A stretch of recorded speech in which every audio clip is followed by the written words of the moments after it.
Good morning, ladies and gentlemen. Welcome to the 41st edition of the Lime Rock Historics as we get things underway for what is effectively day 2 of our 5-day festival here at Lime Rock Park for 2023. We kicked things off yesterday evening with a wonderful parade from Lime Rock Park to the Village Green in Falls Village, and now we bring cars out onto the track for the first time for the weekend.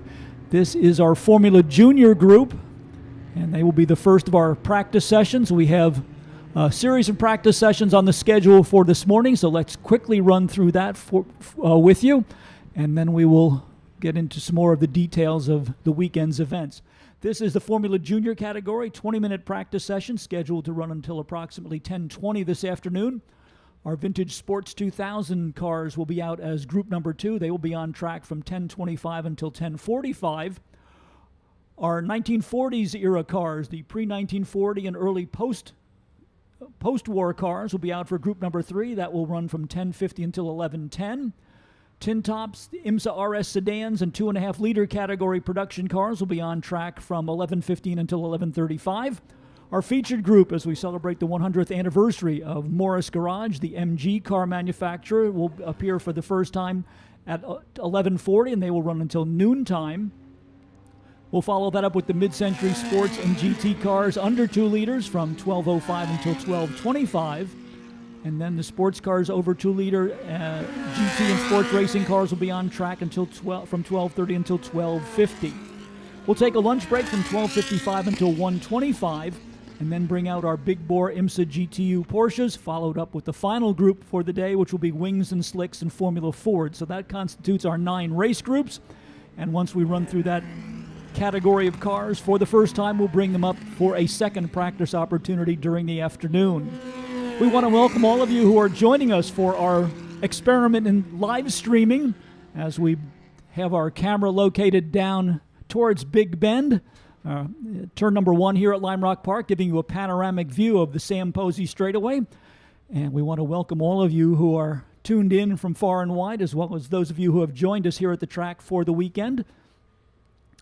We have a little bit broader field of vision than just that one camera from the top of the start-finish building, so those of you watching the live stream will occasionally find that the commentary refers to other portions of the racetrack, but we hope that that will enable you to keep informed about all of our on-track activities during this great weekend as we celebrate the 41st running of the Lime Rock Historics. As part of our live streaming coverage, we will also have timing and scoring up on the screen, so you'll not only be able to see the cars as they come down the Sam Posey Straight and head into Big Bend, but you'll be able to keep track of each of the cars and its respective running positions. For those of you who are here with us at the track, if you'd like to get that same timing and scoring information, there is an app called Race Monitor. It is available for both Android and Apple smartphones. Subscription is just $5. So go to your app store and look up Race Monitor, add it to your phone, and then you will have the same timing and scoring information that we utilize here in the tower. For those of you who are here with us this weekend, we want to remind you that the paddock is open throughout the weekend. Your opportunity to come down and get a close-up look at the almost 300 cars that we have assembled here for the 41st running of the Lime Rock Historics, as well as a number of special exhibits which are in the paddock area. From the infield portion of the racetrack, we have several access points to the paddock area. You can come down across the spectator hillside area, come across the patio adjacent to the beer store here at Lime Rock Park, and then down into the paddock. Also a second paddock entry gate from the infield available right next to the men's restroom and the Victory Lane here at Lime Rock Park, down at the base of the infield spectator hillside area. From the outfield portion of the racetrack, we will have access to the paddock area by using the pedestrian bridge that spans the Sam Posey straightaway down in turn number 1. While you're in the paddock area, we want to remind you about a couple of our simple safety regulations. We ask that all pedestrians stay to the sides of the traffic lanes and look but do not touch, and you will be welcome in the paddock area throughout the entire duration of the Lime Rock Historics for 2023. While you're down in the paddock area, we want to remind you not to touch the cars, especially when they come off of the racetrack. They may have a component that has a sharp edge on it or has gotten up to a high temperature. We would not want to have you incur a minor injury and have to visit our infield care center. The infield care center is located at the end of the pit lane towards turn number 1. And should you need to avail yourself of its services for any reason, simply contact a member of the Lime Rock Park guest services or security staff, and they will assist you in every way possible. While you're with us this weekend, also don't forget to visit the Midway area. Lots of attractions up in the Midway. A number of food vendors, along with a number of automotive-related displays in the Midway, which is in the center portion of the facility here at Lime Rock Park. And that is also the location for our swap meet this year. We had such an overflow entry of cars for the racing portion of our program that we were forced to move the swap meet up to the Midway area. It is actually adjacent to the Midway, so while you're in the Midway, just take a few more steps towards the FCP Euro Proving Grounds infield track, and you will be able to visit with our swap meet vendors up in that area. Also, don't forget the folks from Park Provisions are hard at work. Lime Rock Cafe is now open to serve you in the center portion of the paddock area, and we will be opening up our beer garden with a panoramic view of the S's, overlooking the S's here at Lime Rock Park a little bit later on during the weekend. It's good food at good prices provided by Park Provisions here at Lime Rock Park. Formula Juniors on the racetrack right now. This is the Jim Haynes Memorial Formula Junior Trophy Dash, named in honor of Lime Rock Park's longtime promoter, who was also a Formula Junior national champion back in 1963. We hope that you've picked up a copy of our virtual program of the Daily Rev, our souvenir program for this weekend, to read more about the Formula Junior class and its historic perspective here at Lime Rock Park. And let's meet the drivers who will be competing in the Formula Junior category with us this weekend.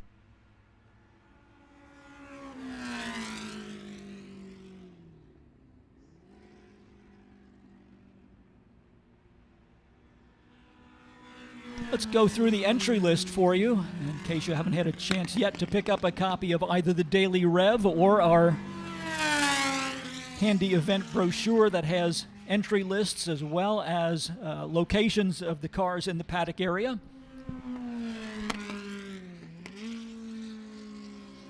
Car number 14 is Thomas Atlas out of Dallas, Texas. The car is a front-engine Lola Mark II.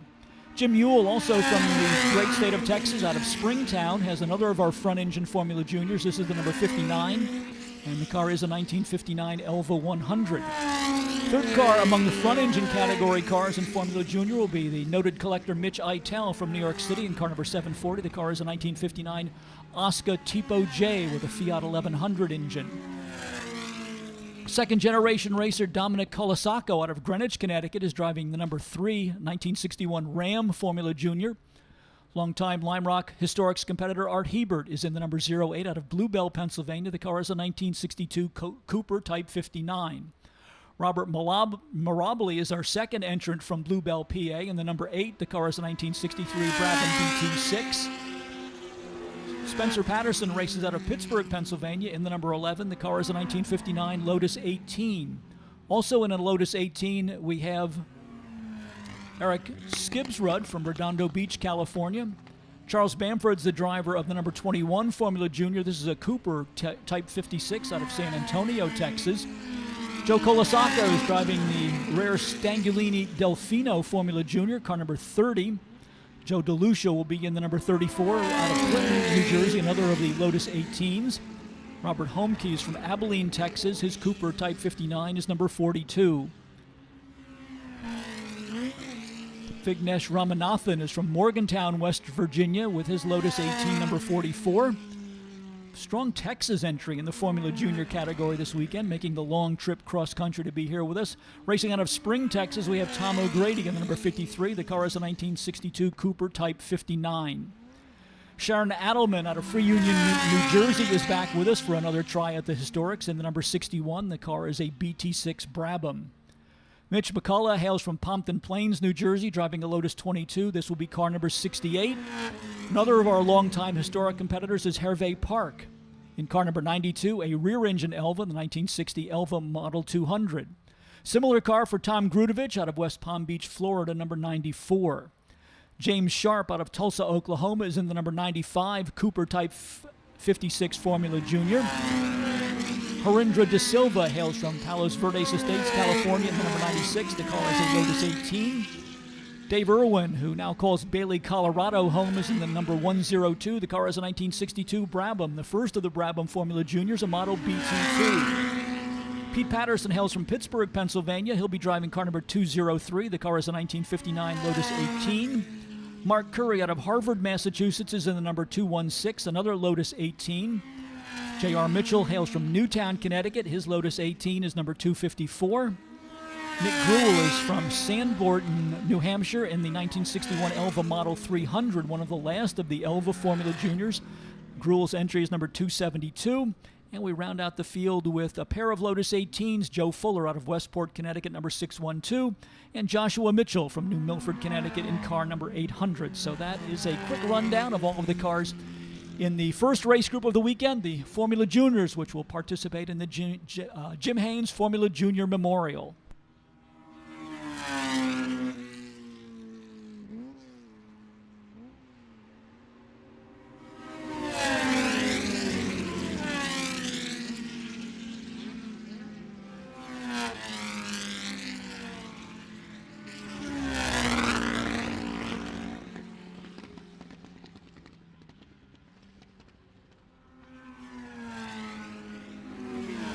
Joe Colasacco in the 1962 Stanglini Delfino, the number 30, kind of a tribute car to the famous Shark Nose Ferrari that won the 1961 Formula One World Championship.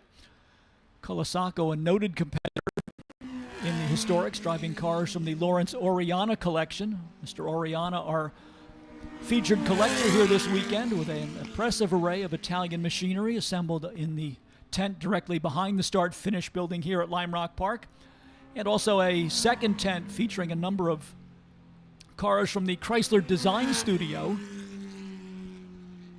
So we hope that you'll make a trip down to the paddock area to see those two special displays, as well as our tent that highlights the history of MG as the Morris Garage Group celebrates its 100th anniversary, and our MG display also in the center portion of the paddock area adjacent to the winner's circle here at Lime Rock Park.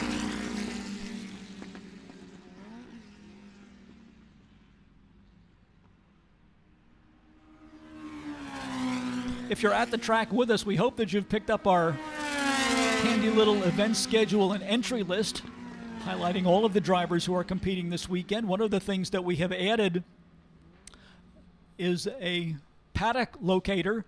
Each of our assigned paddock spaces now identifying where your favorite car and driver is located, so you don't need to wander around kind of blindly wondering where a particular car might be. If you pick up a copy of your paddock guide and entry list available at the Lime Rock Park information booth up at the top of the infield spectator hillside area, you'll find not only the driver identified by name, car number, and type of car, but also its paddock location. So if you were to see A2, that would indicate that the car was in the A paddock, the main paddock area, and then it would be in the number 2 address, which is located directly behind the start-finish building, and so on. So we hope that you'll pick up a copy of our event guide, as well as a virtual copy of the Daily Rev, which has feature articles on many of our featured classes this weekend. And take your smartphone and look for the QR codes that are posted around the facility, and that will bring you a copy of the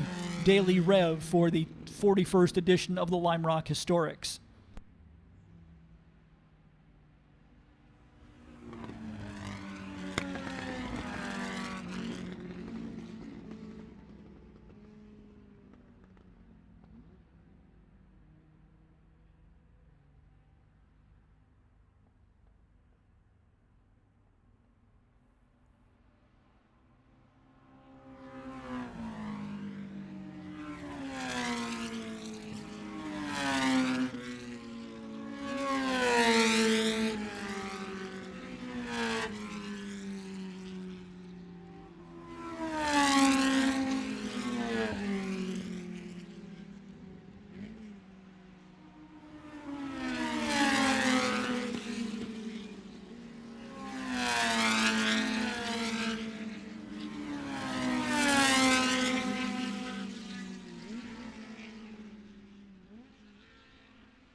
FCP Euro is the official auto parts supplier of Lime Rock Park and has offered genuine OE, OEM, and aftermarket parts for European vehicles since 2001.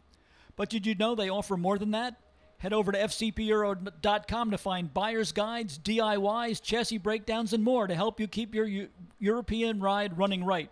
FCP Euro, the official auto parts supplier of Lime Rock Park.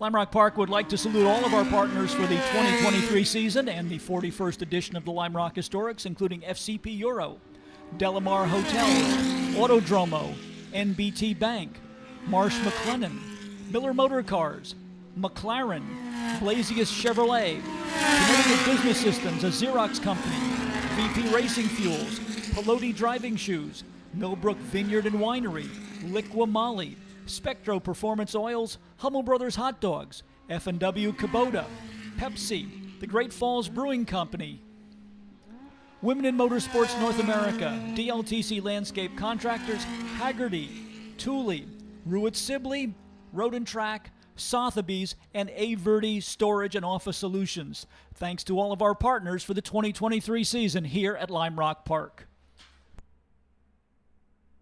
Miller Motor Cars in Greenwich, Connecticut has been a purveyor of fine motor cars since 1976, and they're proud to provide Lime Rock Park with the Aston Martin DBX 707 for Historic Festival 41. Miller Motor Cars is the official dealer for Aston Martin, Ferrari, Bentley, Rolls-Royce, McLaren, Bugatti, Pagani, Maserati, and Alfa Romeo. To view their full inventory and brands, visit them online at millermotorcars.com. NBT Bank, top rated by Forbes, rated highly by the people that matter the most, our customers. NBT Bank, don't just get a great team, get one of the best. We're top rated by Forbes.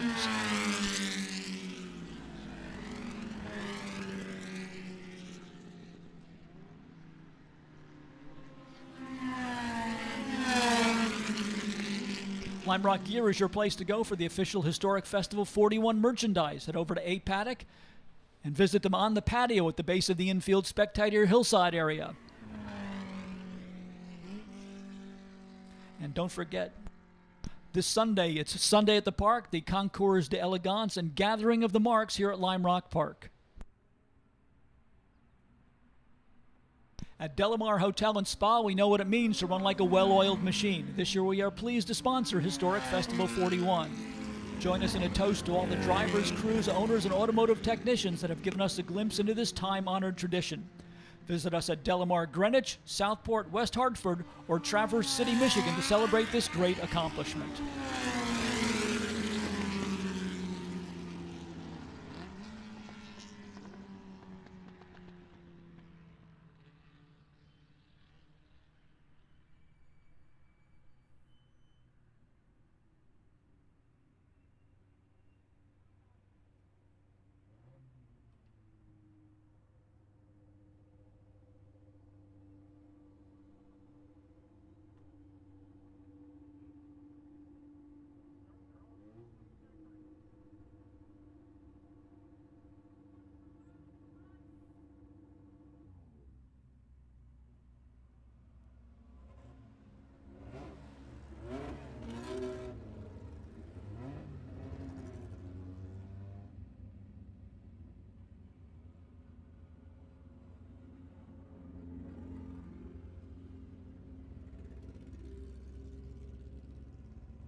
Practice session number 1 for the Jim Haynes Memorial Formula Junior Group making its way back to the paddock area. We understand we are having a couple of issues with the public address system and some speakers on the hillside, so we hope that we can get that resolved, and we certainly thank you for your patience.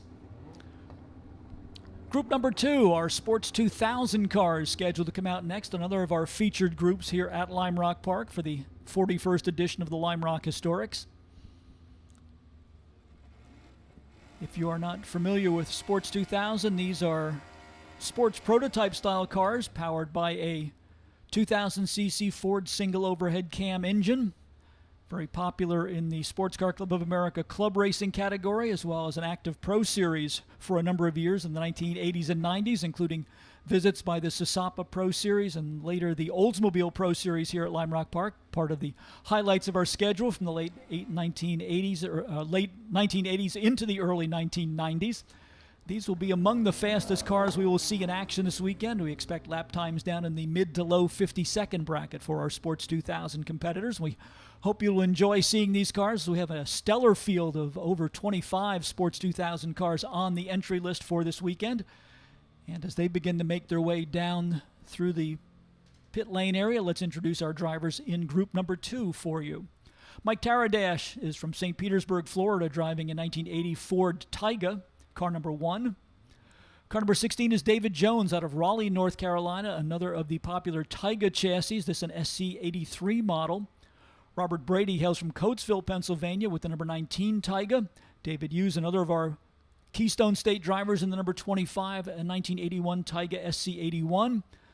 Tom Kane, part of a family entry from the state of Virginia, in the number 51, a 1983 Taiga SC83. And Matt Kane, the second half of the family entry, in the number 52, a 1984 Taiga. Angelo Savola is our Canadian visitor from Maple, Ontario, in the number 85. The car is a 1980 Taiga SC80. Tom LaCosta is out of Gladstone, New Jersey. The car is one of the original Sports 2000 cars, a T492 Lola. This will be car number 98. Ben Sinnott makes a return appearance to Lime Rock Park, where he has been one of the forces to be reckoned with in the Sports 2000 category. Sinnott out of Annapolis, Maryland, in car number 5, a 1991 Lola T90. Rob Sherwood is from St. Louis, Missouri, in car number 05. The car is a Carbier CS2. Three-car entry for the Payne family. Henry Payne IV out of Seattle, Washington, is in the number 13, 1989 Lola T90. John Thompson, the elder member of the Thompson clan competing this weekend, is in the number 14, a Lola T91. Rob Dusek III is in the number 23. The car is a 1992 Duran Sports 2000. Lee Brayan from Annapolis, Maryland, is in the number 24, another of our Lola T89s. Rob Dusek, who has been a popular figure here at Lime Rock Park, going back to our Ferrari Challenge days when he used to bring his Ferrari Can-Am car to Lime Rock Park, is the second half of the Dusek family entry out of Pennsylvania. The car number 32 is another of the Duran JE1s. Brent Gernert is from Phoenixville, Pennsylvania. The car is a 1990 Lola T90, number 76. Henry Payne of the Payne family from Bloomfield Hills, Michigan, is in the number 90, another of our Lolas. This is a T89 model. Younger member of the Thompson clan, Colin Thompson out of Doylestown, Pennsylvania, is in car number 111. The car is a Lola T88. Samuel Payne of the Payne family, number 116. The car is a 1989 Lola T89.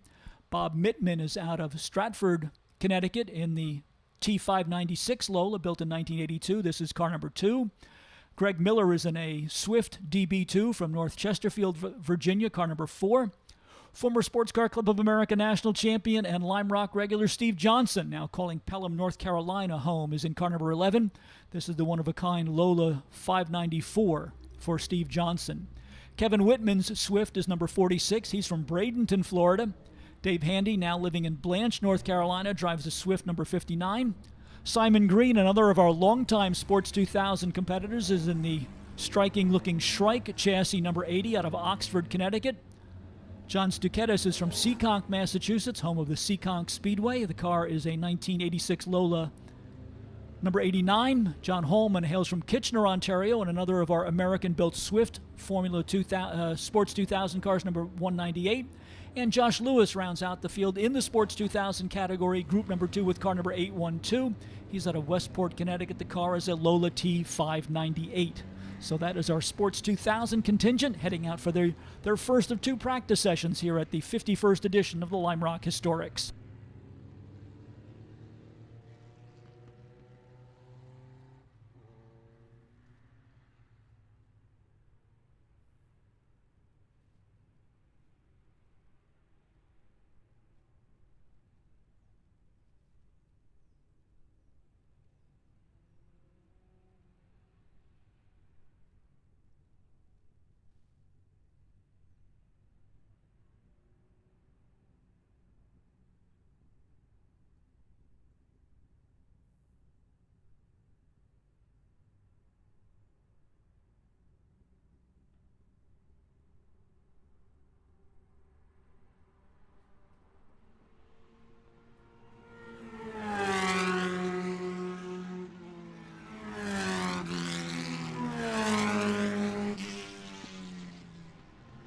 Among the notables from the Sports 2000 category, the late Walter Payton, the all-star running back for the Chicago Bears, did some of his early sports car racing in a Sports 2000 car, including right here at Lime Rock Park. A noted member of Hall & Oates of the Rock and Roll Hall of Fame, John Oates, also a Sports 2000 competitor in years past. Just a couple of the personalities featured in the Daily Rev in our summary of Sports 2000. So if you haven't picked up your virtual copy of this weekend's souvenir program, get your smartphone out and look for one of the placards that has our QR code, and that will automatically download the Historics 41 edition of the Daily Rev and write up on Sports 2000, as well as some historic photographs from years past when the Sports 2000 cars were here at Lime Rock Park. Great to see such a strong turnout of these cars. As we say, in many ways, they are the best kept secret in road racing these days. A popular package for our hobbyist racers here in the historics category. Cars that are certainly very potent performers, able to get down into the low 50-second range for their lap times.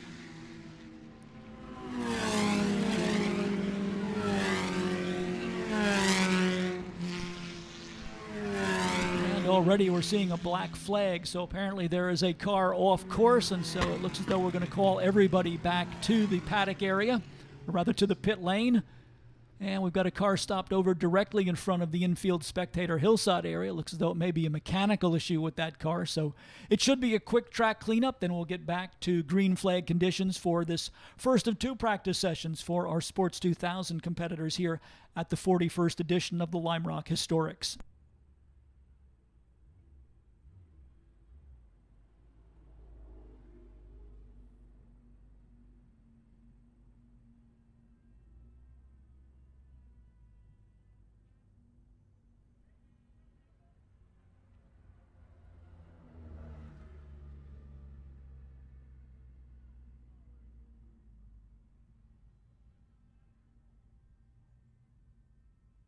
Lime Rock safety crew on the scene over in the center of the S's, and as we said, we hope that will be a quick cleanup in that area. One car off course with an apparent mechanical problem.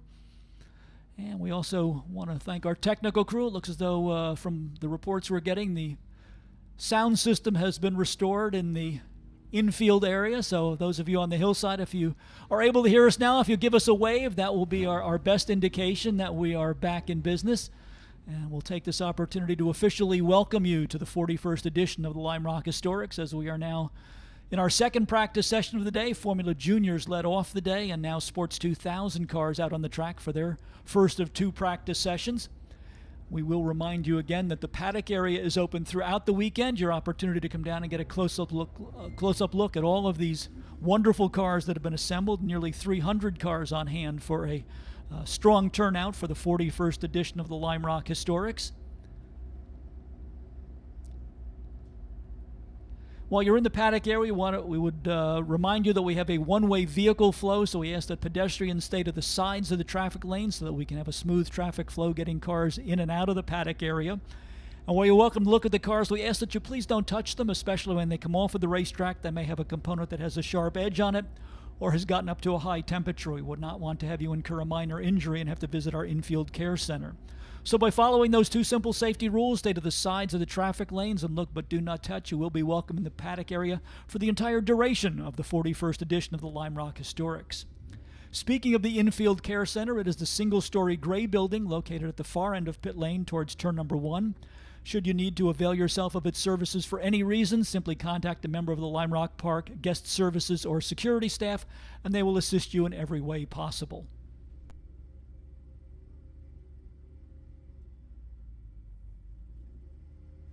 We also want to welcome our live stream audience as we experiment with video coverage of the Lime Rock Historics for the first time. Years past, on occasion, we actually had tape-delayed broadcasts for the Lime Rock Historics, but we are live for the first time with a camera located down in the turn number 1 area, providing video feed as well as commentary to folks around the world who are tuning in to join us for the 41st edition of the Lime Rock Historics. Signal from the starter's stand appears that we are ready to go back to green flag conditions for the Sports 2000 category cars. I think I see Joby Graham walking along the pit lane, former Sports 2000 competitor here at Lime Rock Park, coming back to handle the technical details for a number of our competitors this weekend. So welcome back to Joby. As our Sports 2000 cars stream back out onto the racetrack to continue this practice session.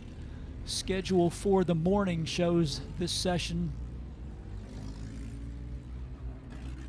a 20-minute practice session scheduled to run until approximately 10:45. So still plenty of time for these drivers to start to get dialed into track conditions here at Lime Rock Park. And track conditions certainly could not be any better. Gentle breeze blowing, still some fairly mild temperatures. No sign of rain in the forecast for the entire weekend, so we are certainly looking forward to great conditions here at Lime Rock Park, not only for our racing events, but also for our big Sunday ceremony, the Concours d'Elegance, as well as the Gathering of the Marks, the highlight of our non-racing day here on Labor Day weekend.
VP Racing Fuels is the world leader in racing fuel technology. VP is the official racing fuel of Lime Rock Park. The VP fueling station in Lime Rock Park's B paddock pumps 100 octane unleaded, 110 octane leaded, as well as C12 for racing competitors. The V stands for victory. VP Racing Fuels, the official racing fuel of Lime Rock Park.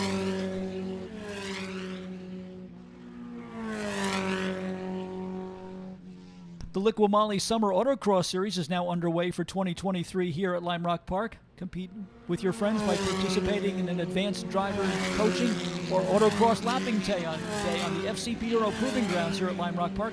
It's a great way for beginners to get their high-performance driving career started.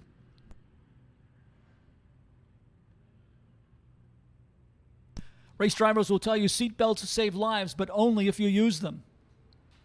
Always buckle up and drive sober on Connecticut roadways. We want you to arrive alive. This message brought to you by the Arrive Alive Coalition.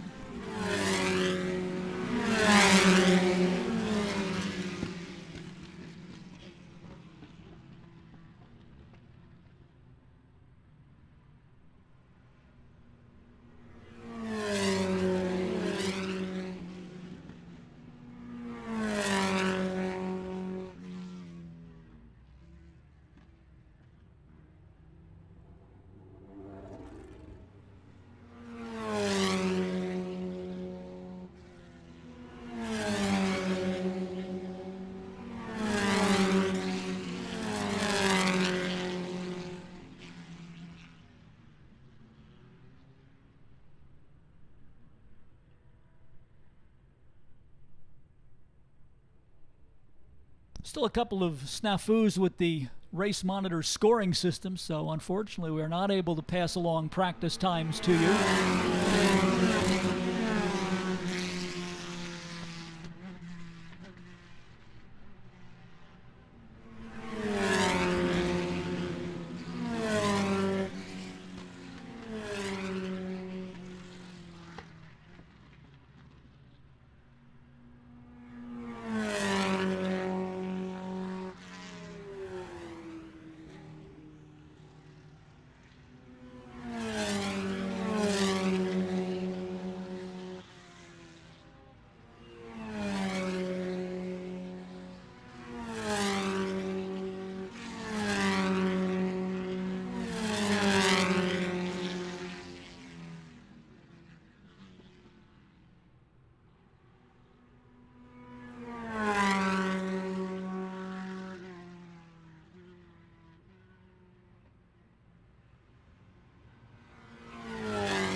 Let's go back and try and do it the old-fashioned way. We'll go to the stopwatch function on my wristwatch and see what kind of lap times we can get. We'll pick up the number 80 car, I think. That is Simon Green, our longtime Sports 2000 competitor with the bright green Shrike chassis.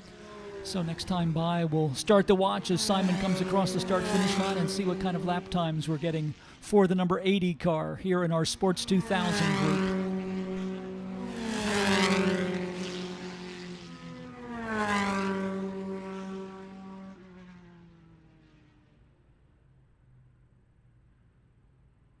Taking a look towards the downhill turn, waiting for Simon Green to come back into view.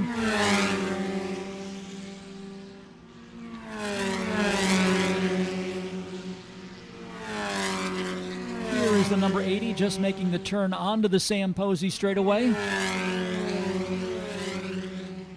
Across the start-finish line now and headed down into turn number 1, the Shrike with a very unique body design.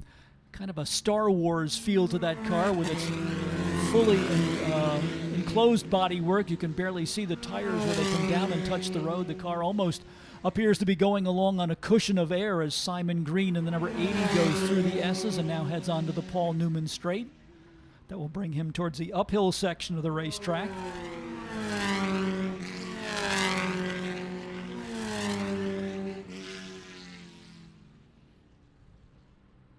And it looks as though timing and scoring just came alive. Currently showing Simon Green third quickest out there with the best lap of 56.617. Since we've got the watch running, we'll see how close he is to that mark the next time he comes across the start-finish line. Here is the number 80, quickly through the downhill corner with a good run off the final turn.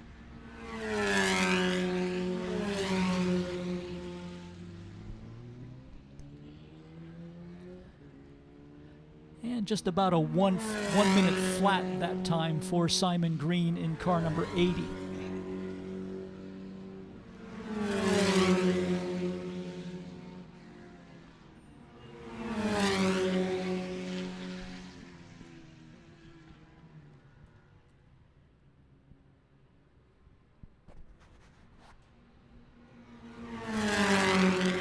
Ben's in it right now with the fast time of the session at 54.381 in the number 5 Lola.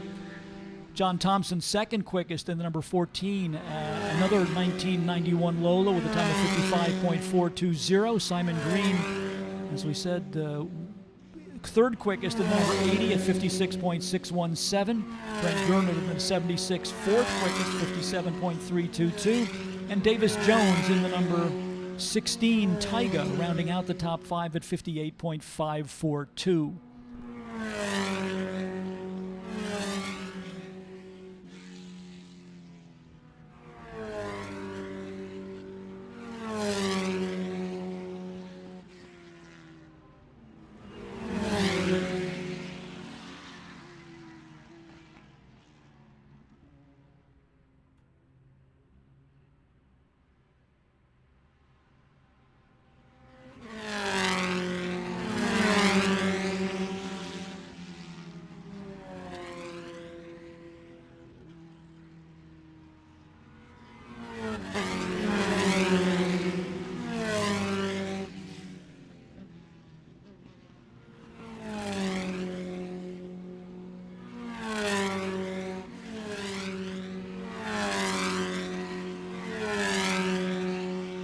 Sports 2000 cars have 3 subcategories within the overall framework of their rules.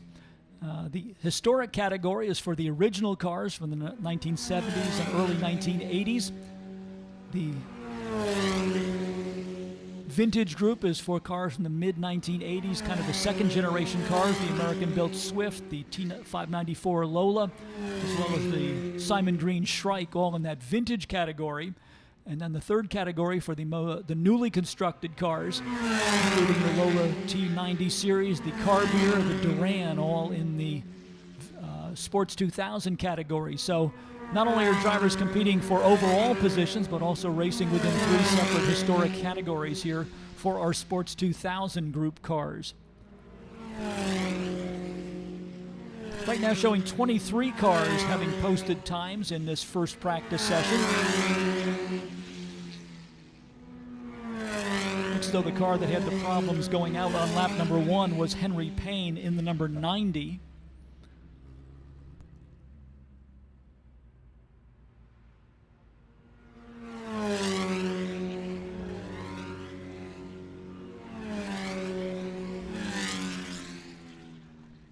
Checkered flag is out. Conclusion of this first of 2 practice sessions for the Sports 2000 category cars. They will be back in action later on this afternoon. So if you missed an opportunity to see them from your favorite vantage point, you will get a second opportunity. Their afternoon practice session on the schedule for 2:45 p.m. So the second practice session of the day for Sports 2000 coming up at 2:45 this afternoon.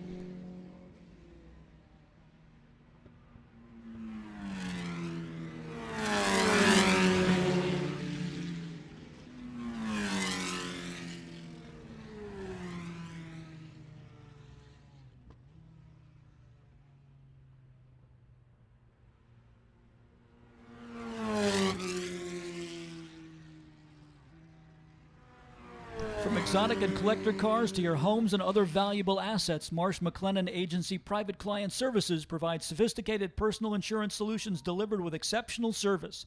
Come say hello to the team at MMA PCS Tent in the Midway area to see how they can help you keep making extraordinary possible.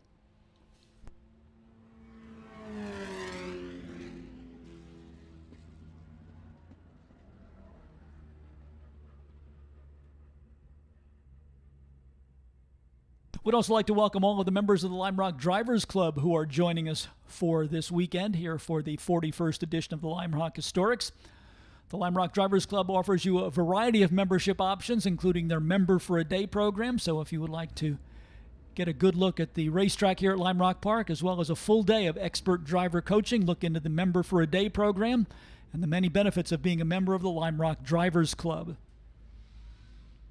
For more information, you can visit their worldwide website, which is www.limerockclub.com. Race group number 3 waiting in the wings for their first practice session of the day. Race group number 3 is our pre-1940 and early and late 1940 group. So this will be a contingent of our original MGs as well as a number of pre-1940 racing cars. Lou Timolat scheduled to be in this group with a choice of entries. He has both a 1950 Watson Indy car as well as a 1959 Indy Roadster in his stable. Tom Walco will be driving the 1965 NSU Prinz sedan, car number 38. Todd Daniel scheduled to be out in this group in the number 43 out of Red Hill, Pennsylvania. The car is a Renault Rogue. Steve Constant is the driver of the 1950 Lester MG, car number 48 from Roswell, Georgia. Dominic Cullen races out of Northampton, Pennsylvania with car number 53. The car is a 1952 MGTD. Glenn Moore comes up from DeLand, Florida with his MGTF 1500, car number 56, the last of the MGT types to be produced by Morris Garage. Leonard McHugh from St. Petersburg, Florida brings his Nash Healey Le Mans Coupe back to join group number 3. He's car number 59. George Pardee is from Clearwater, Florida with a 1954 MGTF number 66. Santos Spadaro will be in action in this session. He's out of Rybrook, New York with the original Candy Pool PBX H Modified. Combination of Fiat Topolino and Crossley parts for this one-of-a-kind car that is an icon of the New England racing scene from the 1950s. Santos Spadaro is in car number 74. Jack Welch is out of Glenville, Illinois with the number 77. The car is a 1948 MGTC. The Holman family returns with their field of Stutz cars. George Holman Jr. from Springfield, Massachusetts is in the car number 87, the 1929 Stutz Special. John Oliva is out of New London, Connecticut with the MG 1300, number 88. This is one of the MG sedans, probably the last sedan produced by the MG company, a rival to the Austin Mini Cooper from that era. The number 88 is the MG 1300 for John Oliva. Rich Campbell is out of Larchmont, New York with the Voight Crossley H Modified, car number 91. Roger Garnett hails from Lansing, New York. The car is a 1959 Austin Healey Bug-Eyed Sprite, number 98. Kirk McNeil is in the second of our MG 1100 sports sedans, car number 112 out of Boston, Massachusetts. James Sanders is in the number 271. The car is a 1953 MGTD. Tom McCormick has the second of the Lester-bodied MGs out of Troy, New York, car number 302. Dan Leonard's MGTD races out of Parkton, Maryland. Car number 409 is a 1953 TD model MG. Longtime Lime Rock competitor Ed Callow, who we see in action not only in vintage cars but also in the open-wheel Formula 1600s, is in car number 452 out of Shelton, Connecticut. The car is one of the very early MG imports brought into the United States in 1947. This is a TC model MG. Also in a TC model MG is Mark Brandow from Minneapolis, Minnesota, number 470. And the number 531, the Volkswagen-powered Formula V, which celebrates its 60th anniversary this year, rounds out our field in group number 2.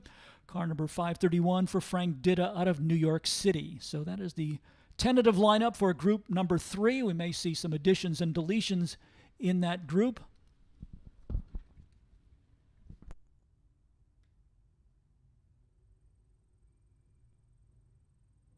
Actually, we have some additions because we need to go to the second page of our entry list. Car number 585 is Garth Gill out of Glen Mills, Pennsylvania with a 1950 MGTD. Car number 607 is the supercharged MGTD for Mark Sherman from Short Hills, New Jersey. Kevin Clements is in the number 675, a Jabro H Modified out of Warwick, Rhode Island. Chris Towner, who we are accustomed to seeing in a three-wheel Morgan, adds one more wheel onto the configuration to bring out his 1951 Morgan Plus 4, number 746. Graham Scaife is from Stony Brook, New York. The car number is number 757. The car is a 1953 MGTD.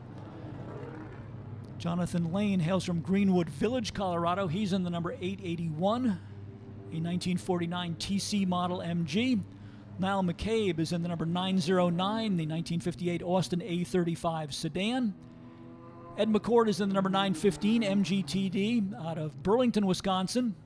And then in our pre-1940 group, we have Ben Bragg in the original Ford Flathead-powered Old Gray Mare number 1. Sandy Leith is in his Ford-powered Bugatti number 2 from Dedham, Massachusetts. George Holman with another of the family Stutz. This is the Stutz Brisson Le Mans number 6 out of Springfield, Massachusetts. Mark O'Day is in the MGTB from 1939, number 23. Lester Nadell is in the 1933 Plymouth Speedster. That's car number 33. Doug Cushney is in the Type 35 Bugatti number 75. Rex Barrett scheduled to drive the 1933 Ford Indy 500 Special out of Roselle, Illinois, number 166. And we should round out the field with Nick Gruhl in the number 272 from Sanburton, New Hampshire. The car is a 1936 MGK2. So that is our extensive lineup of cars for race group number 3, our pre-1940 race group, joining in with our representation of our MGT types and as well as several other cars here in race group number 3 from the post-1940 era.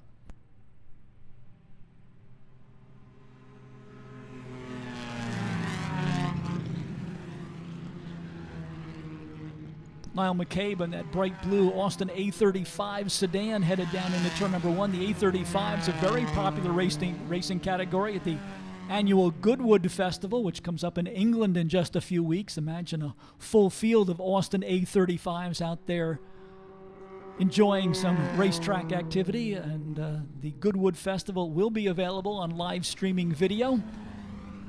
So if you're a fan of historic racing with a British flair, be sure to tune into the upcoming Goodwood Festival in just a couple of weekends away.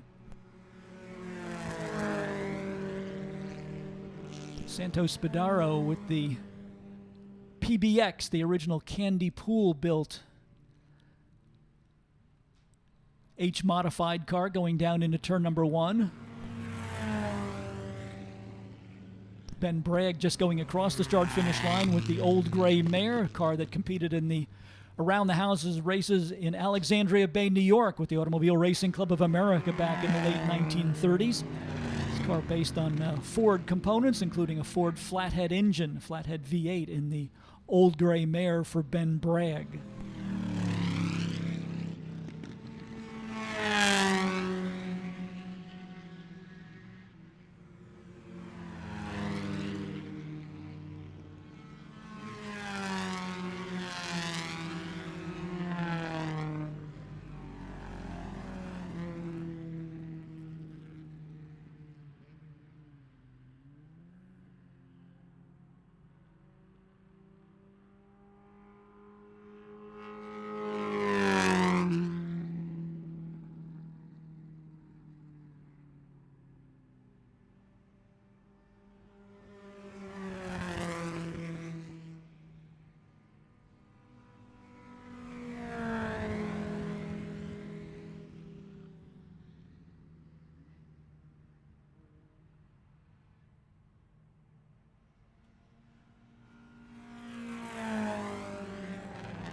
Pair of MG 1100s in tandem going down towards turn number 1, car number 88 and the 112. The 88 is John Oliva and the 112 is Kirk McNeil.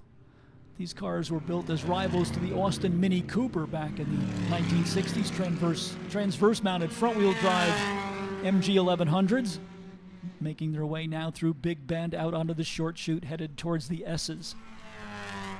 I was looking for Sandy Leith's car. Leith with one of the Bugattis, but certainly a one-of-a-kind Bugatti for the number 2.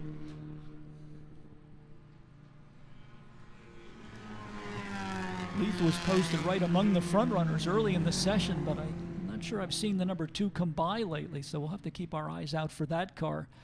Sandy Leith's car is a 1931 Type 37 Bugatti, but instead of the Bugatti power plant, it actually has a 4-cylinder Ford B-block engine. When the car was racing with the Automobile Racing Club of America, there were engine problems that were not fixable. Parts were very hard to come by from the Bugatti factory, and so taking an early hot rod solution, they dropped in a 4-cylinder Ford engine. And that unique combination, a highlight of the Automobile Racing Club of America for many years. In the years before World War II, the car now campaigned by Sandy Leith, and that is the number 2 Bugatti. And here is Leith, still with that authentic patina on the car from the 1930s as he heads down into turn number 1.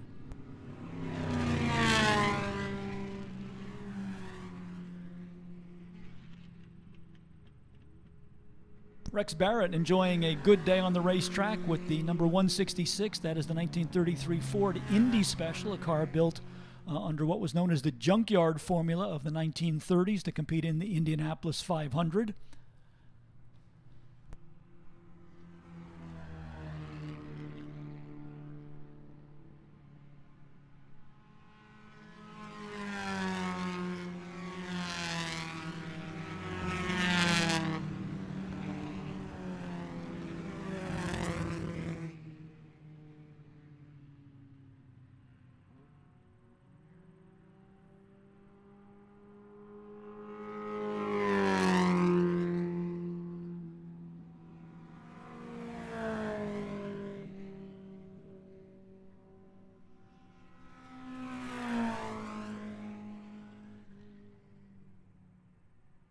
And we again would like to welcome all of you joining us around the world for our live stream coverage, our experiment with live broadcasting of the Lime Rock Historics. Getting off to a good start this morning. Beautiful skies overhead here in northwestern Connecticut. Temperature starting to move towards the 70s. We actually had a bit of a chill this morning. Temperatures down right around 50 degrees, but low humidity, beautiful blue skies and white puffy clouds overhead. So we hope that those of you around the world who are joining us for this experiment with live streaming are enjoying your first glimpse of the 41st edition of the Lime Rock Historics and will be with us throughout the weekend. We certainly welcome your comments on how we can improve our coverage. So we hope that we will hear from you and that you will enjoy all that we can present to you here at Lime Rock Park for the 41st edition of the Lime Rock Historics. Looks as though we have a car that has run into some problems. White flag being displayed from the start-finish tower, and Lime Rock safety vehicles now on the roll. So we will try to keep the cars on track as we do a rolling recovery here, looking around to see from our viewing area here in the start-finish building. We are not able to see where the car is off course, so we'll keep our eyes on the safety vehicles. And it looks as though they may be going to the short chute, the area from the exit to Big Bend down towards the entry to the S's. The car apparently has gone down off of the onto the grass there, and it looks like that. You can just see the driver's helmet from where I am. Those of you in the infield hillside area may actually get a better glimpse of it than I do.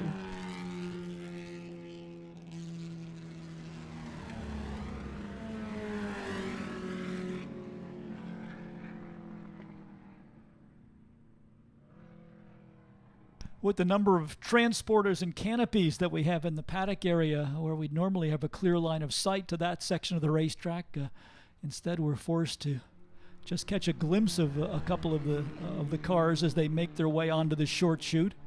And that is where the safety team has come to a stop. They will consult with the driver on the best way to get that car back to the paddock area as we stay under green flag conditions here for race group number 3, first of 2 practice sessions on the day for these cars. These are the pre-1940 era cars, as well as a selected group of cars from the 1940s and into the 1950s, representing the early days of post-World War II sports car racing in the United States.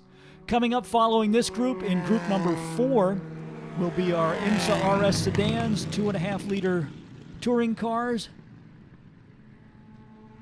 And it looks as though that's going to be a group of all sedans coming out for group number 4, so we'll look forward to that.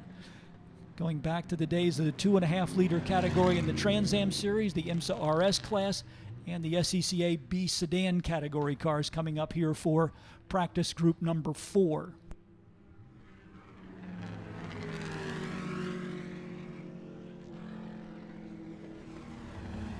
For those of you who have just recently joined us, we'll give you a quick rundown of the schedule. We are right now in the midst of the first of 2 practice sessions for group number 3. Group number 4 in the on-deck circle, scheduled to be on track from 11:15 until 11:35. That will be our 2.5-liter Trans Am cars, IMSA RS sedans, and SCCA B sedans coming out for race group number 4. Our featured group of the weekend, celebrating the 100th anniversary of the Morris Garage cars, the MGs coming out for race group number 5. That will be 11:40 until 12 o'clock. 12:05 until 12:25 will be mid-century GT and sports cars up to 2 liters. Group number 7 will be GT Sport and sports cars over 2 liters, and that will be on track from 12:30 until 12:50. We will take a lunch break from 12:55 until 1:25, and during that time we'll also have an opportunity for a number of folks from the Autostrada group to take some reconnaissance laps around the racetrack. Then we will return with the Big Bore and IMSA GTU Porsches. Group number 8 will be on track at 1:30. They will practice for 20 minutes until 1:50. And then the final group of cars coming out for practice will be our open wheel Formula cars and sports racers, as well as Formula Fords. They are in group number 9, and they will be on track from 1:55 until 2:15. That will round out all 9 of our race groups, and then we'll go through that whole segment again, beginning with the Formula Juniors. Second appearance for the Formula Junior cars that led off today's program will take to the track at 2:20 this afternoon. So all 9 groups will actually be getting 2 practice sessions, and then we'll move on to our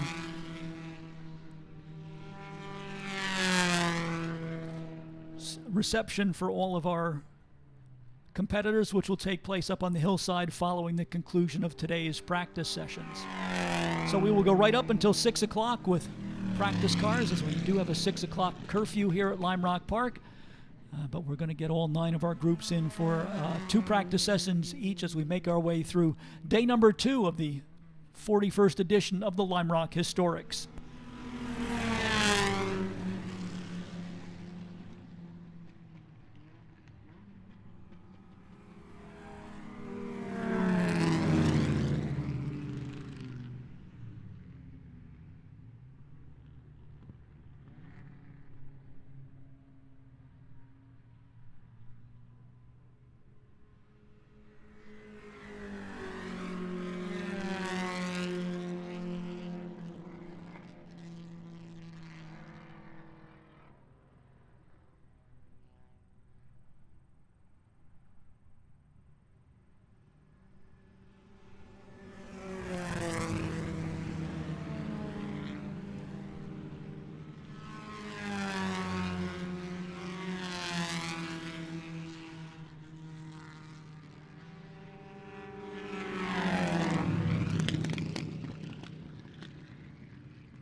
Just getting a look at our live stream feed from the camera that is posted on the outside of the Sam Posey straightaway down at the end of going into Big Bend. A great panoramic view of the cars as they come down into the turn number 1 braking zone. And those of you who are watching worldwide, we hope that you're enjoying this experiment in live broadcasting from the 41st edition of the Lime Rock Historics. And another car running into some problems, coming to a stop on the grass right along the Sam Posey straightaway, just missed the pit entry road. Apparently there was enough traffic around that the driver not able to get the car down onto pit road. So we'll see if we go to yellow flag conditions here. The driver bringing the car to a halt right up against on the grass verge of the racetrack along the Sam Posey straightaway just before the start-finish line.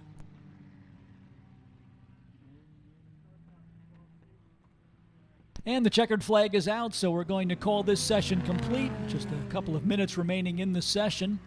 So we will use that time to retrieve the car that came to a stop along the Sam Posey straightaway, get everybody back to pit lane, and effect a retrieval of that car, and we should be right on schedule for race group number 4, which will be our sedan group for cars up to 2.5 liters from the 2.5 liter era of the Trans Am series, the IMSA RS Championship, and the SCCA B sedan category. That is the group that will be on track for group number 4.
If you're just arriving, don't forget to pick up your information sheet for the weekend, entry list as well as a schedule and the paddock map, all included in a handy brochure that will fit in your pocket.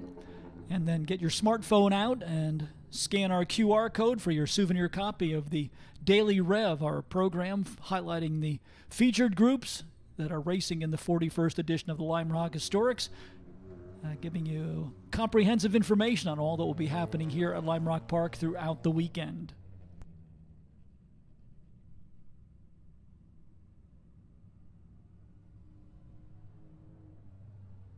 Don't forget to visit our Chrysler Concepts display in the center portion of the paddock area, including the Chrysler Turbine car as well as the one-of-a-kind Plymouth XNR, all located in the Chrysler Concepts display, located directly behind the start-finish building here at Lime Rock Park. Also, be sure to visit the collection honoring Lawrence Oriana and his collection of Italian masterpieces. The Oriana collection is lauded as one of the great Italian car collections in the world, with a display this weekend of iconic racing and road-going Ferraris, Alfa Romeos, and Maseratis that you won't want to miss. The Oriana collection also located directly behind the start-finish building here at Lime Rock Park.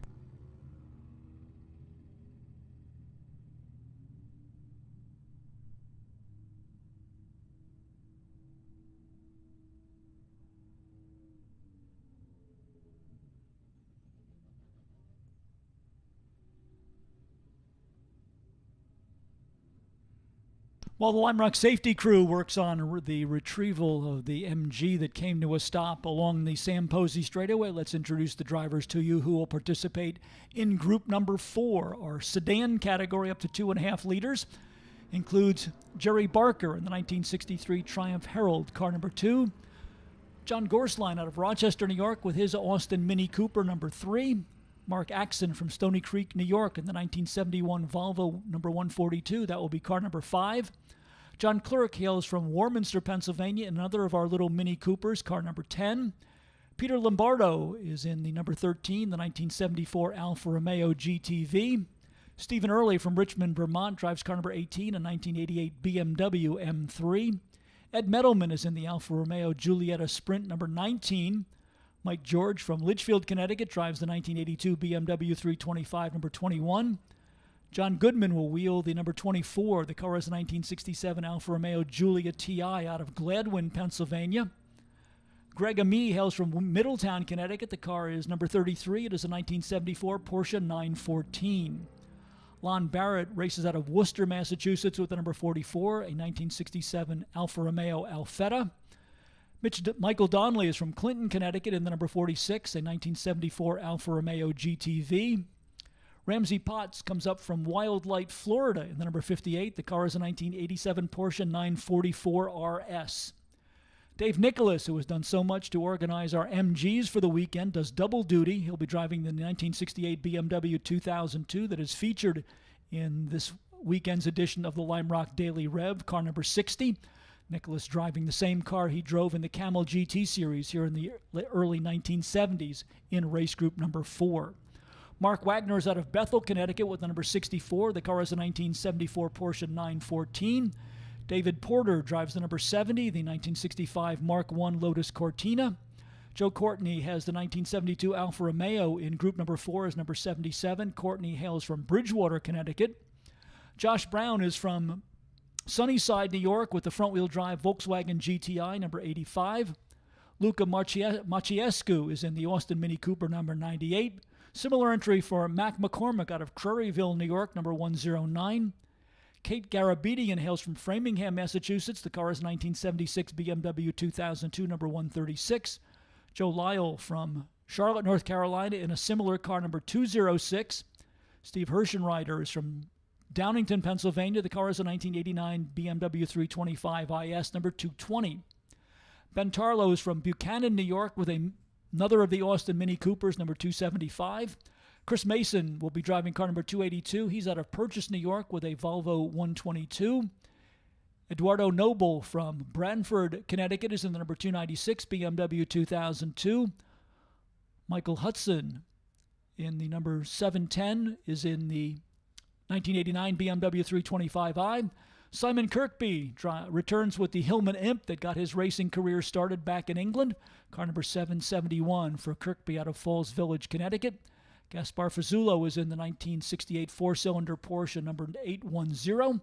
And we round out the field in race group number 4 with Cobus Reinke from Upper Saddle River, New Jersey, another of the short wheelbase Porsches, the four-cylinder Porsche 912, number 912 for Cobus Reinke. So that is our lineup of cars for group number 4 as we await the all-clear signal that the track is ready to open for the first of 2 practice sessions for cars in race group number 4.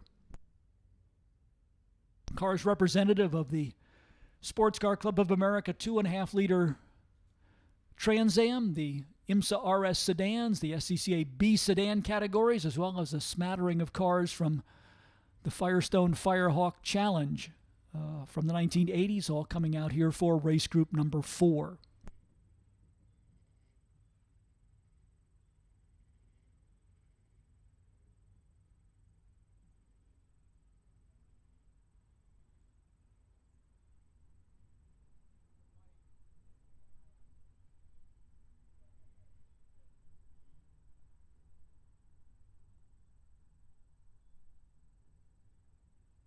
FCP Euro is more than just Lime Rock's official auto parts supplier. Their in-house experts have taken the parts they offer and transformed a 300,000-mile Volvo station wagon and a Mercedes 190e sedan into touring car-inspired track day machines. To learn more, head over to the FCP Euro channel on YouTube to watch the build process or attend the next FCP Euro Sunday morning motoring meet here at Lime Rock Park to see these builds close up in person. Our thanks to FCP Euro for their partnership during the 2023 season here at Lime Rock Park.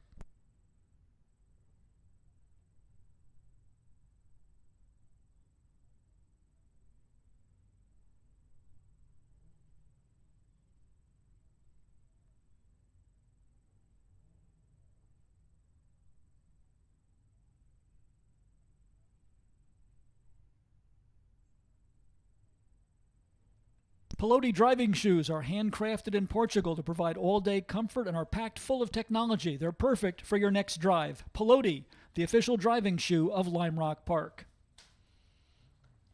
Delamar Hotels and Spas are pleased to sponsor Lime Rock Park and Historic Festival 41. As Connecticut's premier destination for unparalleled hospitality, we know a thing or two about elegance, history, and tradition.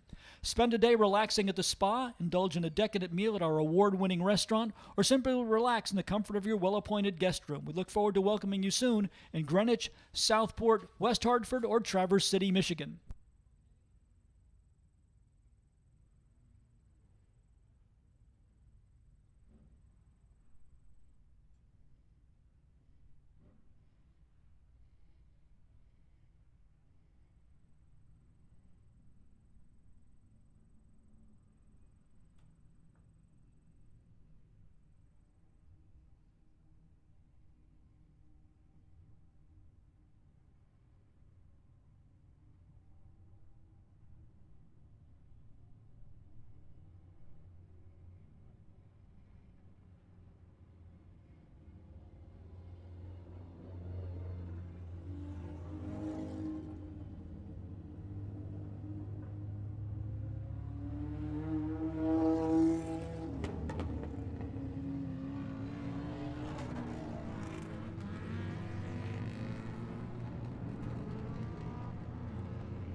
green flag is out for practice group number 4.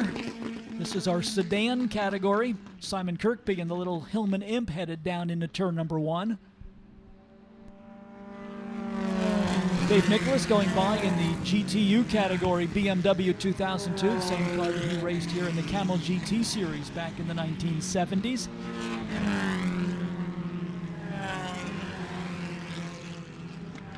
Porsche 944 from the Firestone Firehawk Challenge also headed down into turn number 1.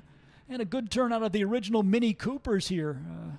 Cars that were popular in the SCCA C and D sedan categories back in the 1960s and 1970s.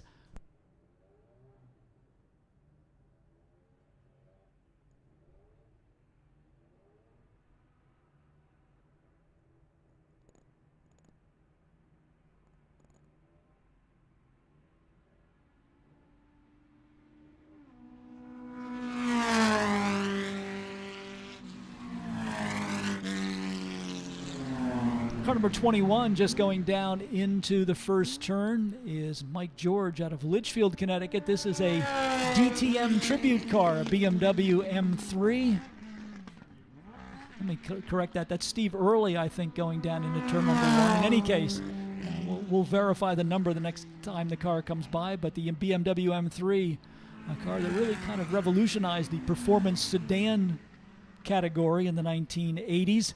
Popular in the German Touring Car Championship, DTM as it was known, Deutsche Touring Car Meisterschaft.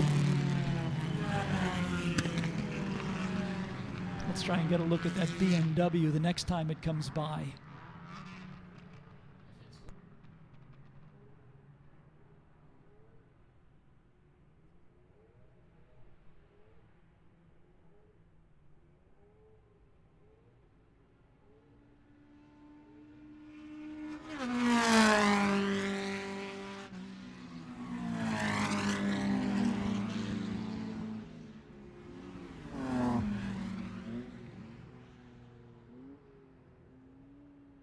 And we can confirm that is the number 21. That's Mike George, BMW 325, done up in the BMW European Touring Car Racing colors. Here's Greg Amie in the Porsche 914, car that does double duty. It's not quite his daily driver, but it is a street-legal Porsche 914, similar to the cars that raced in the showroom stock sports car category of the SCCA back in the mid-1970s.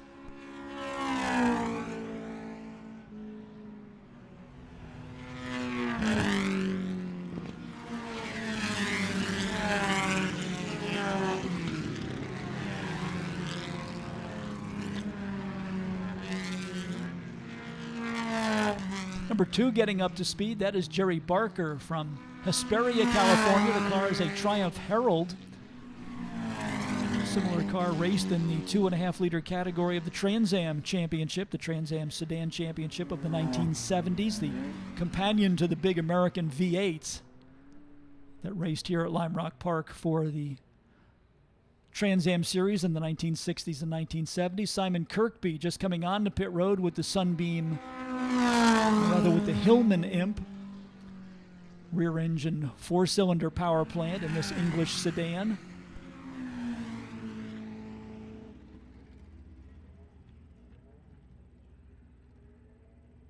Going to try and get a look at the Porsche 944 the next time it comes by. This is Ramsey Potts out of Wildlight, Florida.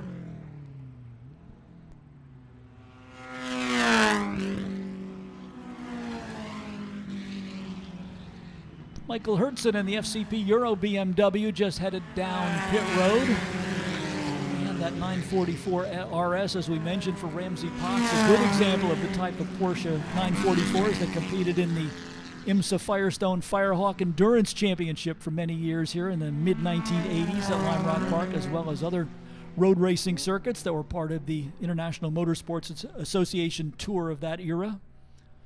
The late, great Bob Aiken, one of the leading competitors in the Porsche 944 back in that era, in a similar looking red Porsche in the Firehawk series. So it's great to see Ramsey Potts bringing the Porsche back, Porsche 944 back to Lime Rock Park to put that car on display and show us its performance potential here around the classic mile-and-a-half circuit.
Variety of Alfa Romeo GTVs in this field. These were cars that competed against the Datsun 510 and the BMW 2002 in both the Sports Car Club of America B sedan category as well as the 2.5-liter division of the Trans Am Championship.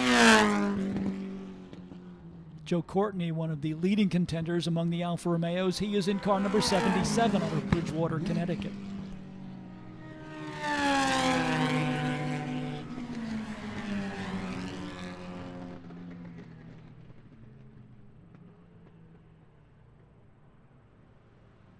David Porter bringing the Lotus Cortina down on the pit road.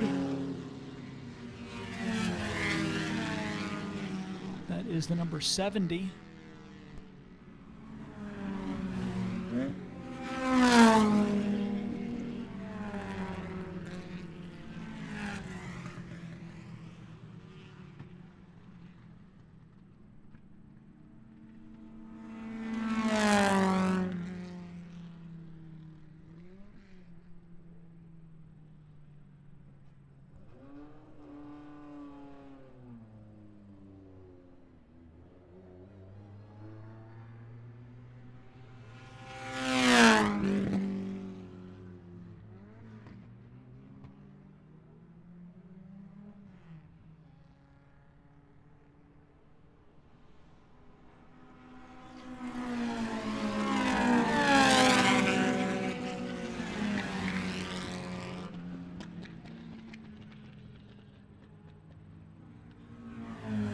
Car number 810, one of our Porsche 912s.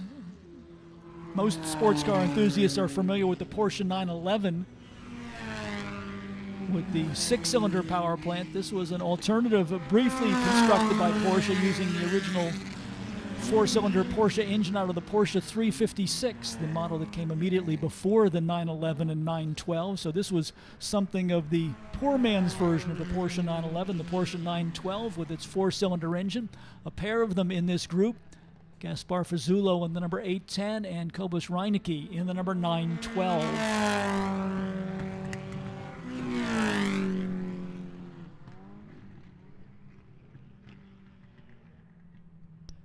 Spectro Performance Oils is Lime Rock's preferred choice for motor oil. Spectro oil provides unsurpassed strength and endurance to protect your engine against wear and tear with the highest level of performance. Spectro Oils is a proud partner of the Lime Rock Park Summer Autocross Series.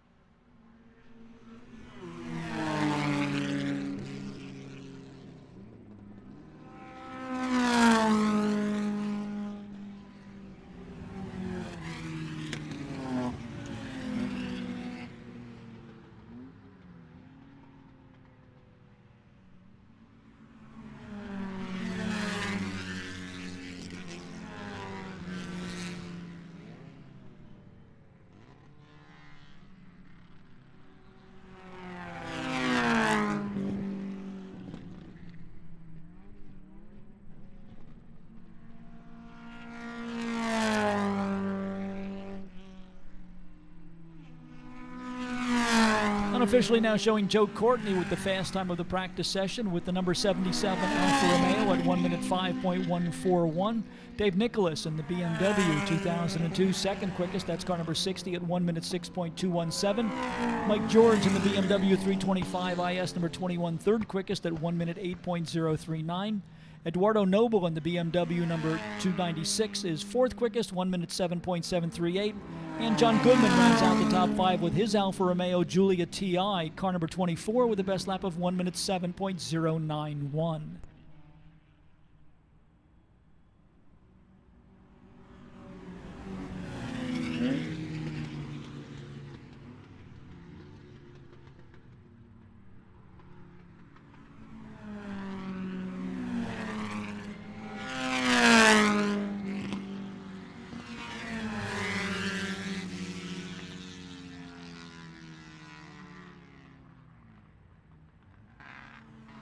This weekend, quite a few of our campers are enjoying the FCP Euro Proving Grounds as their home base for the weekend.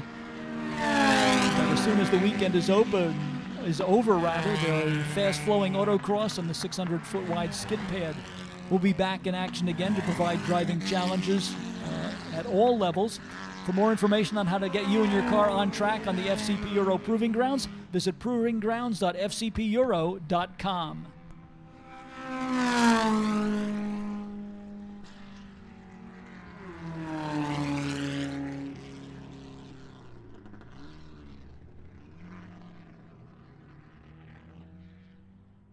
Don't forget to visit Lime Rock Gear for all of your historic 41 merchandise.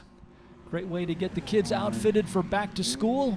A number of sale items available as well, so be sure to visit the Lime Rock Gear store, located at the base of the infield spectator hillside area.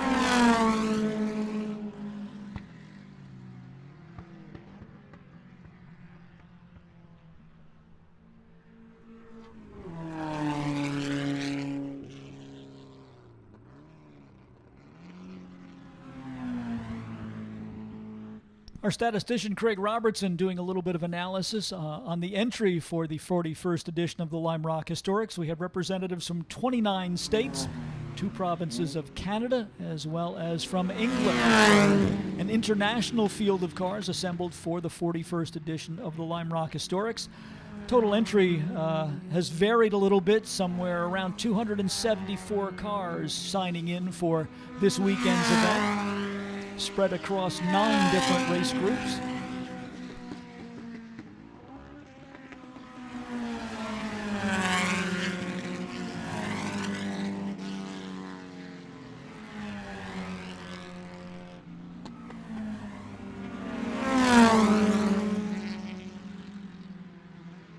Craig even delved into an analysis of what the most popular year was for the cars that are here this weekend. And it turns out that we have 21 cars from 1959 as the most popular group of cars. Second most popular was 1960.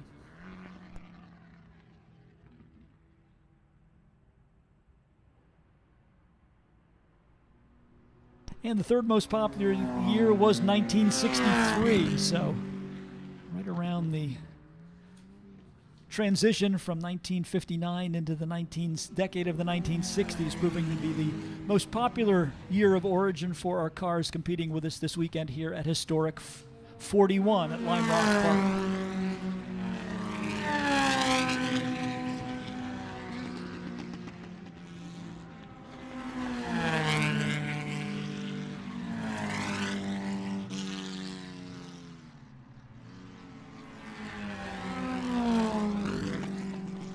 Dave Nicholas now showing up at the top of the timing charts with the fast lap of the session in the number 60 BMW. getting down to a 1 minute 3.998. Mike George now second quickest in the number 21 at 1 minute 6.671.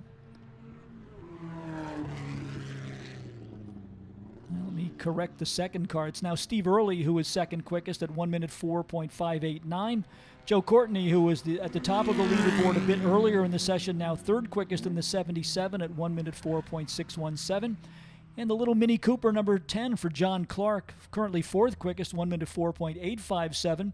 Dave Porter rounds out the cars in the lead group in the number 70 Lotus Cortina, fifth quickest at 1 minute 5.199. As the checkered flag comes out to mark the conclusion of the first of two practice sessions for the day for the cars in group number 4.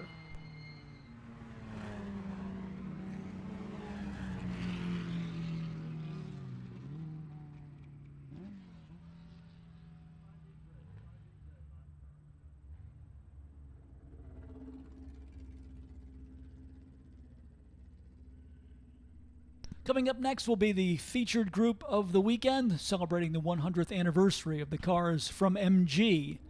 Group number 5 on track next. Taking a look through the remainder of the schedule, group number 6 will be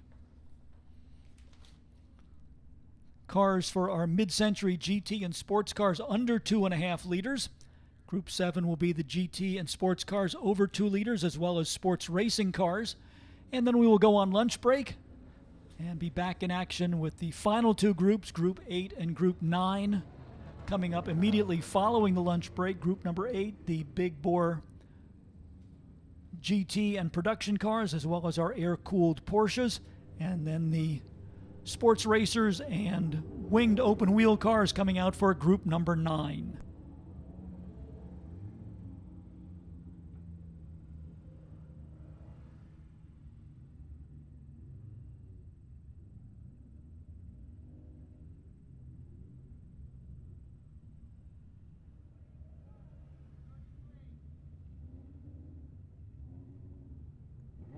Our all-MG group in group number 5, hearkening back to the very early days of racing here at Lime Rock Park, when the MG Car Club would put on a number of racing events each season. So we will welcome our all-MG contingent coming out for race group number 5.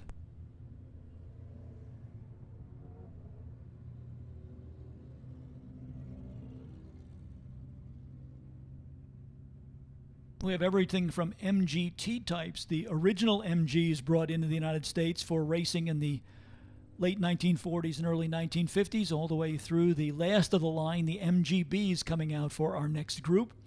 In the MG midget category, we have John Leotoskos from Temple, New Hampshire in the number 03, Andy Williams in the number 160, Chris Myers in the number 162 out of Burlington, Connecticut, Larry Smith from Richmond, Virginia in the number 621, and Heather Chambers from Culpeper, Virginia in the number 50A, all in our MG midget category.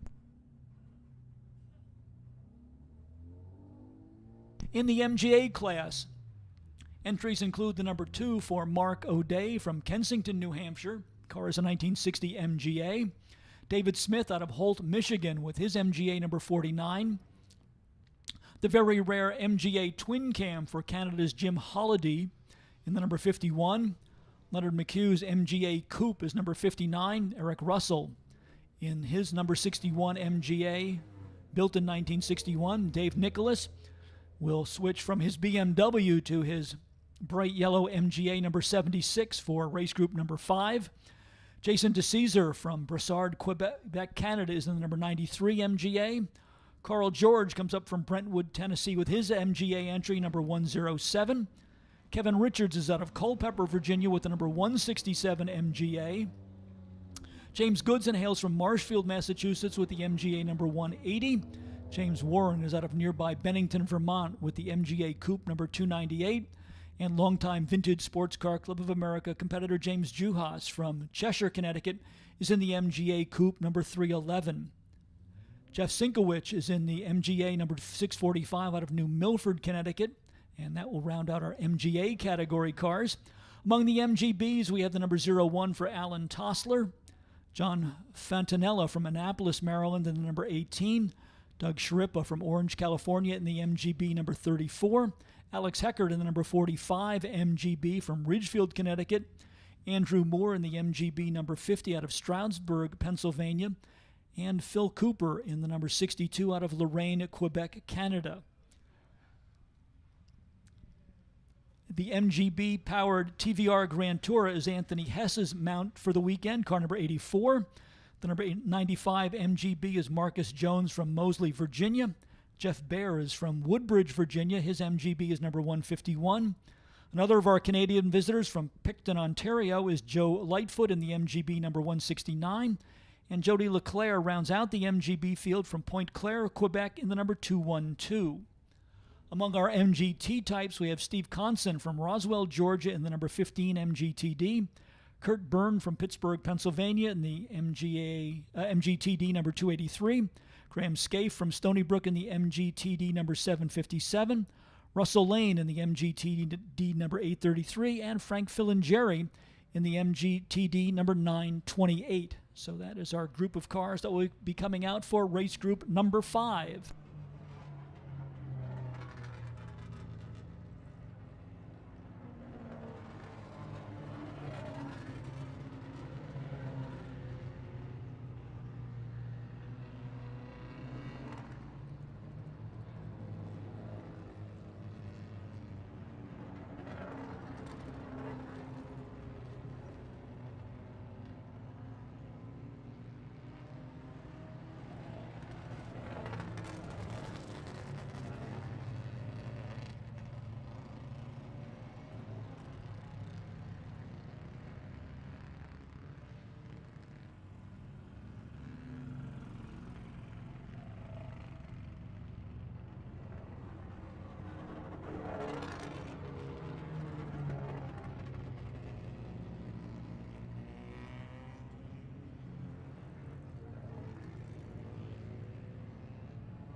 Number 84 is the TVR Grand Tourer with the MGA.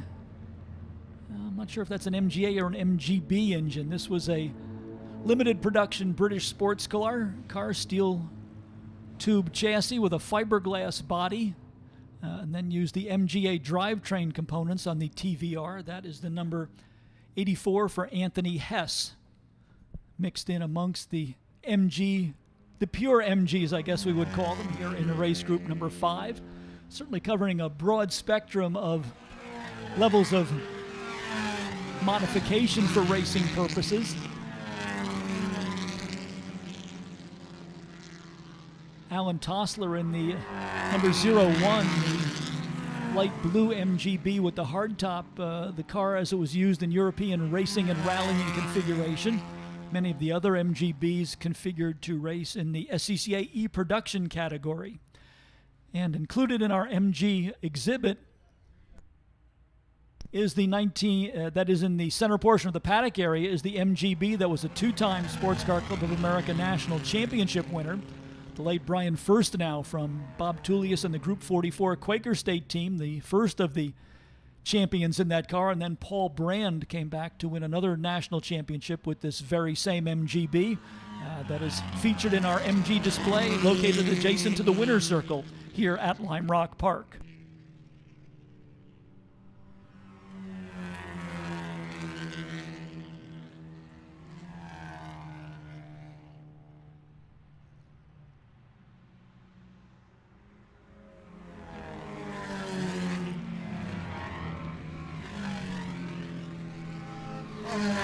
The number 95 MGB for Marcus Jones out of Moseley, Virginia. That is the black MGB with the gold trim headed down into turn number 1. A good example of what the early MGBs in SCCA racing looked like, with that single hoop roll bar behind the driver.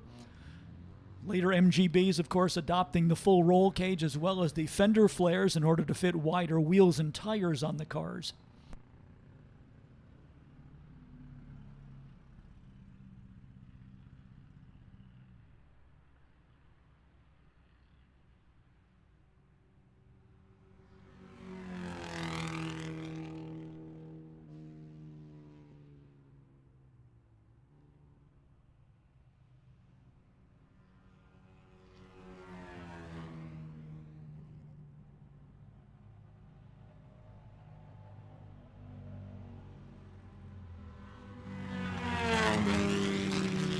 Looks like it might be a short day for the 212 of Jody Leclerc, one of our visitors from Quebec. Well, the car was a popular attraction in yesterday's parade from Lime Rock Park to the Falls Village Street Festival, but it looks as though the number 212 is going to have a short day and is now headed back to the paddock area.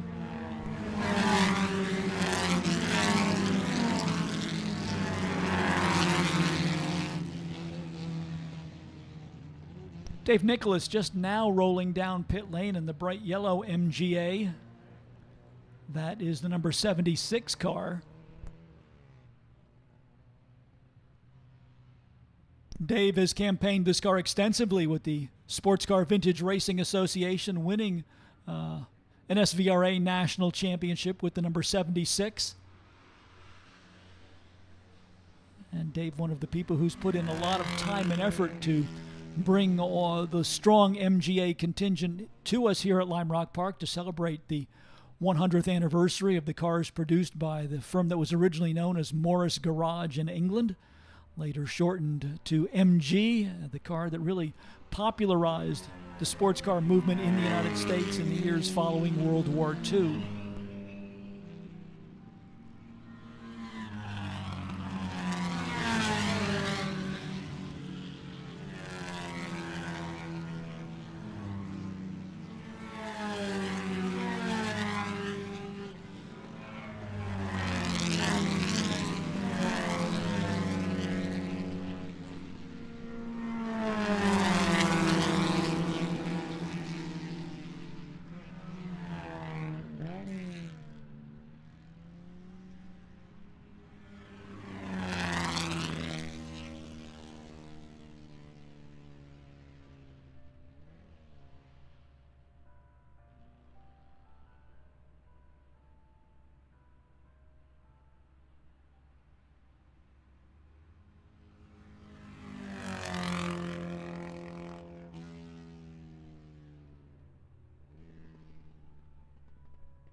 Doug Sharippa's MGB right now leading the way in this first of two practice sessions for the MGs that are featured this weekend.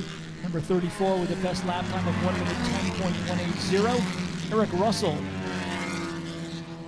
And Marcus Jones now going to the top of the charts with the MGB number 95, 1 minute 9.633. Doug Sharippa now second quickest in the 34, 1 minute 10.180. Eric Russell in the number 61, fourth quickest, 1 minute 10.215. And the MGB Roadster for Phil Cooper, number 62, currently fifth quickest at 1 minute 10.382. So, first of the top two cars, MGBs, then Eric Russell in 61, that is an MGA, third quickest. And then back to MGBs for the car that is fifth quickest, that's Phil Cooper. Alan Tossler's MGB with the hard top, the number 01, at 1 minute 11 point. Let's see, they just changed the scoring here to show Tossler at the top of the charts in the 01, now getting down to a 1 minute 8.038. So time starting to pick up here among our MG competitors as we work our way through the first of two practice sessions for the cars in race group number 5, our all MG event, featured throughout the weekend here at the 41st edition of the Lime Rock Historics.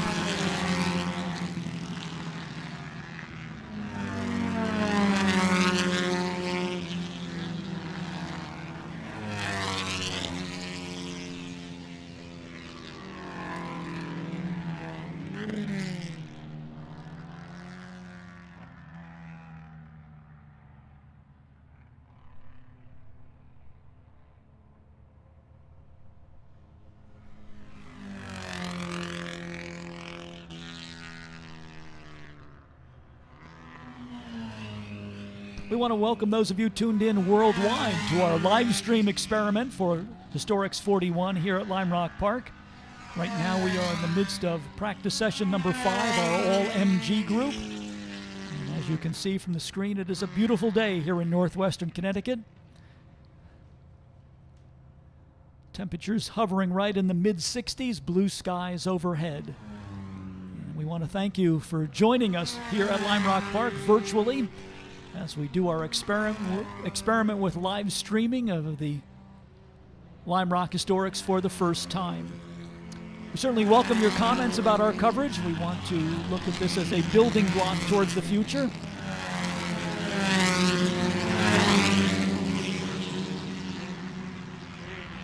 Dave Nicholas in the bright yellow number 76 headed down into turn number 1.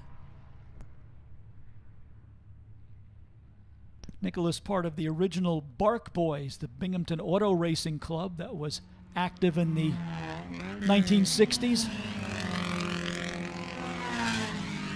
They have a great website if you're a fan of early SCCA road racing from the 1960s. Visit their worldwide website, which is www.barkboys, that's BARCBOYS.com. An extensive section on their racing adventures with a variety of MGs, as well as photographs from SCCA regional and national racing from all over the Northeast during the 1960s is on their website, which is, as we said, is www.barkboys.com.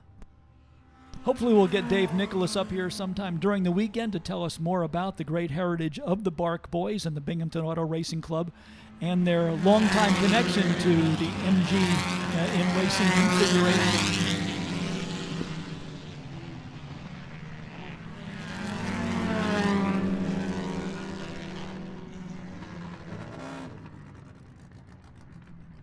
Alan Tossler still at the top of the charts, picking up the pace even more. Fast lap of the session now for Tossler in the number 01, the MGB with the hardtop in European racing configuration. Best lap time of 1 minute 6.367 for Alan Tossler, car number 01.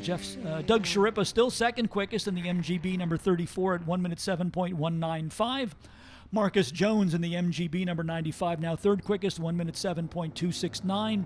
Jeff Bear's MGB now moves into the number 4 position at 1 minute 9.499. And Graham Scaife now rounding out the top 5, moving into the number 4 spot now with the very quick MGTD with the best lap time of 1 minute 8.969. Quite an impressive bit of speed from the MGTD of Graham Scaife, number 757, to be 4th overall with a car that dates all the way back to 1953. Andy Williams in the MG Midget now 4th quickest at 1 minute 9.499.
Dave Nicholas now making his presence felt, currently fourth quickest in the number 76 with a best lap of 1 minute 7.974 for the bright yellow MGA number 76. Alan Tossler still leading the way in the number 01 with a best lap time of 1 minute 6.367.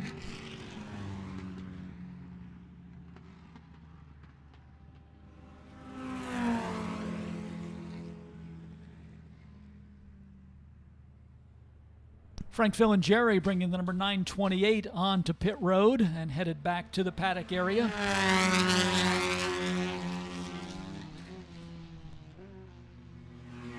For those of you who are recent arrivals here at the racetrack, we want to encourage you to pick up your information sheet for the weekend, including entry list, weekend schedule, as well as a map of the paddock area so you can find your favorite cars and drivers. That handy little flyer is available at the Lime Rock Park information booth located at the entrance to our midway area here at Lime Rock Park. And also, if you have your smartphone with you, to look around for the placards that have our QR code for your complimentary copy of the Lime Rock Daily Rev, our souvenir program in virtual form for the 41st edition of the Lime Rock Historics, with feature articles on MG, Formula Junior, and the Sports 2000 category, as well as other great information about all of the attractions here in the northwestern corner of Connecticut. So be sure to take your smartphone, scan your QR code for our complimentary copy of the virtual Daily Rev souvenir program for the 41st edition of the Lime Rock Historics.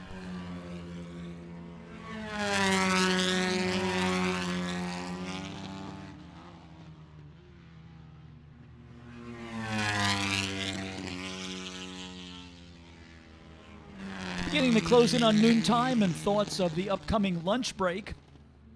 Hummel Brothers is the official hot dog of Lime Rock Park. They are made in nearby New Haven, Connecticut. Enjoy Hummel Brothers hot dogs at all of the Lime Rock Park concession stands. Try our famous piggyback dog, a quarter-pound Hummel Brothers hot dog with house-pulled barbecue pork, fresh coleslaw, and sweet pickle chips for only $8 at our Park Provisions locations, including the Lime Rock Cafe in the center portion of the paddock area. Hummel Brothers, the official hot dog of Lime Rock Park.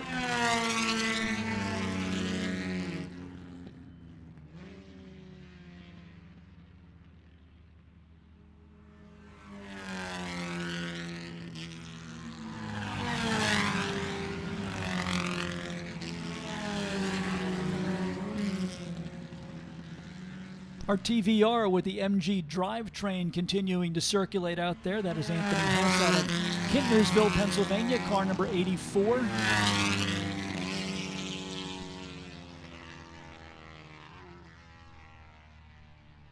The limited production TVR, a popular alternative for folks looking for an MG drivetrain.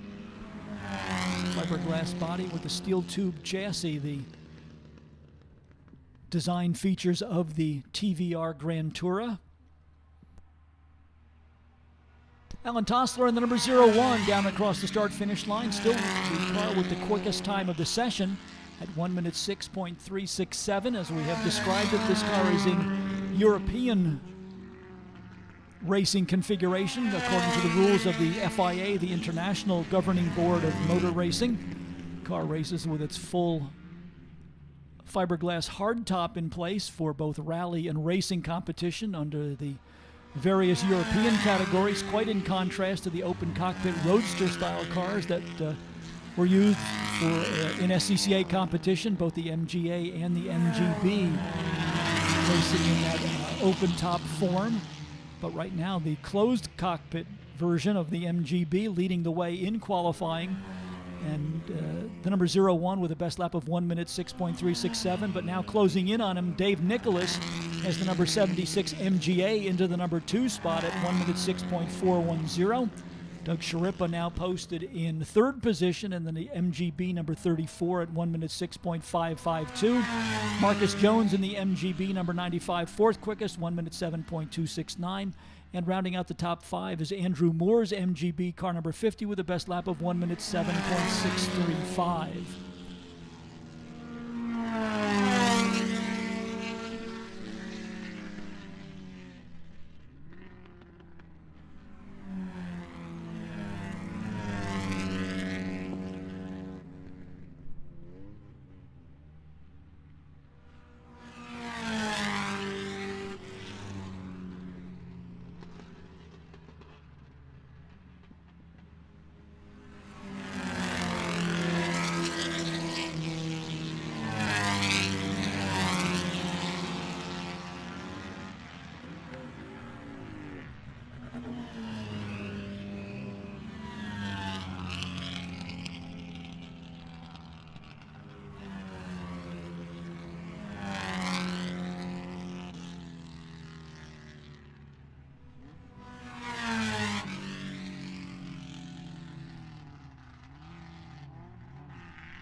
Several more cars making their way onto pit lane as we come to the closing stages of this first of two practice sessions for our MG Car Club group.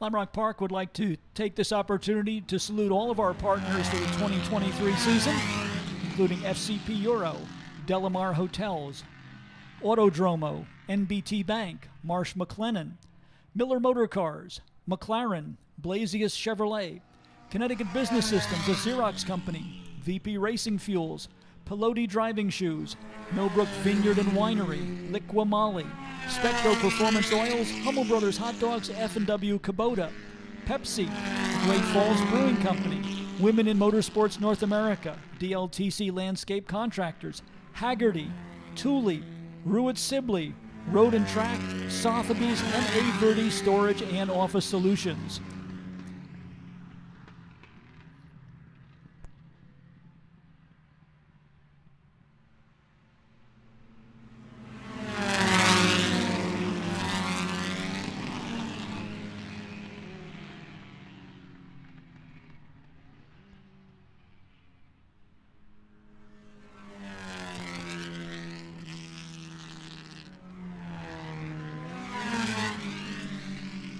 On the racetrack, you'll see tailgating, weaving in and out of traffic, and speeding. That's where that kind of driving belongs. Do that on the street and you'll get noticed too, and ticketed by Connecticut law enforcement. Drive sober, buckle up, and slow down. We want you to arrive alive. This message brought to you by the Arrive Alive Coalition.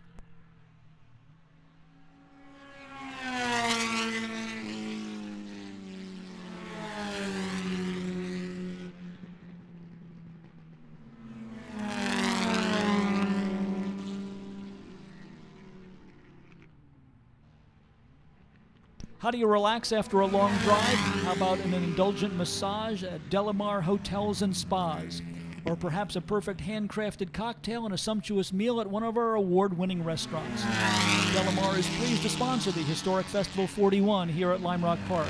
We invite you to come relax with us in Greenwich, Southport, West Hartford, or Traverse City, Michigan, and experience the distinctive charm and hospitality synonymous with the Delamar name. Checkered flag is out for our MGA group. They will head back to the paddock area to return for their second practice session later on during today's schedule. And that will bring us to race group number 6 up next.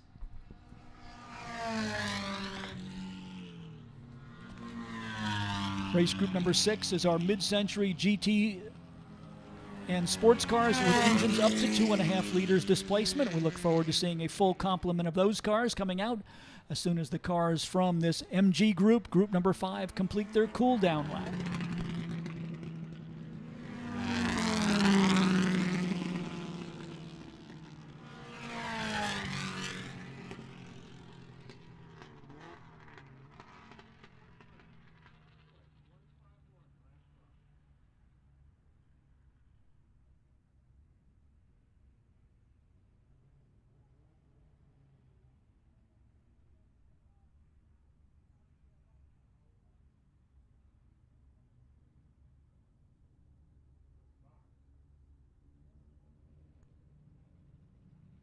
All in all, a good session for our MG contingent. A number of cars coming on to pit lane during the course of the session, but overall a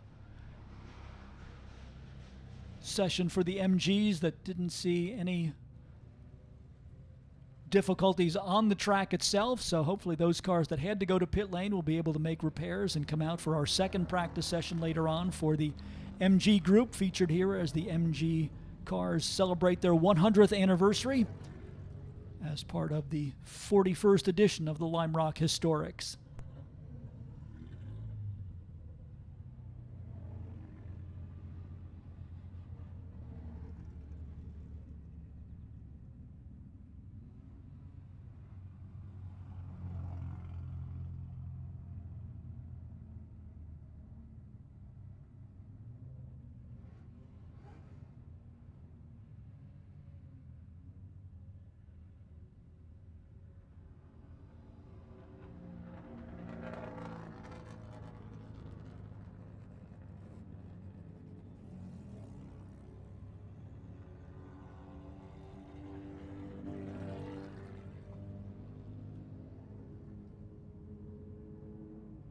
Cars for race group number 6.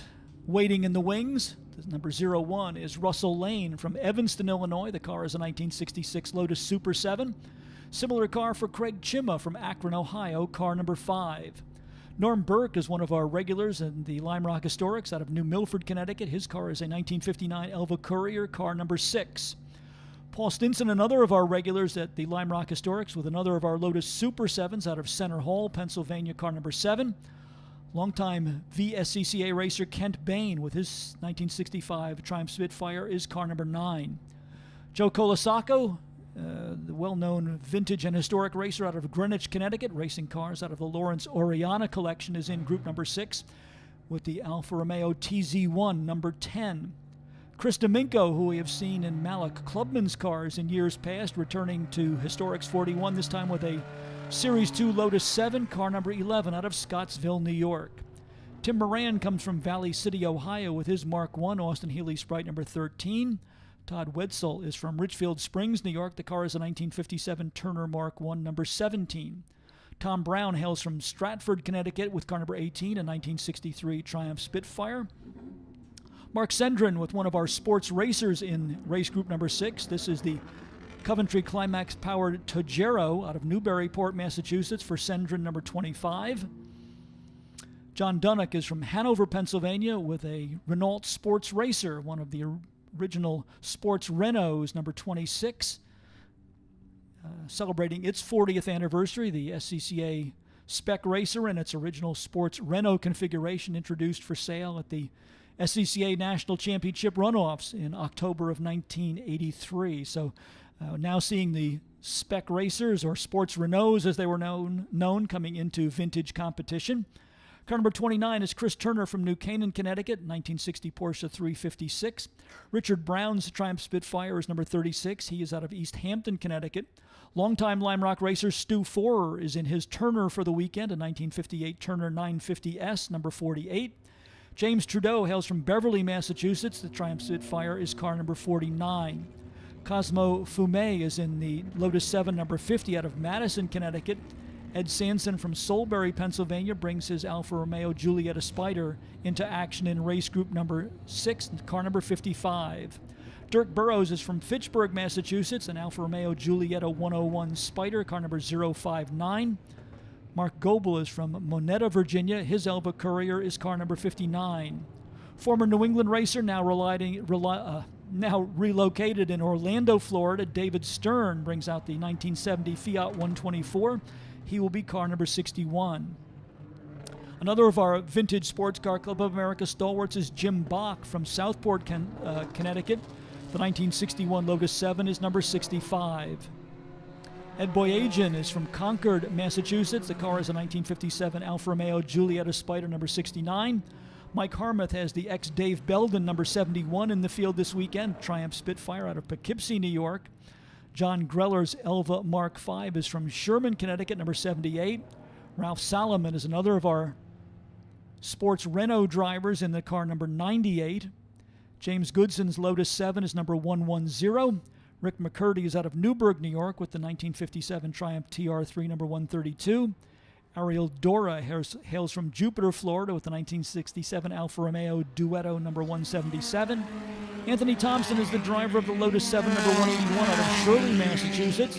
Dave Gusack, another of our strong runners in the Triumph Spitfire number 188 from Stratford, Connecticut. Lexi Barlow is the driver of the number 208, a 1960 Turner. Carl Whitney brings back another of the former Dave Belden racing cars, a Mark IX Lotus, number 215 out of Pepperell, Massachusetts. Bradley Price, who will be making a special presentation on behalf of Autodromo here on Monday, is in action this weekend with his Alfa Romeo Giulietta Spider out of Piermont, New York, car number 227. James Stein's Porsche 356 is number 358. Robert White comes all the way from Palos Verdes Peninsula, California with his Elva Courier number 411. Richard Odgers is in the +4 Morgan number 659. And Kevin Goslin rounds out the cars competing in group number 6 with his Triumph Spitfire from Fairfield, Connecticut, car number 901.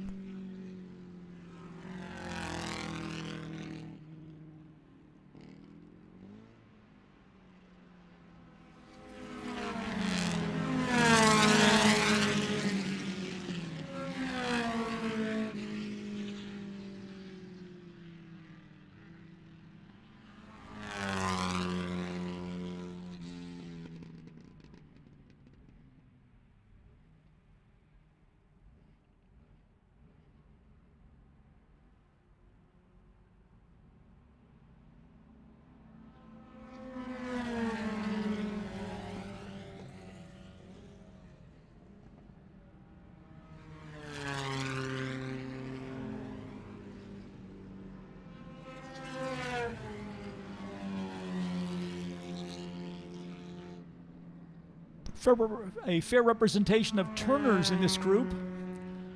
Turner, another of the limited production British sports cars where they took a popular power plant like the 948cc four-cylinder engine that was in the Austin Hilly Sprite, put it into a slightly lighter package, tube frame chassis again with fiberglass bodywork for the Turners and the Elva Couriers. The Turner, the car that helped get Skip Barber's racing career started back in the late 1950s.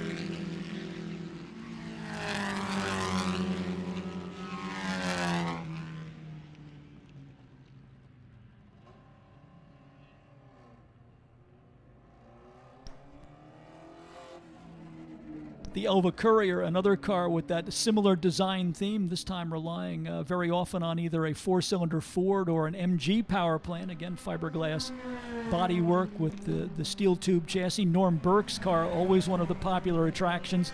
That is car number 6. Second Elva Courier for Robert White, car number 411 in our field here in race group number 6.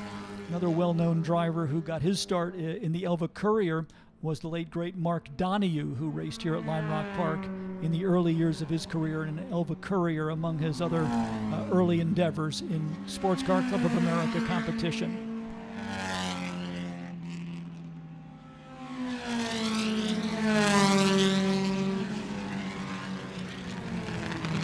Mike Harmuth just going by the start-finish line in the red number 71, the former Dave Belden Triumph Spitfire.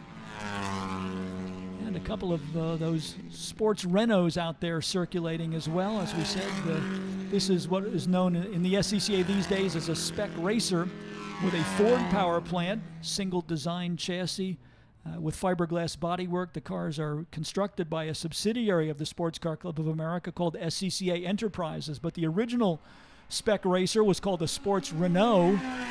The American Motors Corporation, in partnership with the French manufacturer Renault, designed and built these cars. Four-cylinder Renault power plant located behind the driver in the number 67 car.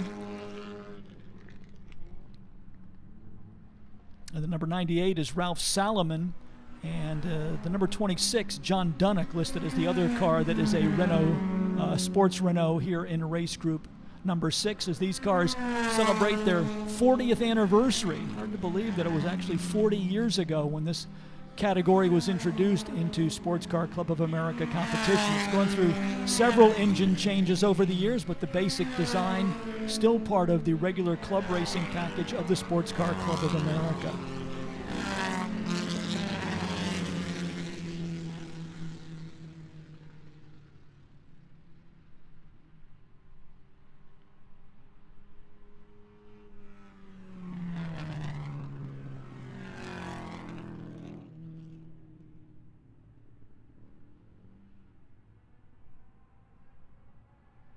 Bright yellow car headed down towards the start-finish stripe right now is the number 10 automobile. That is Joe Colasaco. The car is a 1963 Alfa Romeo TZ1.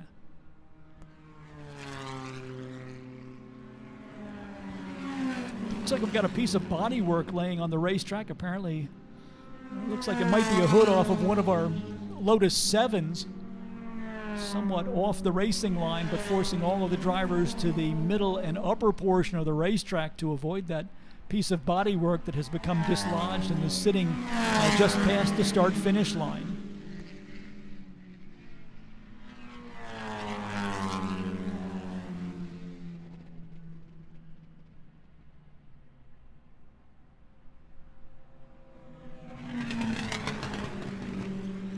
Debris flag being displayed from the start-finish lines, that all of the drivers are aware that there's some body work laying on the racetrack, and so they can adjust their approach to turn number 1 accordingly.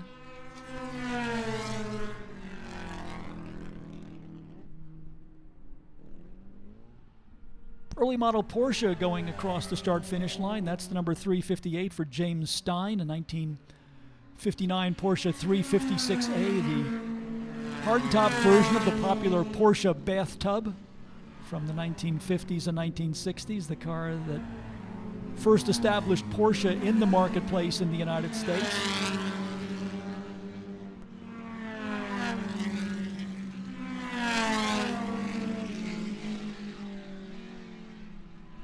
Fast time of the session so far to Dave Gusak in the number 188. That is the 1963 Triumph Spitfire with the best lap time of 1 minute 4.104. Joe Colasacco second quickest in the number 10 Alfa Romeo at 1 minute 4.195. First of the Lotus 7s is in the number 3 position. That is Paul Stinson, number 7, with the best lap of 1 minute 4.714.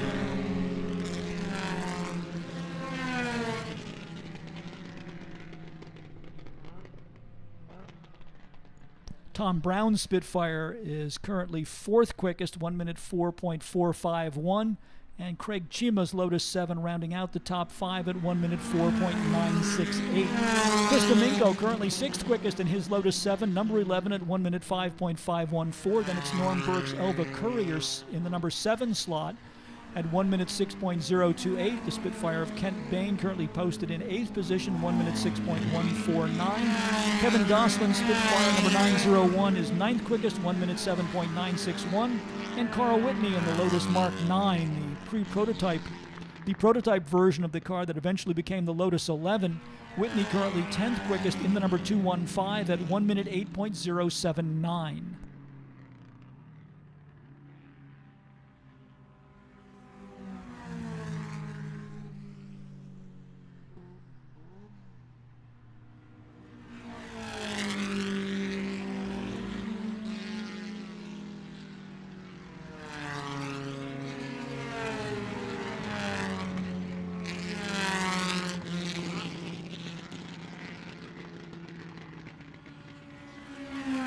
We're going to dispatch a couple of our safety vehicles to retrieve that piece of bodywork that has been laying along the start-finish line. We don't want to send anybody out there unprotected, so what we'll do is we'll roll 2 of our safety vehicles, display a white flag at the downhill corner to indicate to the drivers that there are slow-moving vehicles on the racetrack. And then we can use the second vehicle out there to cover for somebody who will get out of the lead vehicle to retrieve that bodywork, and then they'll pull back onto pit road, and we should be able to go back to green flag conditions.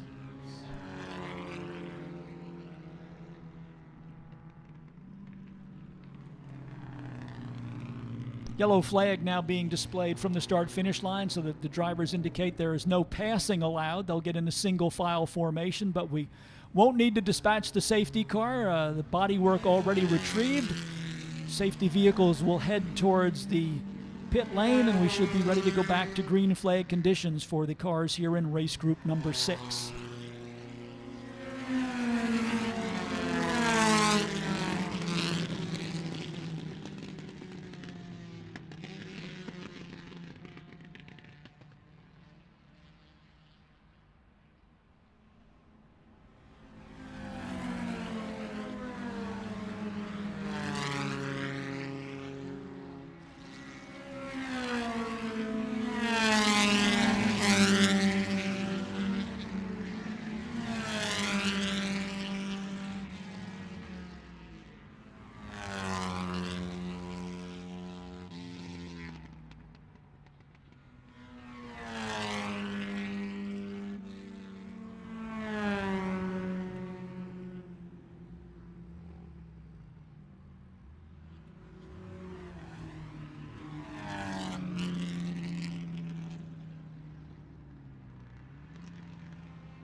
Dave Gusak continuing to lead the way here as we work our way through the first of 2 practice sessions for the cars in group number 6. Still leading the way at 1 minute 4.104, just 9 thousandths of a second behind. No, Joe Colasacco just changed things up. Colasacco had been shown in second. He's now the first driver to get down into the 1 minute 3 second range. 1 minute 3.702 for Colasacco. Craig Chima moving his Lotus 7 now into the number 2 slot. That's car number 5. Also in the 1 minute 3 second bracket at 1 minute 3.987. All of that bumps Dave Gusak in the number 188 down to third, 1 minute 4.104. Then it's Tom Brown's entry. The number 18 car is currently in the 4th position, 1 minute 4.451. And Paul Stinson now rounds out the top 5 with his number 7 Lotus Super 7 at 1 minute 4.714.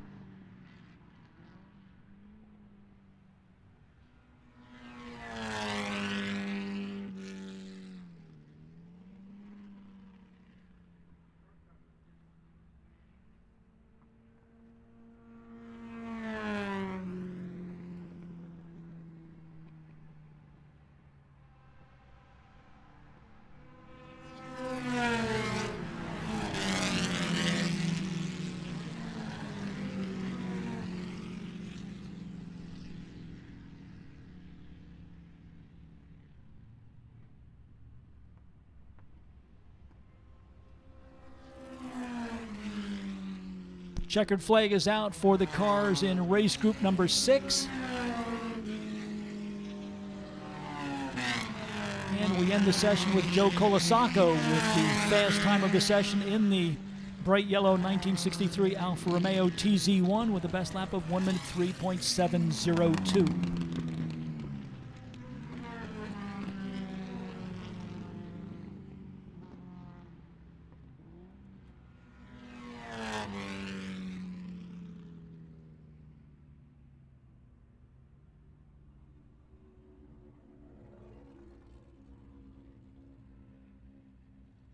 A little bit of track cleanup as we dispatch our safety fleet to retrieve one of the cars that came to a stop in the outer portion of the S's. Hopefully that, again, will be a simple tow-in, and we will be able to move right into race group number 7 and their first practice session of the day.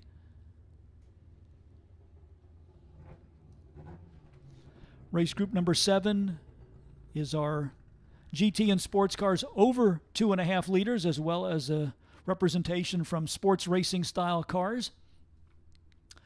Michael Rowan is in car number 25 in group number 7. This is a 1961 Aston Martin DB4. John Wood is in the Porsche 911 number 36 out of Dalton, Massachusetts. David Porter, who we saw earlier in his Lotus Cortina, now comes out with a Ford Escort RS 1600 number 58 for group number 7. Mike Taradash in the TVR Vixen number 92 is next on the entry list, running in the GT category. Also in the GT class, we have Ted Ganios in the Porsche 911 number 97. Randall Smalley out of Ocean Ridge, Florida in the Aston Martin DB4 number 177. Then among our sports racing cars, we have Sharon Adelman in the Ginetta G4 number 3. Michael Lawton's Alfa Romeo Spider number 4 out of Harvard, Massachusetts. Mark Gregory in the Mazda Miata number 07. Hervé Park in another of the front-engine Ginettas, number 11. Ed Meadow-Man's Porsche 914 from Snowmass Village, Colorado is car number 19. John Einhorn is in the former Glory Racing Austin Healey 3000 out of New Haven, Connecticut, number 26.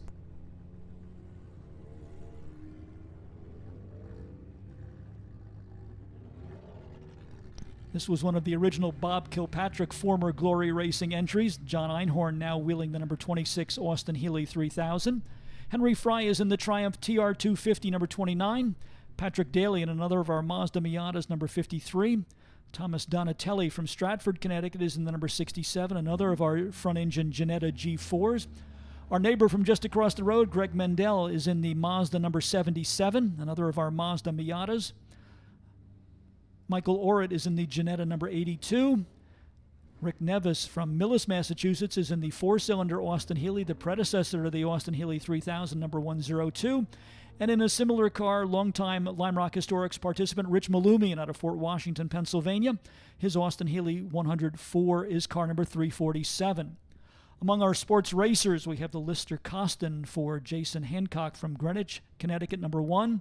Nathan Thompson is in the Lotus 23 out of Dallas, Texas, number 02. The wide-bodied Devon Special for Martin Hosek will be number 39. Laurent Fumet is in the mid-engine Ginetta. This is car number 41, the Ginetta G16. Kurt Uzbe's Lotus 23 is number 42. The beautiful Brabham BT8 sports racer for Dan Chapman out of New Braunfels, Texas is number 52. Graham Adelman, the second half of the Adelman family entry in this event out of Free Union, Virginia, is in the Lotus 23, number 54. Joe Blacker in the second of the BT8 Brabhams is number 61. Charles Borden drives the one-of-a-kind Ford Falcon-powered Filson Special, number 123 from Scarsdale, New York.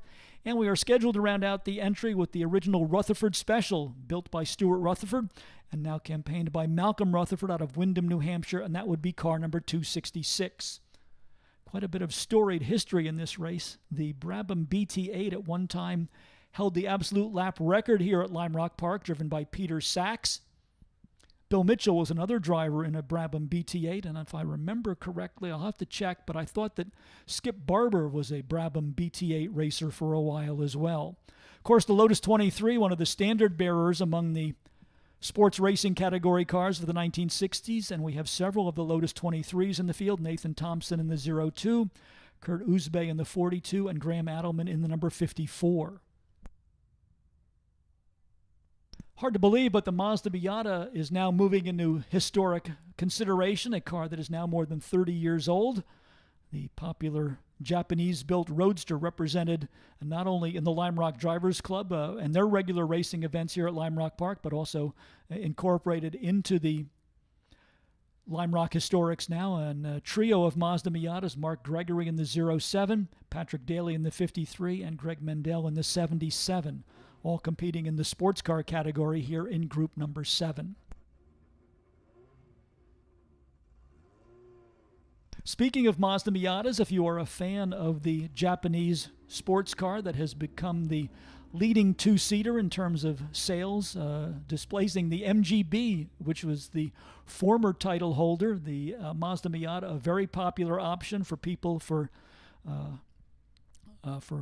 use as both a touring and racing car. We're going to have a special event honoring the Mazda Miatas just now in the formation stages. It's going to be called MiataCon, a convention of all things Mazda, two-seaters, Mazda Miata, as well as the MX-5 models will be represented here at MiataCon coming up at the end of October. As we said, the plan's just now coming together for that, but you can follow more information on the development of the new event here at Lime Rock Park by visiting our worldwide website, www.limerock.com.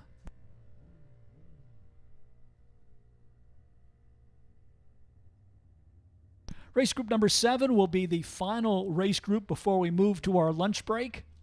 Cars for race group number 7 scheduled to be on track at 12:30, so we should see those cars appearing momentarily. This session will extend until 12:50.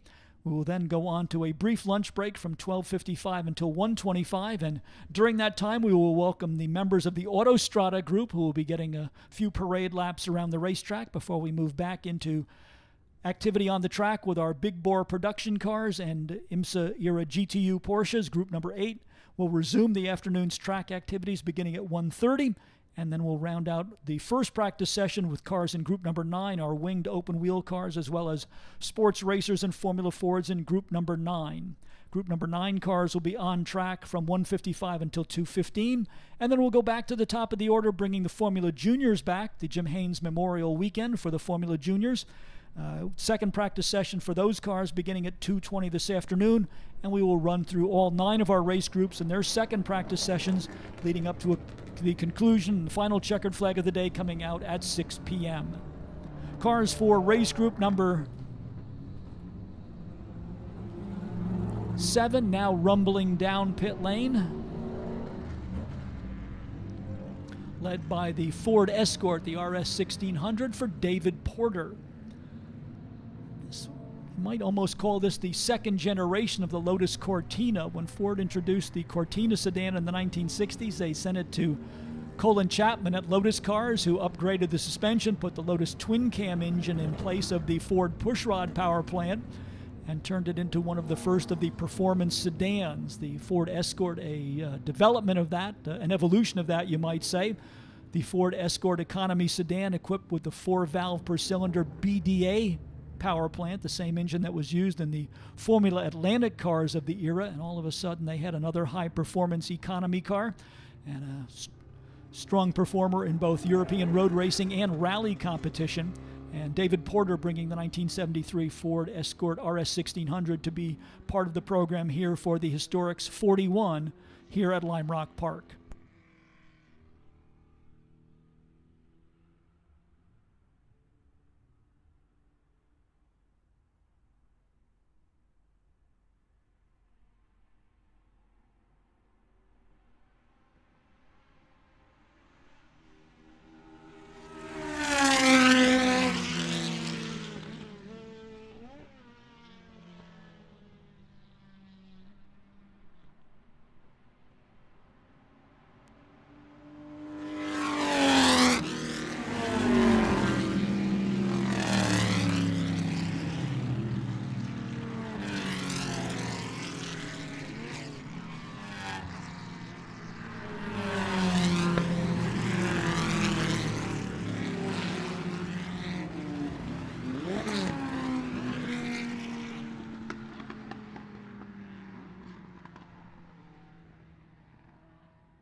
Our pair of Aston Martins in tandem formation going down into turn number 1. These are the Aston Martin DB4s.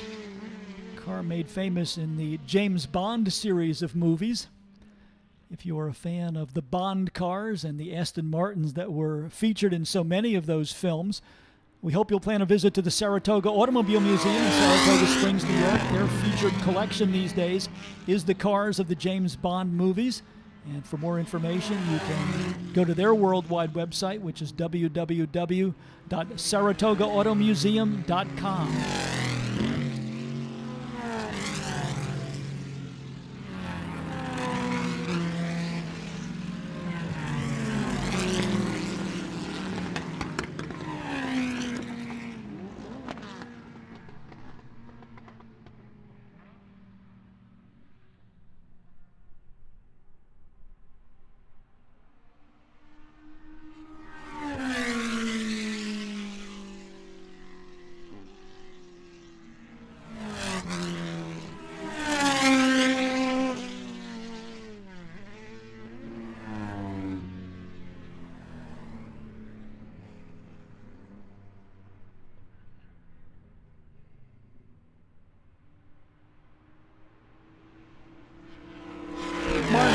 With the big V8 powered wide body Devon Special leading Charles Borden down into turn number 1.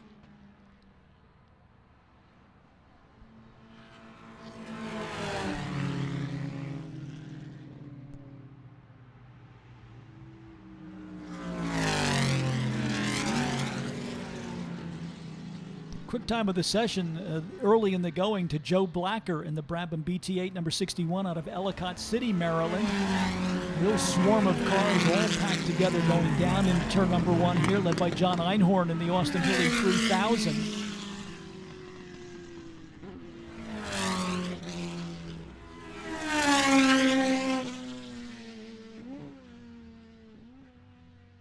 Ford BDA-powered Escort going down into turn number 1. David Porter's car, one of the cars that's going to be featured tomorrow in something we're going to call the Sounds of Lime Rock, where we will assemble about 15 different cars, have them go around one at a time and just soak in the magnificent sound produced by the various engine configurations. So we hope that you will be back with us for that tomorrow. The Sounds of Lime Rock coming up tomorrow during the Saturday lunch break.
Stuart Rutherford out there now, or Malcolm Rutherford, I should say, the second-generation driver of the Rutherford Special.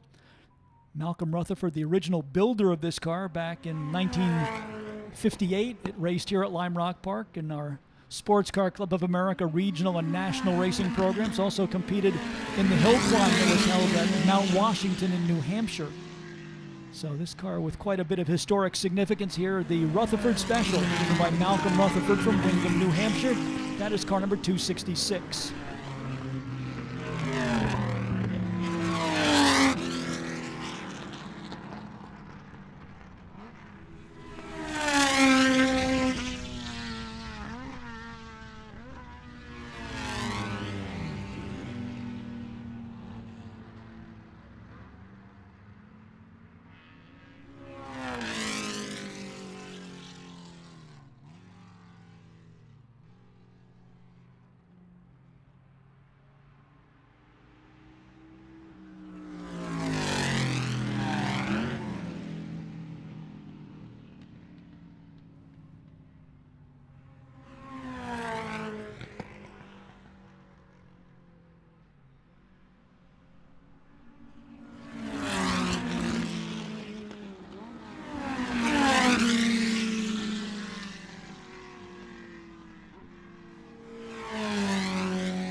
Joe Blacker still with the fast time of the session. Brabham BT8 number 61. Somebody going straight down the escape road in a cloud of smoke there.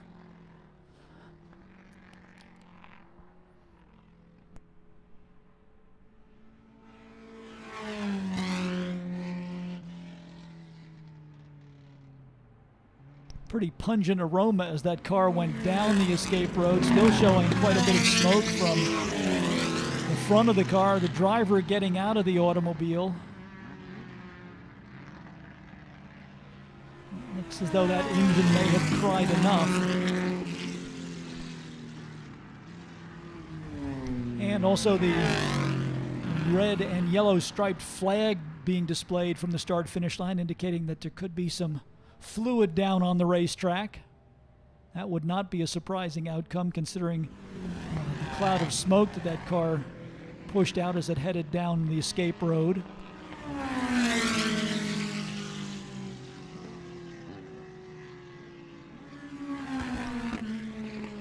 Not sure, but that might be the Rutherford Special. We'll wait for a confirmation on that, but in any case, one car taking to the escape road down in turn number one. Meanwhile, one of our Alpha Duettos headed back to the paddock area. Car made famous by Dustin Hoffman in the movie The Graduate, and then raced here at Lime Rock quite successfully by Rick Pocock out of Massachusetts in our North Atlantic Road Racing Championships many years back. Behind Joe Blacker, currently second quickest is Nathan Thompson in the number 02. That is a Lotus 23, best lap time of 1 minute 1.295. Number 58, third quickest. That is David Porter in the Ford Escort with a best lap of 1 minute 1.429. Graham Adelman, fourth quickest in the Lotus 23, number 54 at 1 minute 1.454, and Martin Hosek in the V8 powered Devon widebody number 39 rounds out the top five at 1 minute 2.436. We should say that Joe Blacker is the first driver to get below the 1 minute mark, now at 59.576, the best lap for the BT8 Brabham.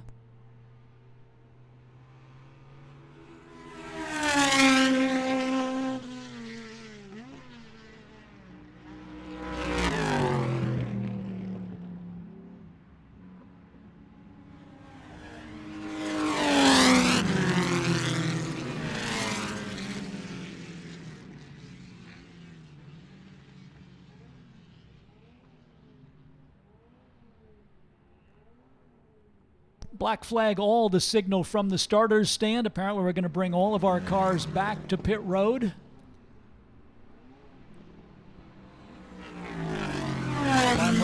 Safety vehicles on their way down towards turn number 1 to retrieve the car that came to a stop down there. So we should bring all of our cars back onto pit road. Hopefully, again, a quick turnaround, and we'll be able to get these cars back to continue their first of 2 practice sessions. But we do want to attend to the car that's down in turn number 1, and we'll try and get a confirmation on the ID. We think it might be the Malcolm Rutherford number 266 that had that engine problem down, going down into the turn number 1 braking zone.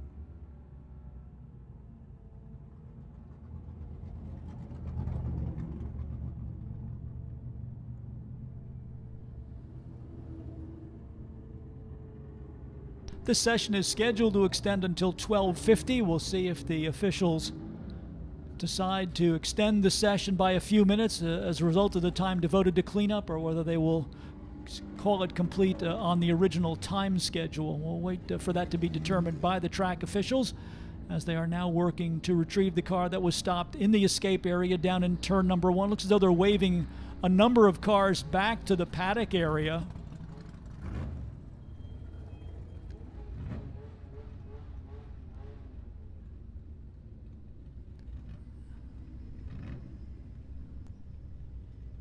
Looks like a number of cars have decided that with the few minutes remaining, they are not going to continue the session, but we do have a lineup of cars ready to go out once the session is resumed. Car number 19 that we didn't get a good look at earlier is an original 289 cubic inch Shelby Cobra, part of the practice session.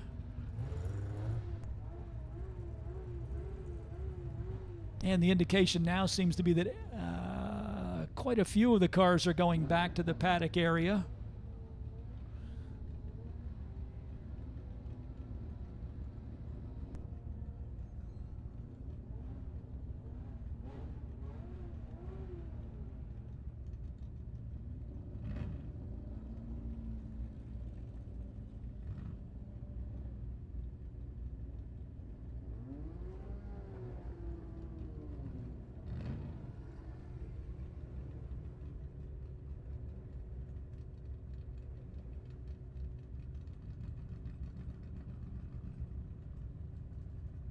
It's nice to see Charles Borden getting a good run out of the Ford Falcon-powered Filson Special. That car had a new engine built for it not too long ago, and they had some teething problems. But the car certainly seems to be performing well today. That's the number 123. Car originally built by an oval track midget owner by the name of Filson down on Long Island for the United States Auto Club Road Racing Series of the late 1950s. By the time the car was finished, the series had dissolved, and so it sat for many years before Charles Borden revived it for VSCCA competition with its unique inline 6-cylinder Ford Falcon engine.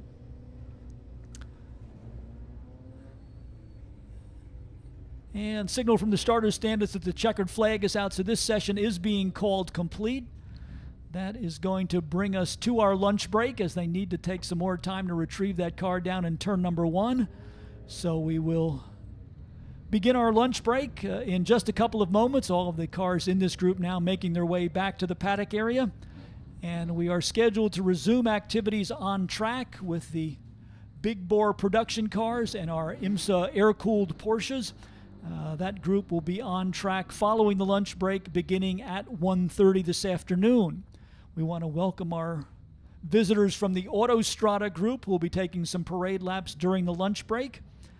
And for those of you tuned in on our experiment in live streaming, we want to thank you for joining us. We're going to take a little bit of a break from the commentary now, And we will be back with you from the top of the tower to introduce the cars for race group number 8 at about 1:25 this afternoon.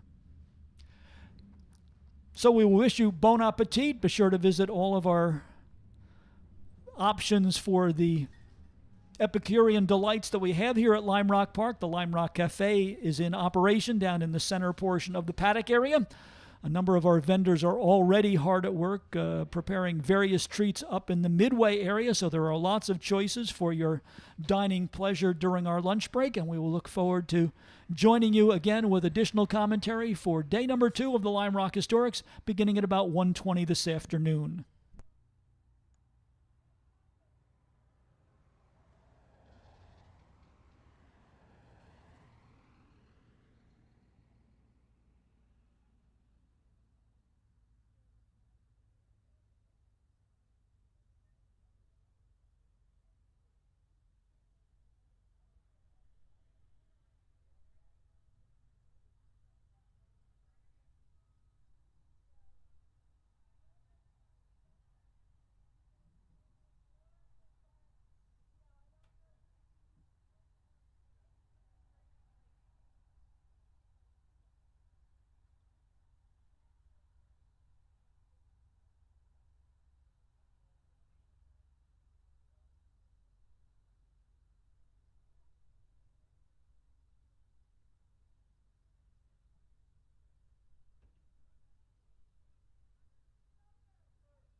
Good afternoon, ladies and gentlemen. Welcome to those of you who are afternoon arrivals with us here at Lime Rock Park. We are starting to hear the movement of cars in the background, getting ready to continue our afternoon of practice sessions.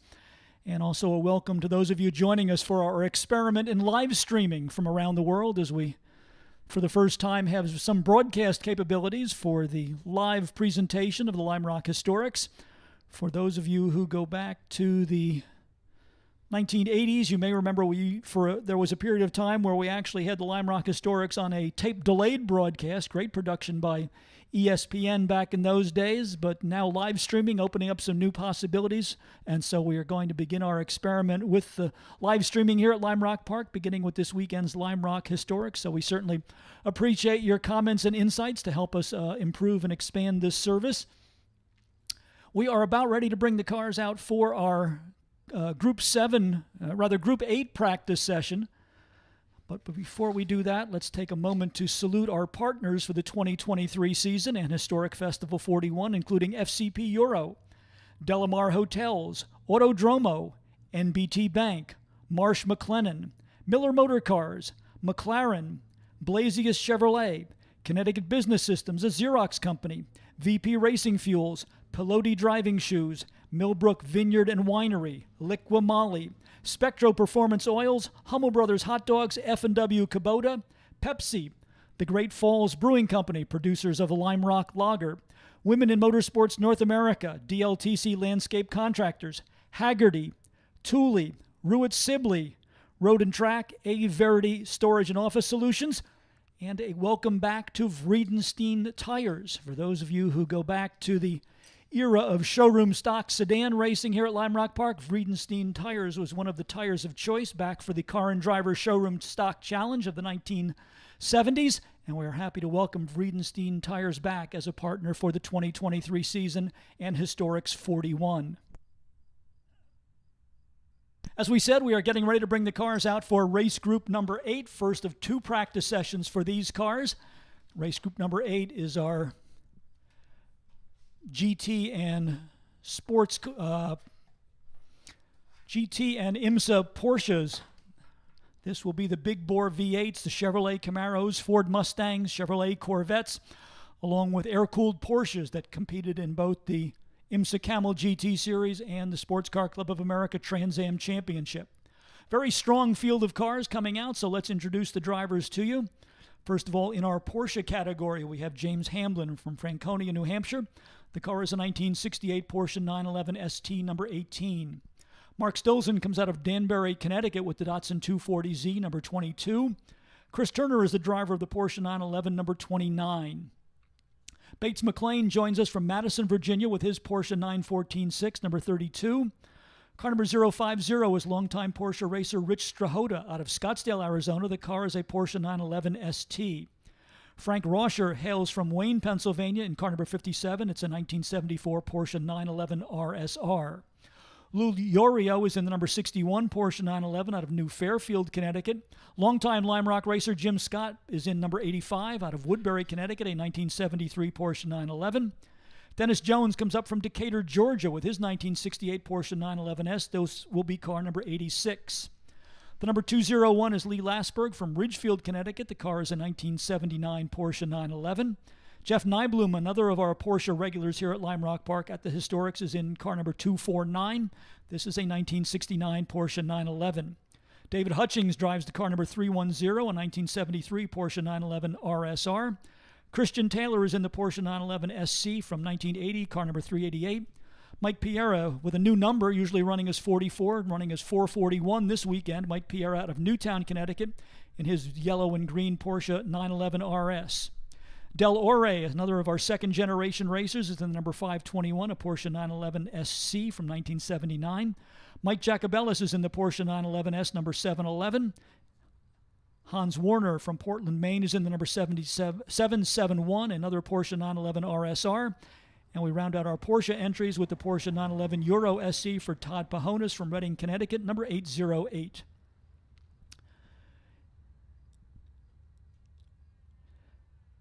John DeSantis is the driver of the 1965 Ford Mustang Notchback number 9. Martin Hosek is in the Chevrolet Corvette number 39. This is a C3 Corvette, a 1978 Chevrolet Corvette for Hosek. Don Jacobs out of Birdsboro, Pennsylvania, drives the Porsche 914-6, number 151. And Joe Viola is in the Datsun 240Z, car number 262. Tom Cotter, the well-known author and barn find hunter out of Davidson, North Carolina, is in the number 2 Chevrolet Corvette, a 1964 Chevrolet Stingray Roadster. Gary Wonder is in the number 6 1969 Porsche Z28.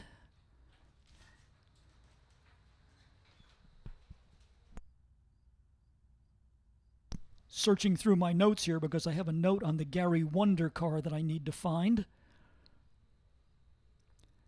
Gary Wonder is originally listed as the number 63. This is Greg Pickett's second ever race car, a Chevrolet Camaro Z28 for Gary Wonder.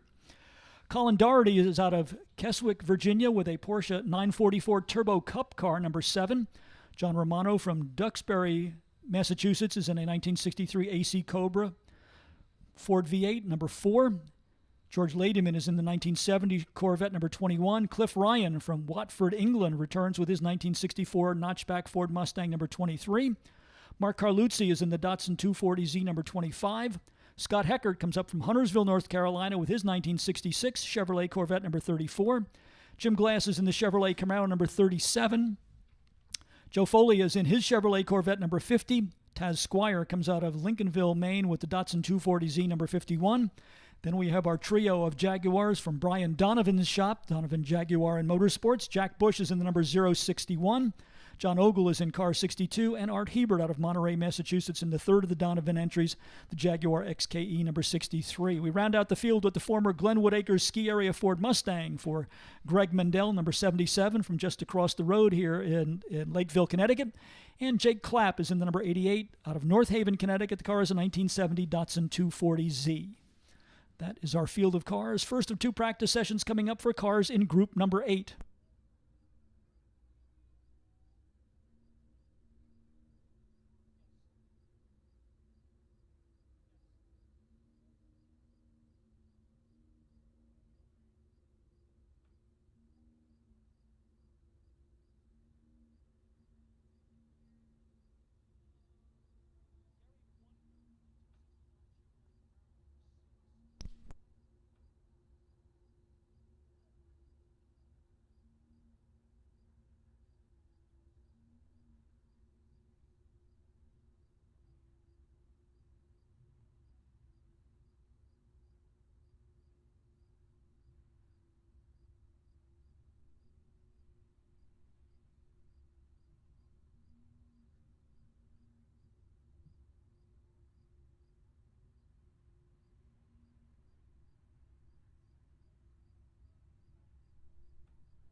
One of the cars of interest in this group will be Colin Doherty in the Porsche Turbo Cup car, Porsche 944. The Porsche Turbo Cup was not run in the United States, but it was a series that was run in Canada.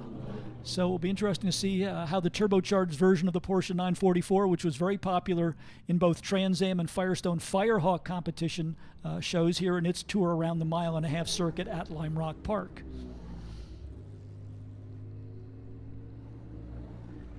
As usual, a strong array of air-cooled Porsches from the IMSA era coming out to be part of this contingent here in race group number 8. Mike Piera just rolling down pit lane in the number 44 familiar orange and rather yellow and green Porsche 911.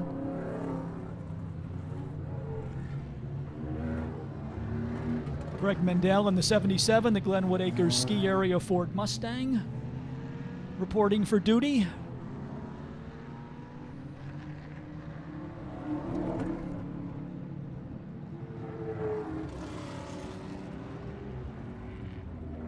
Porsche 914-6 in IMSA GTU category trim. The black car just now rolling out onto the racetrack. There is the Rothmans number 7 car. The Porsche 944 Turbo. That's the black Porsche 944 just now rolling out onto the Sam Posey straightaway. Shortly will come into your view as the car goes through Big Bend and then heads towards the infield spectator hillside area in the S's. So we'll give the cars a couple of laps to get up to speed and then start to pass along some of the times from this practice and qualifying session to you.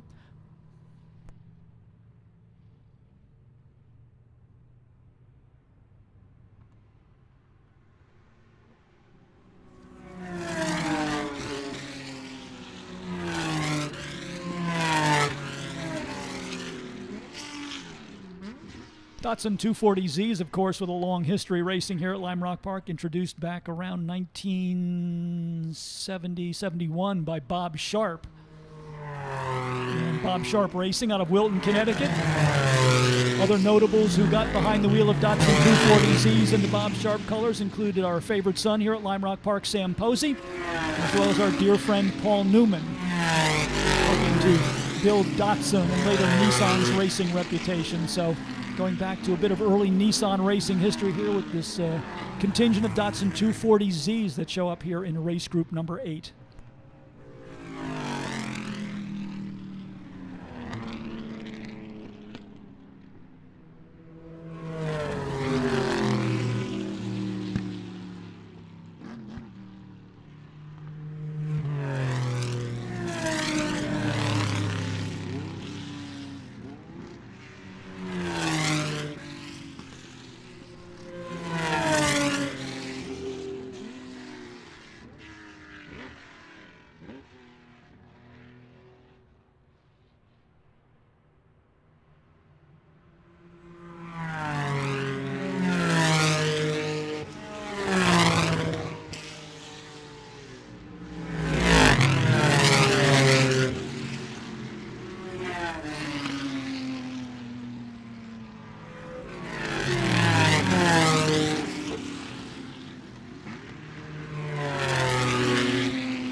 Cars reported on track for this session.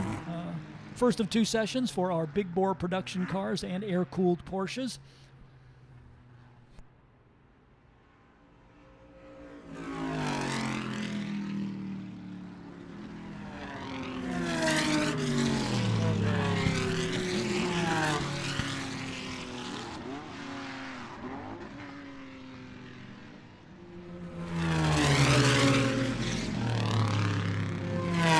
Black Chevrolet Camaro going down into turn number 1 with the number 63 on the side, actually number 6 on today's program. That is Gary Wonder out of Folsom, California. That's Greg Pickett's Chevrolet Camaro that was Pickett's second ever racing car before he went on to bigger and better things in both the Trans Am Series and IMSA competition. Black flag from the starter's stand, so we have got somebody off course. And it looks as though we will dispatch our fleet of cleanup vehicles, bring the remainder of the field back to pit lane. From our vantage point here at the top of the start-finish building, we don't have anything within our field of vision showing that there might be a problem, although, as we saw earlier this morning, those of you from the infield hillside area may actually get a better view of the short chute where the cars come out of the S's and come out of the big bend and head towards the S's. Sometimes we have a car go off there and kind of slide down that little bit of a banking, and with the number of transporters that are parked, there we see a car stop now. That looks like the Porsche 914 just on the inside of the entry to the S's. So they will try and retrieve that car as quickly as possible so we can go back to green flag practice and qualifying for the cars here in group number 8. As we started to say, sometimes a car will slide off course on the short chute, and with all of the transporters and their various awnings there, we really don't have a good look at that part of the racetrack anymore. So those of you up on the hillside are actually better informed than we are sometimes about incidents that take place out there on the racetrack here at Lime Rock Park. We do again want to take a moment to welcome our worldwide viewers joining us for our experiment in live streaming here. We have a camera placed at the base of the Liqui-Moly Bridge, focusing up the start-finish line, and up the Sam Posey straightaway. So we hope that you are enjoying a visual as well as an audio tour of the 41st edition of the Lime Rock Historics. And as you can see from the picture being transmitted over the internet, it is a beautiful day for motorsports here in northwestern Connecticut. Sunny skies, a couple of puffy white clouds, temperatures hovering right in the mid-70s. And that is the forecast throughout the weekend. In fact, the possibility that will get a bit warmer by the time we come to the grand finale here on Monday.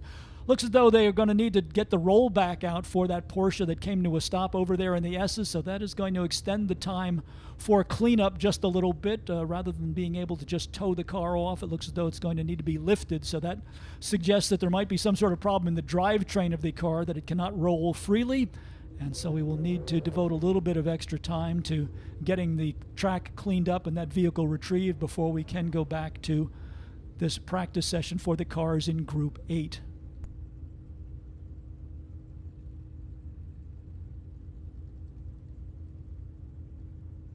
Well, short day for Tom Cotter. He's already taking the silver Corvette Roadster back to the paddock area.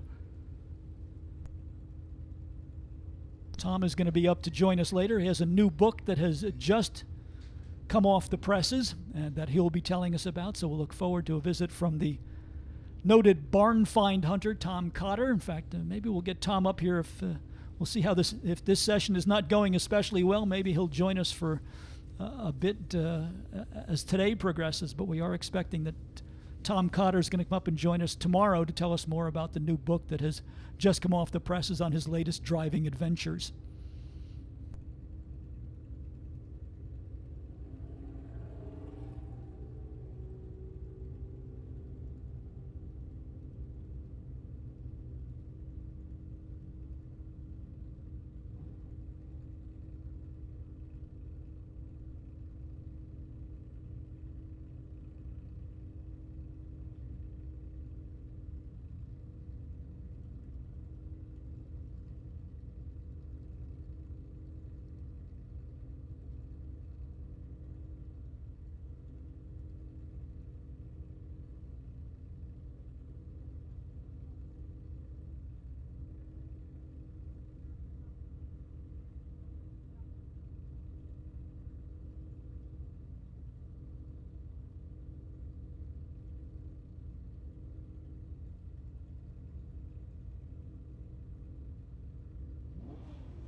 Unfortunately, with the low ground clearance on these cars, as you can see, if you're watching from the infield, they've had to take the air dam off the front of the car in order to start to get it up onto the rollback. You can't, with the low ground clearance of these cars, you can't get too steep of an angle without the car bottoming out and doing more damage. So they need to be very mindful of that, and they certainly are, as our safety crews are familiar with dealing with these kinds of situations, but it does extend the time it takes in order to retrieve a car so that we can go back to green flag conditions on the racetrack.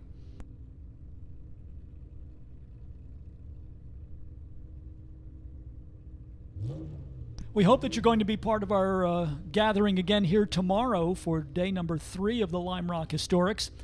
And if you are going to be back with us, we hope that you'll sign up for one of our guided tours of the paddock area presented by the members of the Vintage Sports Car Club of America. They are made available free of charge, and they'll take you behind the scenes on all the happenings at the Lime Rock Historics. Stop by the information tent here on Saturday at 11 or 2 tomorrow and join the paddock tours presented by the Vintage Sports Car Club of America.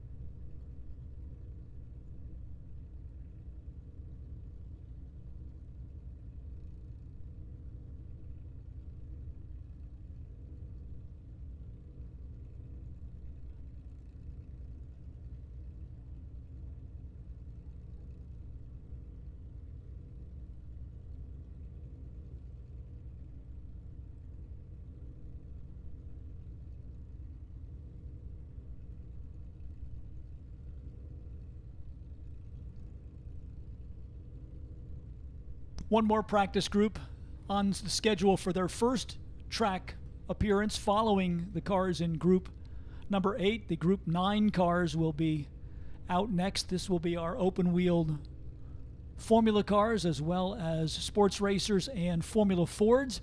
And then we'll go back to the top of the order. Second and final track appearance of the day coming up for the Jim Haynes Memorial Formula Juniors at 2:20. Vintage Sports 2000 cars at 2:45. 1940s wraparound era cars at 3:10. Under 2.5 liter sedans will be on track from 3:35 until 3:55. Our MG group will be on track at 4 o'clock. 4:25, the second and final practice session for the mid-century GT and sports cars under 2 liters. Similar cars with engine displacements over 2,000 cc's on track for their second appearance at 4:50. Then the cars that are currently out there awaiting the resumption of their session will have their second practice session at 5:15. And final session of the day will be the second session for the winged Formula cars as well as sports racers and Formula Fords, and they are scheduled to take us right up to our 6 p.m. curfew. So that is the schedule for the remainder of the day as we work our way through what we're calling day number 3 of the Lime Rock Historics. Day number 2, I should say. We actually kicked things off yesterday evening with a parade that started here at the racetrack and continued through the scenic highways and byways of northwestern Connecticut to conclude in the Village Green in Falls Village, Connecticut, where there was a great street festival, an opportunity to see many of the cars up close for the first time. So we are thankful to the local authorities who provide so much cooperation to allow us to do that unusual parade of race cars and show cars every year here to kick off the Lime Rock Historics. Of course, we go to full racing tomorrow. This is the qualifying day for all of our competitors in the Lime Rock Historics. Then Sunday, the big Sunday in the Park Concours d'Elegance and Gathering of the Marks. And then our grand finale, day number 5 of the Lime Rock Historics, coming up here on Labor Day Monday. Green flag is the signal, ready to resume track activity for the cars in race group number 8.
As the cars get back up to speed, Martin Hosek in the Chevrolet Corvette with the fast time thus far in the session at 1 minute, .550 for the number 39.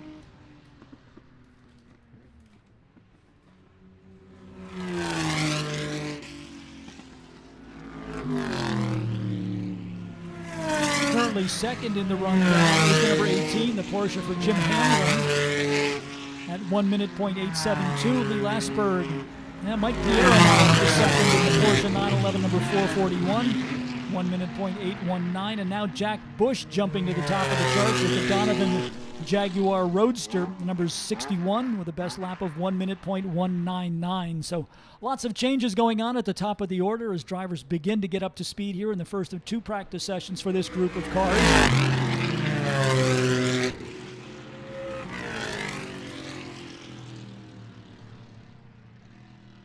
Jack Bush, as we said, currently with the fast time of 1 minute .199. Martin Hosek second, quickest 1 minute .550. Mike Piera's Porsche at 1 minute .89 is third in the rundown. Fourth to Jim Hamlin in the number 18 Porsche at 1 minute .872. And Lee Lasberg rounds out the top 5 in the number 201 Porsche at 1 minute .998.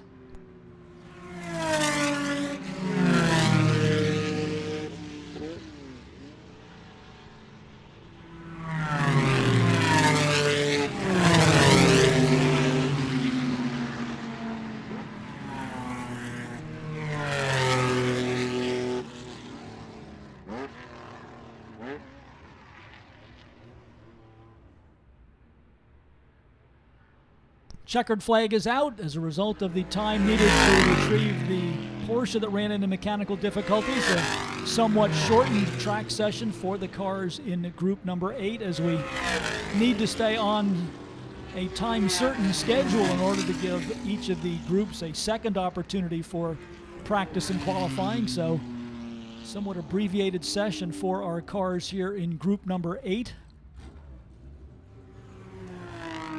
Right at the end of the session, Jim Hamlin getting down to 59.621 to move to the number 1 position here for Brandon Rice in the first of 2 practice sessions for these cars.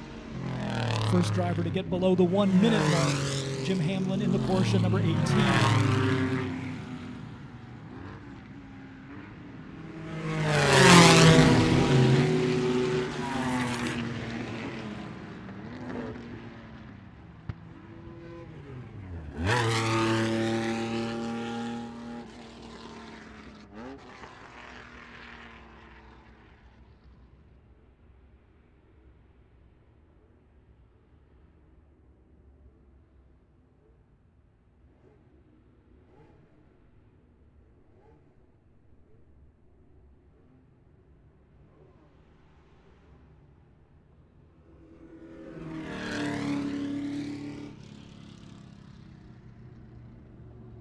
Cars for race group number 9 waiting in the wings. This will be our fastest group to appear this weekend. Open wheel Formula Atlantic cars, 2-liter European sports racers, and Formula Fords all lining up for our final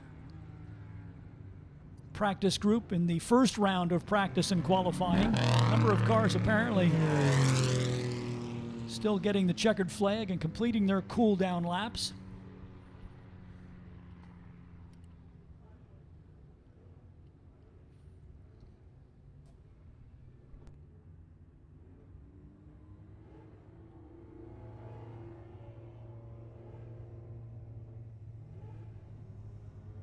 Well, we've got a minute. We'd also like to extend a warm welcome to the Autostrada group from Westport and Joel Molinari, who enjoyed some parade laps during our lunch break today in a variety of their fine European automobiles. So welcome to everybody joining us from Autostrada in Westport.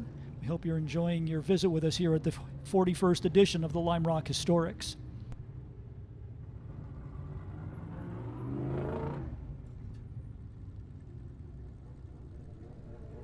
Let's preview the cars in race group number 9.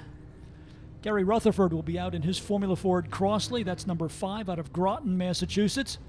Also in a Formula Ford specification car is John Hearn from New Bern, North Carolina. This is a 1977 Hawk DL17, number 7. Frank Del Vecchio, who raced in the first ever Formula Ford race here at Lime Rock Park back in May of 1969, rejoins us this weekend with his familiar number 13 Van Diemen Formula Ford out of Trumbull, Connecticut. Jim McNichol is also in a Van Diemen RF81. This is car number 17.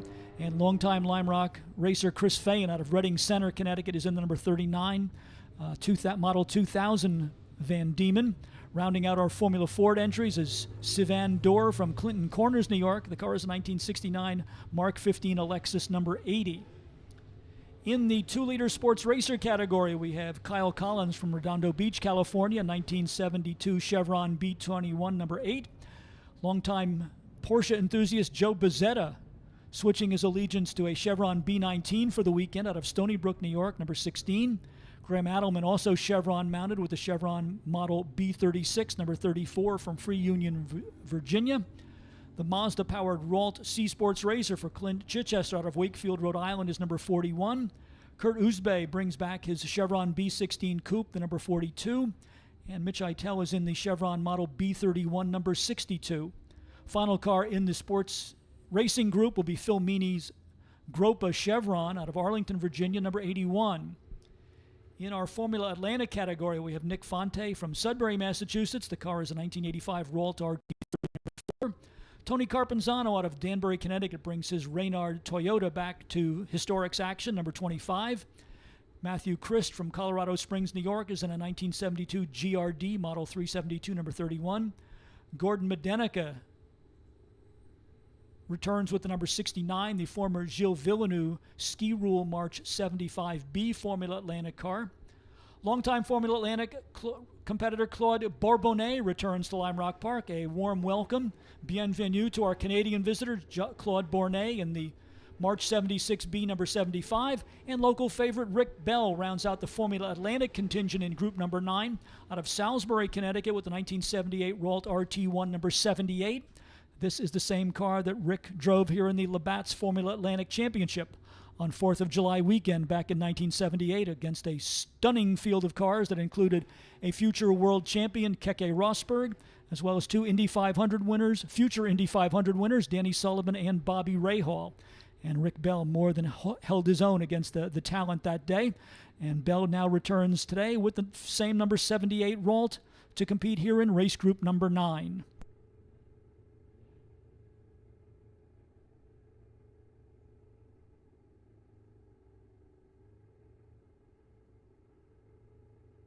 If you're wondering about the technical difference between the 2-liter sports racers and the Sports 2000 cars that we saw earlier, basically the chassis design is very similar, but the engine specifications are quite different. The 2-liter sports racers have purpose-built racing engines in them, whereas the Sports 2000 cars, which we saw earlier, basically race with a stock specification 2000cc single overhead cam Ford engine. So a bit more available in the horsepower department for our 2-liter competitors in the sports car group that comes out here in race group number 9. Part of the contingent of cars that competed in the European 2-liter sports car championship, as well as in the European endurance racing classics like the thousands kilometers of the Nürburgring and the 24 hours of Le Mans. We also welcome back our Formula Ford competitors, single-seat open-wheel racing cars, powered by a stock specification 1600cc Ford power plant. This has been a popular open-wheel training ground for drivers over the years, and Formula Ford-style cars for many years used here at Lime Rock Park as the primary instructional vehicle by the Skip Barber Racing School. Winged Formula Atlantics for many years were the absolute lap record holders here at Lime Rock Park, and we expect to see these cars flirting with sub-50-second lap times once they get the cars properly up to speed.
Cars in group number 9 will take several laps to get everything up to operating temperature. Then we should see the lap time start to come down, so we'll give the cars a few more laps to get their tires warmed up, get the drivers into the groove, and then we'll start to pass along lap time information for you.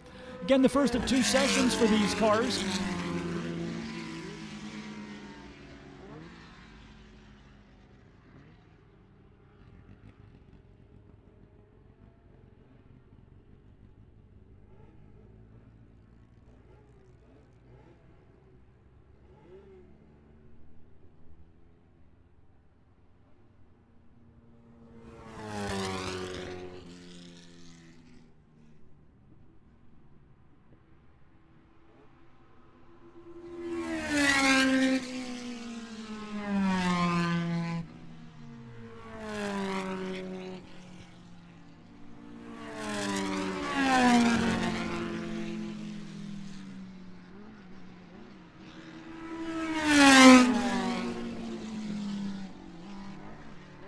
Mitch Eitel on the pace early, and the number 62 Chevron already at 1 minute .730.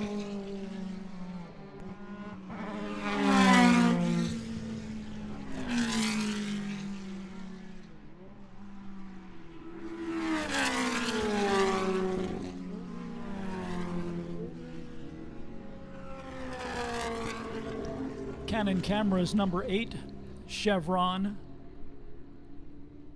That's Kyle Collins, Chevron B21, just exiting pit lane. Looks like Rick Bell in the 78 already headed for pit road.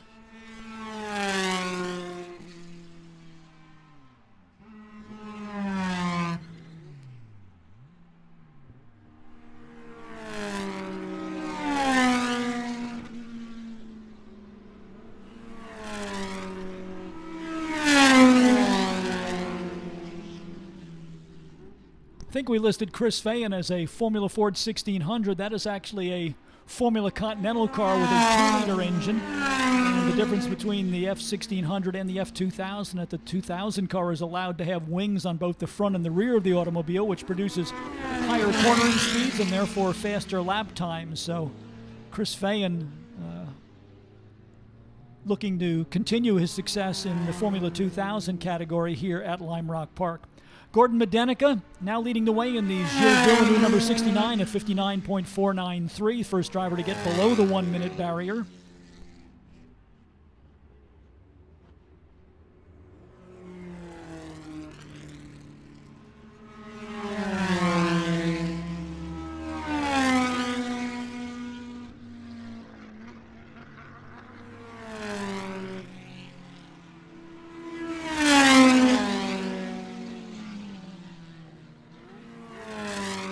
Tony Carpenzano starting to bring the lap times down. The number 25 car now moving to the top of the charts. The 1993 Toyota-powered Reynard with a best lap of 58.069.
Rick Bell back in action after a visit on pit lane. Now gets down to 56.446.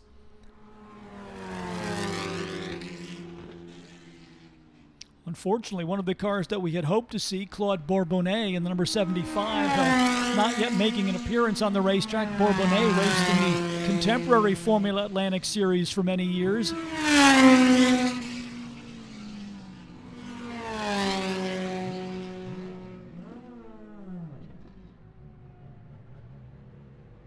Mazda-powered C Sports Racing Vault on pit road.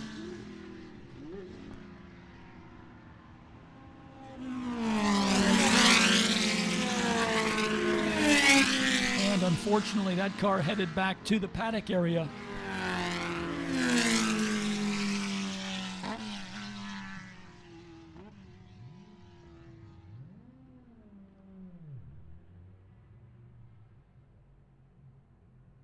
Rick Bell now down into the 55-second range, 55.705 for the number 78 Ralt RT1.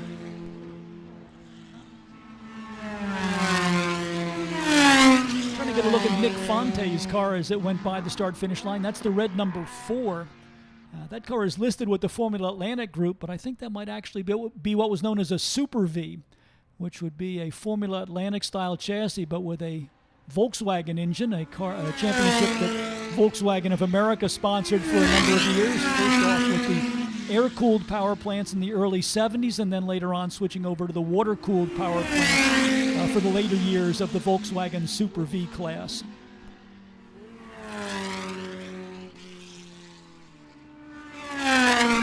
Bay just rolling down pit lane in the Chevron Coupe number 42.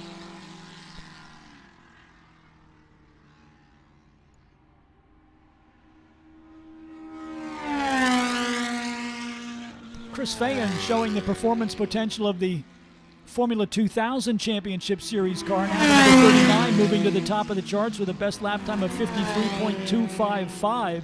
So he betters Rick Bell by more than a full second, and gets the number 39 car now down into the 53-second range to move to the top of the charts. That's Chris Fayen in the number 39. Rick Bell currently second quickest, 55.705. Mitch Eitel in the Chevron number 62, third quickest, 55.891. Tony Carpenzano, fourth quickest in the number 25 at 56.265. And Joe Bozzetta rounds out the top five. He's in another of the 2-liter Chevron sports racers. This is car number 16. Best lap time for Bozzetta, 57.464.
Through our practice times as they come in, quickest of the Formula Ford so far seems to be Jim McNichol in the number 17 Van Diemen at 1:0737. And the ageless Frank Del Vecchio currently second quickest among the Formula Fords at 1:03.315 in car number 13.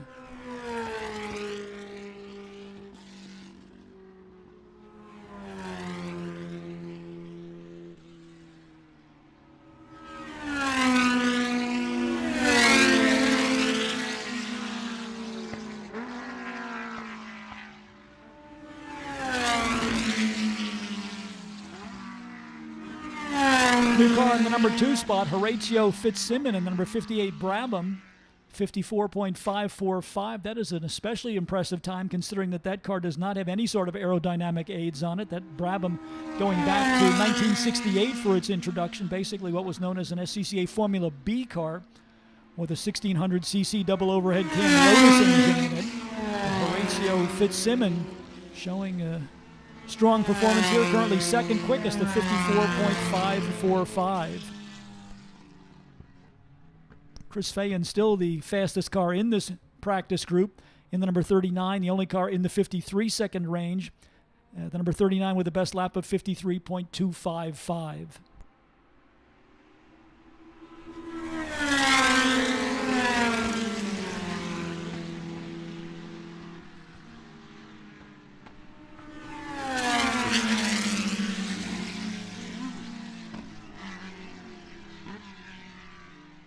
Two very evenly matched cars making their way through the S's. Rick Bell in the 78, and then Horatio Fitzsimmons in the number 58. Currently third and second, I should say, on the time trial chart here for the first of 2 practice sessions for the cars in race group number 9. Tony Carpenzano bringing the Reynard Toyota Formula Atlantic car on the pit road, the number 25 machine.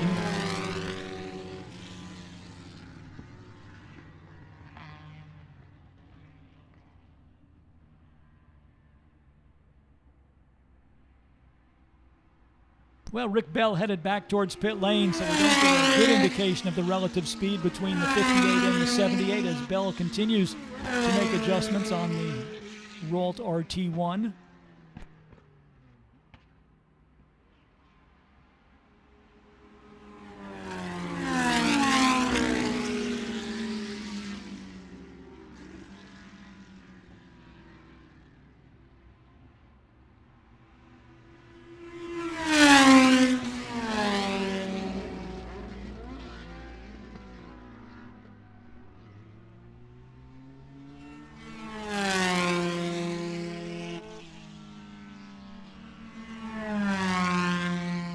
Chris Fayen not letting this session go by without a further effort. The number 39 car now down to the 52-second range.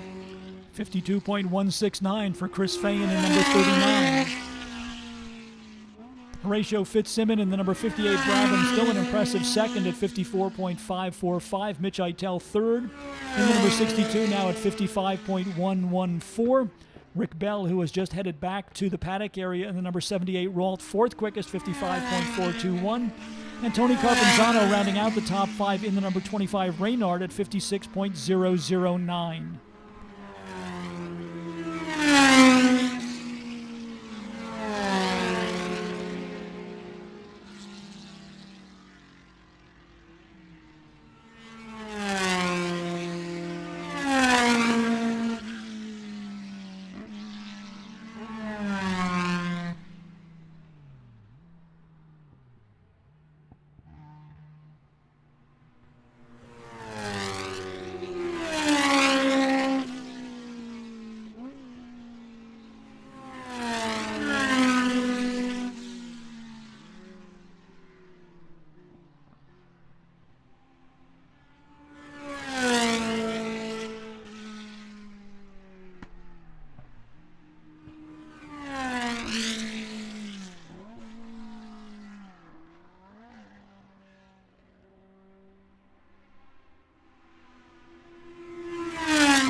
Chris Fayen continues to hold on to the top spot here in the first of two practice sessions for our cars in Group 9, our Formula Continental, Formula Atlantic, 2-liter sports racer, and Formula Ford category.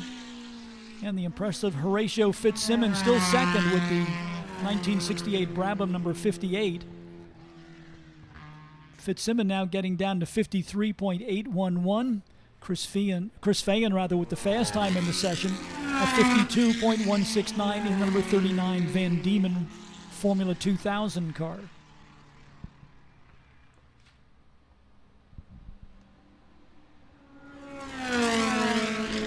checkered flag is out, marking the conclusion of the first practice session for the cars in race group number 9.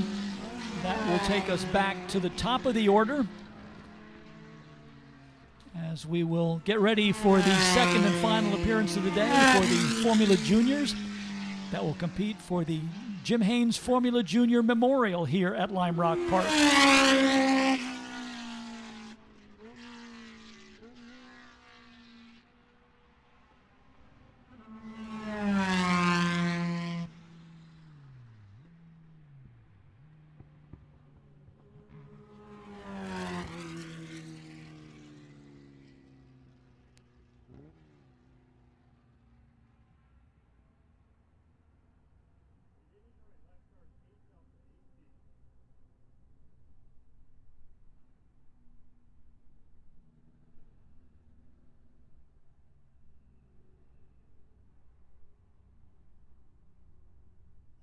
For those of you with us here at Lime Rock Park who would like to follow along with all of the timing and scoring information, we'll recommend it to you, as we did earlier today, that you look into getting a subscription to Race Monitor.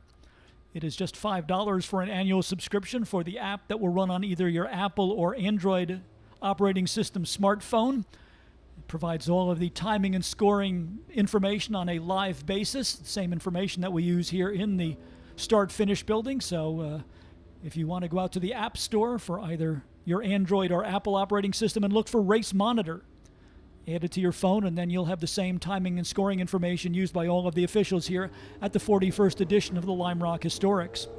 For those of you watching on our live stream, you can see the Race Monitor data over on the left side of the screen, updating with lap times as they get posted by the automated scoring system. And then during the race, it will provide a car-by-car, play-by-play of all of the running positions and running order for the cars in our 9 race groups here at the 41st edition of the Lime Rock Historics. FCP Euro is the official auto parts supplier of Lime Rock Park and has offered genuine OE, OEM, and aftermarket parts for European vehicles since 2001. But did you know they offer much more than that? Head over to fcpeuro.com now to find buyer's guides, DIYs, chassis breakdowns, and much more to help you keep your European ride running right. fcpeuro.com. FCP Euro is the official auto parts supplier of Lime Rock Park. Lime Rock Park would also like to thank Miller Motor Cars for providing our safety vehicle for the weekend. This is the Aston Martin DBX 707. Miller Motor Cars is the official dealer for Aston Martin, Ferrari, Bentley, Rolls-Royce, McLaren, Bugatti, Pagani, Maserati, and Alfa Romeo. To view the full lineup of brands and available inventory, visit them online at millermotorcars.com.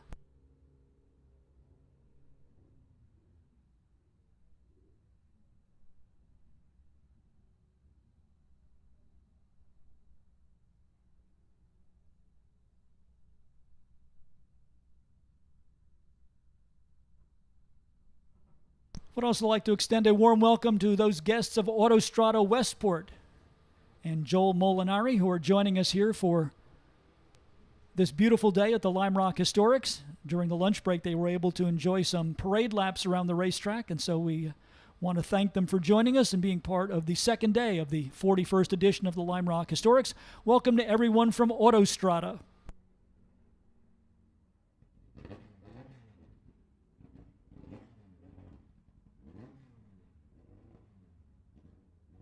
NBT Bank is top rated by Forbes, rated highly by the people that matter the most, our customers. NBT, the banking partner of Lime Rock Park.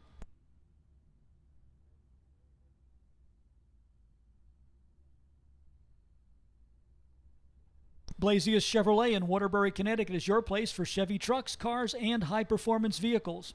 Blazius Chevrolet is a partner of Lime Rock Park for the 2023 racing season.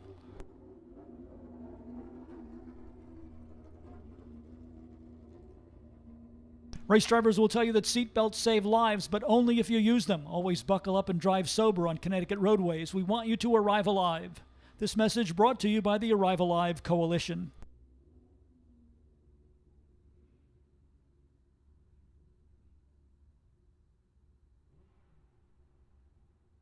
Lime Rock Gear is your place to go for the official Lime Rock Historic Festival 41 merchandise, so head on over to the patio area here at the Lime Rock Park, base of the infield spectator hillside area, for a full line of Lime Rock merchandise as well as special sale items. It's a great way to get the kids outfitted for back-to-school season at Lime Rock Gear.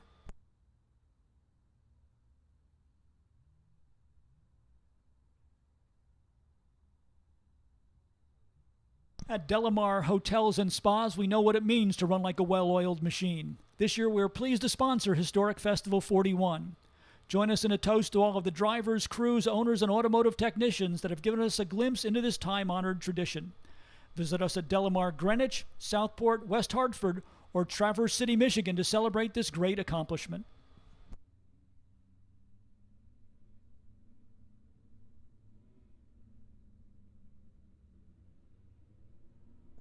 Getting ready for the second appearance of our Formula Junior competitors. Formula Junior with a great racing history at Lime Rock Park from the early 1960s. If you'd like to know more about that history, we hope that you will pick up your virtual copy of the Lime Rock Daily Rev, our souvenir program for the 41st edition of the Lime Rock Historics.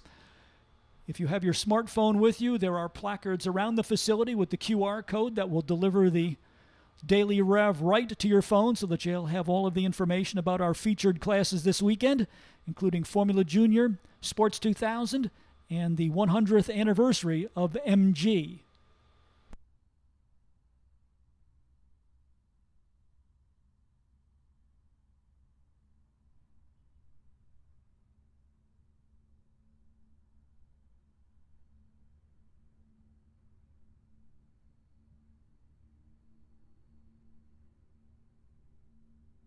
Open Wheel Formula Juniors rolling down pit lane, ready to have their second and final appearance of the day, led by the number 740. This is the front engine Oscar Formula Junior from Mitch Eitel out of New York City, car number 740.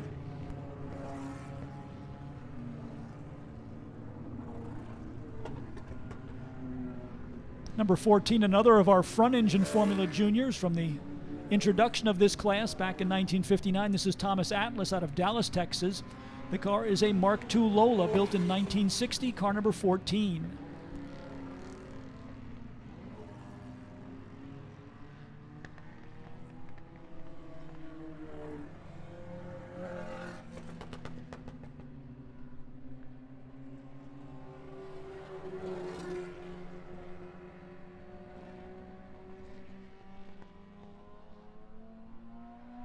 There is strong representation in this group from both Lotus and Cooper. The Cooper Car Company, one of the pioneers of what we now would describe as mid-engine racing cars, going back to the late 1940s when they first developed the Cooper Formula 3 car powered by a 500cc motorcycle engine, and then that later evolved into a variety of different cars, including the Formula Juniors that we see in action here today. Colin Chapman at Lotus also going with the mid-engine design theme with the Lotus 18. The Lotus 18, something of a Swiss Army knife among the Lotus single-seaters. It was built to compete in Formula Junior, and then virtually the same chassis also used in both Formula 1 and Formula 2 racing. And a couple of the Lotus 18s even competed with the United States Auto Club Championship Trail oval track races during the early 1960s. So the Lotus 18 used in a variety of applications, and here we're happy to see a strong contingent of those cars in the Formula Junior class for the Jim Haynes Formula Junior Memorial Weekend. This Formula Junior Weekend named in honor of the longtime Lime Rock promoter and 1963 Sports Car Club of America Formula Junior National Champion Jim Haynes, who regrettably passed away earlier during 2023. But Jim certainly always in our hearts, in our minds, and especially as we see these Formula Juniors in action today here for the 41st edition of the Lime Rock Historics.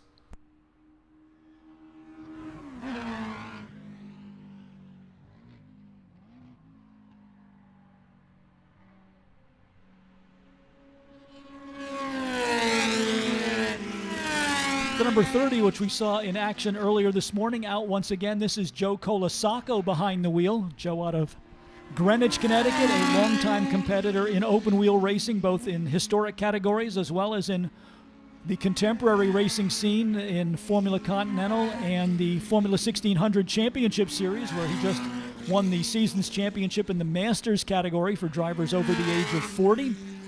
Colasacco also a frequent participant in the Goodwood Historic Meeting held each year at the Goodwood Circuit in England, driving cars that are entered by our honored guest for the weekend, Lawrence Oriana. Colasacco in this particular session out in the very rare Stangolini Delfino, the mid-engine Formula Junior car, number 30. His son Dominic Colasacco also in this group in the 1961 Ram Formula Junior. That is car number 3. Among the cars that Lawrence Oriana has brought here this weekend is a 1.5-liter Ferrari Formula One car from the early 1960s that Joe Colasacco drove very spectacularly several years ago at the Goodwood Festival. And we will see that car taking some demonstration laps here tomorrow as part of the afternoon festivities for the 41st edition of the Lime Rock Historics. And the annual Goodwood Historic Meeting coming up in just a couple of weeks, providing live stream coverage from across the Atlantic. So if you're a fan of historic racing, be sure to keep track of the broadcast times for the upcoming Goodwood Historics from the Goodwood Circuit in England.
Joe Colasacco rising to the top of the order here in the number 30 Stangolini with a best lap of 1 minute .961.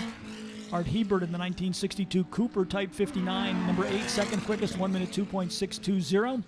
Strong performance for the younger of the Colasacco clan, Dominic Colasacco, Joe's son, making his debut here at Lime Rock Park in the Historics in the number 3, third quickest at 1 minute 2.699. Robert Homke's Cooper, number 4, is fourth quickest, 1 minute 6.514. And Mitch Eitel in the front-engine Oscar just got bumped out of the number 4 spot by Tom Grudovich. Grudovich at 1 minute 6.198, and then fifth quickest Mitch Eitel in the Oscar, 1 minute 6.724.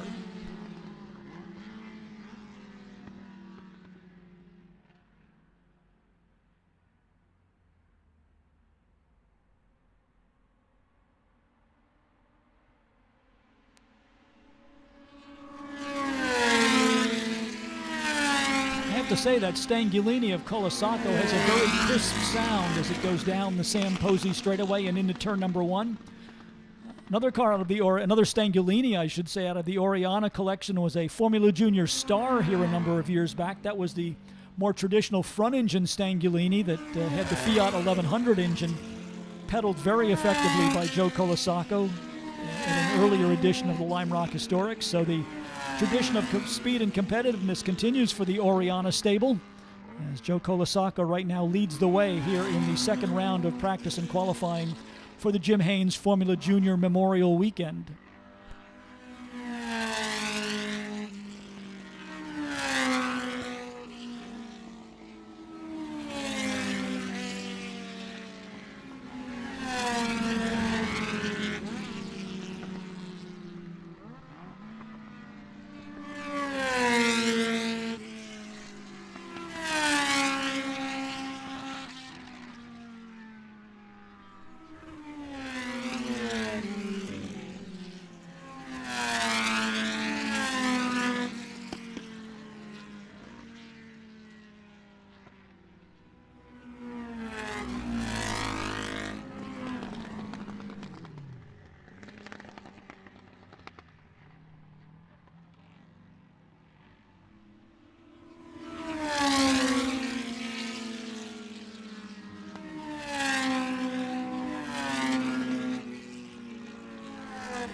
Joe Colasacco working hard to get down below the 1 minute mark with the number 30. Best lap time so far for the Stanglini Delfino, 1 minute, 0.393. So Colasacco looking for 0.4 of a second, and that would get him below the 1 minute mark here in the second round of practice and qualifying for our Formula Juniors.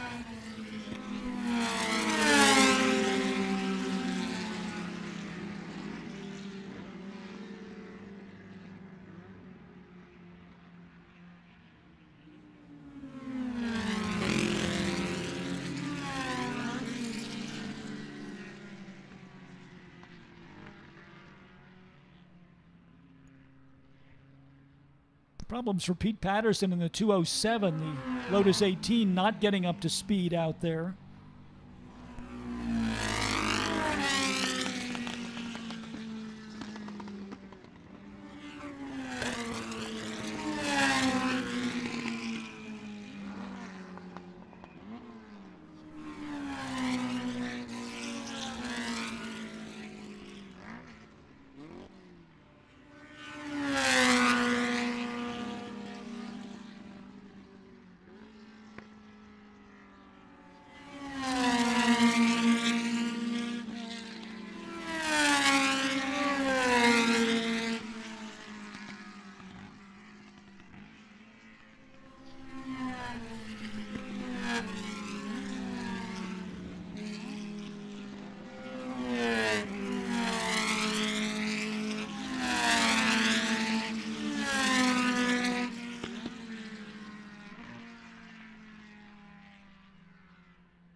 Well, if the times from this session form the basis for the starting grid for the first race for the Formula Juniors tomorrow, the Colasaccos will line up nose to tail. Joe Colasacco in pole position, and then Dominic Colasacco right behind on row number 2, and third starting position in number 3.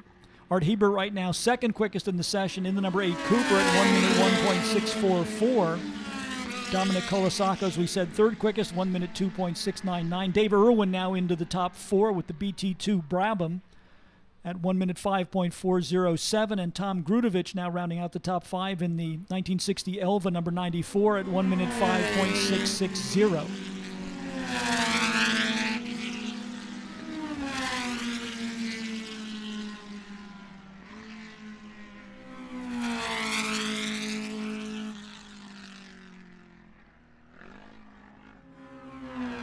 Mitch Eitel motoring right along in the front-engined Oscar, currently 9th quickest, 1 minute 6.724.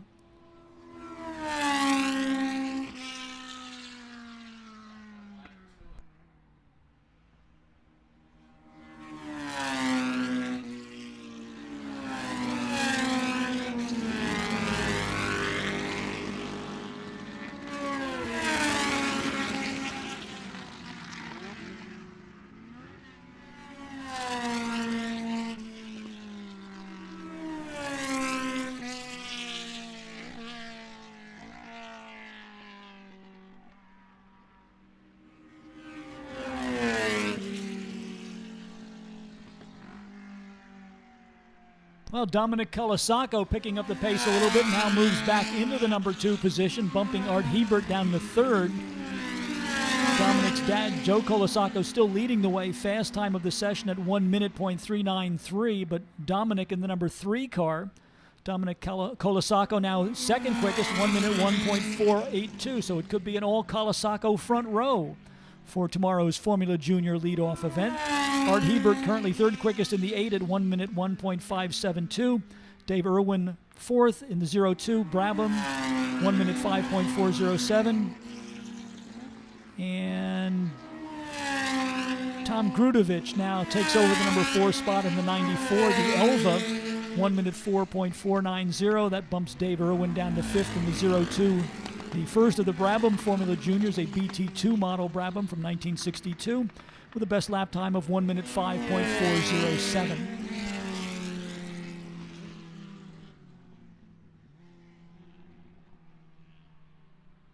showing 22 cars in the Formula Junior category, posting times here in the second and final practice session of the day for these automobiles.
Just about a tenth of a second now between Dominic Colasacco in the number 3 at 1 minute 1.1.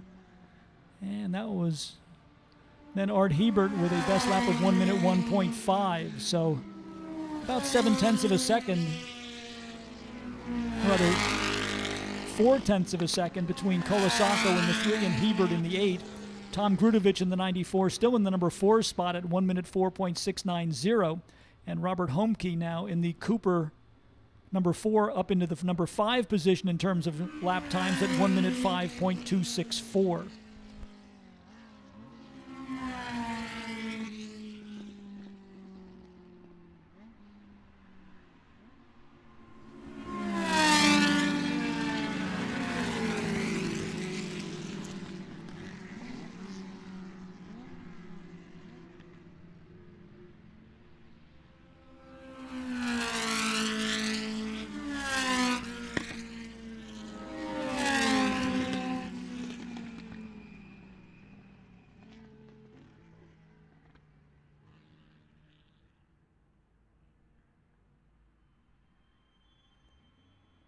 We'd also like to take a moment to thank all of the wonderful volunteers of the Lime Rock Park Right-Handers Club who come from far and wide to help the Lime Rock team for all of our major racing events, including the 41st edition of the Lime Rock Historics.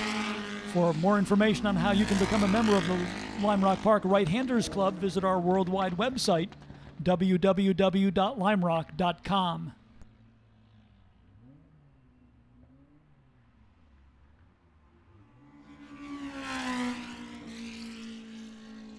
Just about 7/10 of a second, the difference between Dad and Lad up at the front of the field. Joe Colasacco, the elder of the Colasacco contingent in this race, with a best lap of 1 minute 0.393. His son Dominic in the number 3 car, second quickest, 1 minute 1.189. So good family feud battle going on for the top time in the Formula Junior category amongst the Colasaccos, now shown in positions 1 and 2. Then Art Hebert in the number 8 is third. Tom Grudovich in the 94 fourth. Fifth to Robert Homke in the number 4. Dave Irwin gets bumped down to 6th in the 02. Seventh is the 216 of Mark Curry. Joshua Mitchell's Lotus 18, number 800 is 8th. Eric Skibsrud in the Lotus 18, number 18 is 9th. And the front engine Oscar for Mitch Eitel holding its own out there. The number 740, 10th in the rundown with a best lap of 1 minute 6.724. Checkered flag is out, so that brings our second and final session of the day for the Formula Juniors to a conclusion. Congratulations to Joe Colasacco and to Dominic Colasacco, first and second in terms of lap times in this session. Number 30, Stangolini Delfino leading the way with the best lap of 1 minute, .393.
A little bit of a quiet interlude before we bring the cars out for the second and final practice session of the day for our Sports 2000 category cars.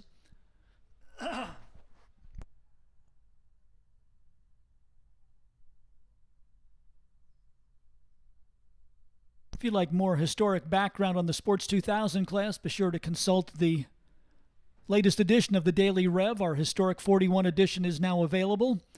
If you are at the track, use your phone to pick up the QR code, and that will automatically download the entire program for the Lime Rock Historics for 2023, including feature articles on the 100th anniversary of MG, the Formula Junior cars, which we just saw in action, as well as road racing's best-kept secret, the Sports 2000 category. We can tell you that the Sports 2000 cars will be among the fastest cars that you'll see in action this weekend, capable of lap times down in the low 50-second range. They weigh about 1,300 pounds, and all of the cars are powered by a 2,000cc Ford overhead cam engine, 4 cylinders, in 2,000 cc's in displacement, as we said, and using a carburetor for its induction system. The Sports 2000 category cars date back to the late 1970s, first introduced in England, and then later prominent in the United States beginning around 1980 as a class with the club racing program of the Sports Car Club of America. These cars not only participated here in Lime Rock Park at the national and regional level, but also the Pro Series for these cars, sponsored by the Sasapa Record Corporation, producing vinyl recordings in the late 1980s. Those cars featured in the Sasapa Cup for a couple of seasons. And this is the largest field of Sports 2000 cars we have ever had at Lime Rock Park, going back to the days of the strong attendance for the Sasapa Pro Series here at Lime Rock Park. So we certainly want to commend all of our drivers in the Sports 2000 ranks for making such a strong turnout here for the 41st edition of the Lime Rock Historics.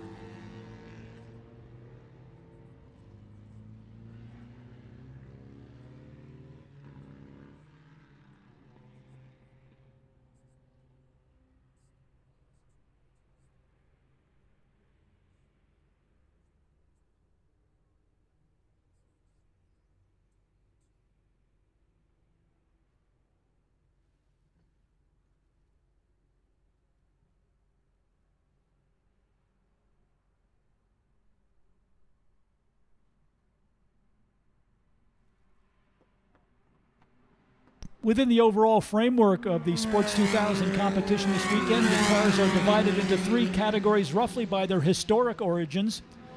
The historic cars are basically the cars from the 1970s that started the Sports 2000 class, both here and in England. Second generation cars are referred to as the vintage cars. These are the cars from the 1980s, including the 500 series Lolas, as well as the American-built Swift and the futuristic-looking Shrike. And then we have the S2 class cars, which are the cars from the 1990s and 2000s, the last of the Lola Sports 2000 cars, the Car Beer and the American-built Duran, all in the S2 category. We take particular interest in the Shrike, the car driven by Simon Green out of Oxford, Connecticut, car number 80, because that is a car that has been racing here at Lime Rock Park since the 1980s. With that all-enveloping bodywork, the car has almost got an appearance like it's right out of Star Wars. You can barely see the contact patch of the tires. It almost looks like the number 80 is floating along on a cushion of air as Simon Green heads down into turn number 1 with the bright green Shrike number 80.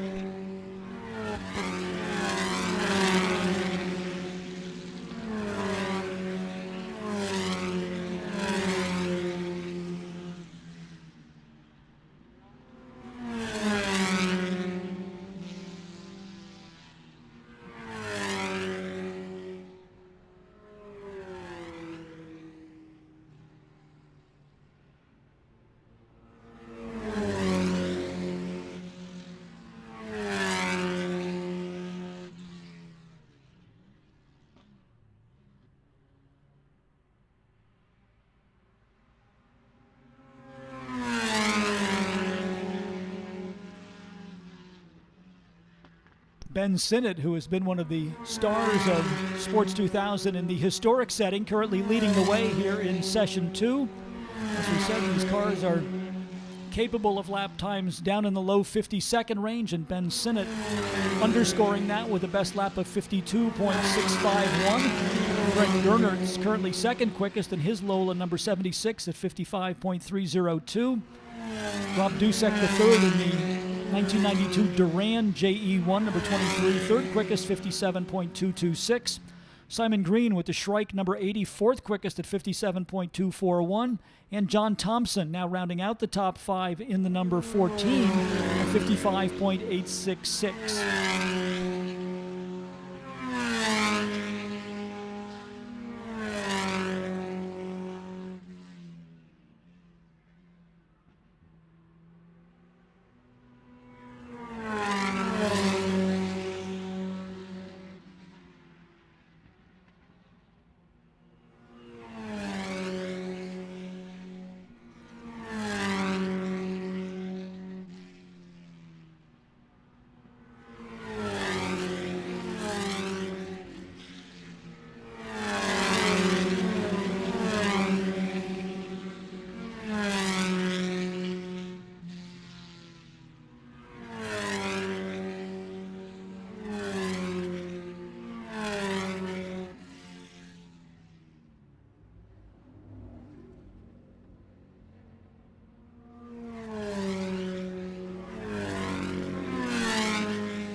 One of the cars that we have been looking for is the number 11 for Steve Johnson. That car is yet to make an appearance. Johnson was one of the cars we were looking forward to seeing. He is a Formula Sports Car Club of America national champion and a longtime Lime Rock competitor with his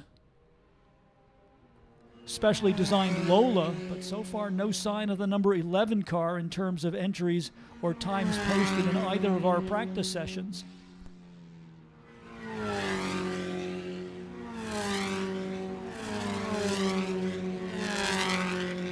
If you weren't with us for the earlier Sports 2000 practice session, we were mentioning a couple of the drivers of note from years past in Sports 2000, including the late and great NFL running back Walter Payton, who was a regular in Sports 2000, including an appearance here at Lime Rock Park in 1990, and John Oates of the Rock and Roll Hall of Fame duo Hall & Oates, also a Sports 2000 racer, back in the day, as they say.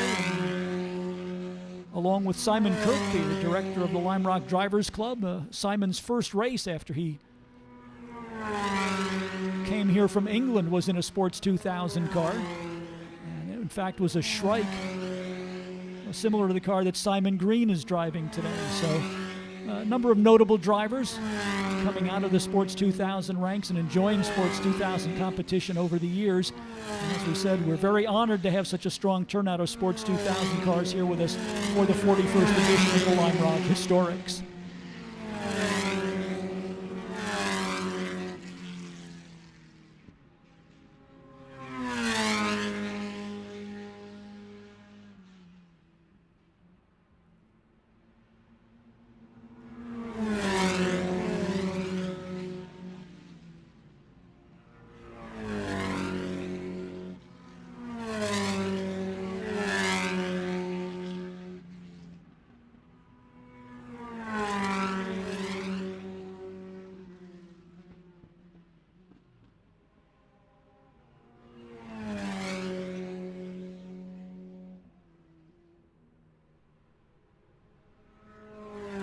Longtime Sports 2000 competitor and noted driver coach Peter Kraus is watching the action via our live stream. He sends along a couple of notes to us, including that the current lap record holder in Sports 2000 is Ben Sinnott, who holds the lap record here at Lime Rock Park at an amazing 51.2, which was set in 2015.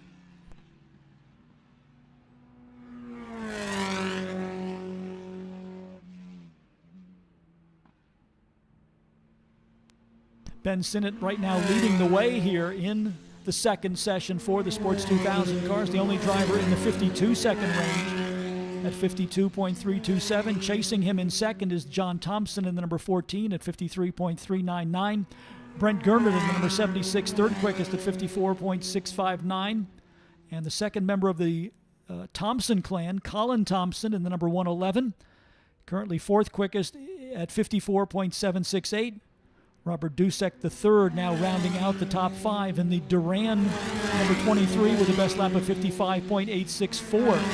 And in sixth at Simon Green in the Shrike at 56.422. Rob Sherwood's Carbier now seventh quickest, 56.966. Sam Payne in the Lola number 116 is in the number 8 position at 57.010. Dave Handy's number 59 is ninth, 57.238. And Davis Jones in the 1983 Taiga rounds out the top 10 at 57.240.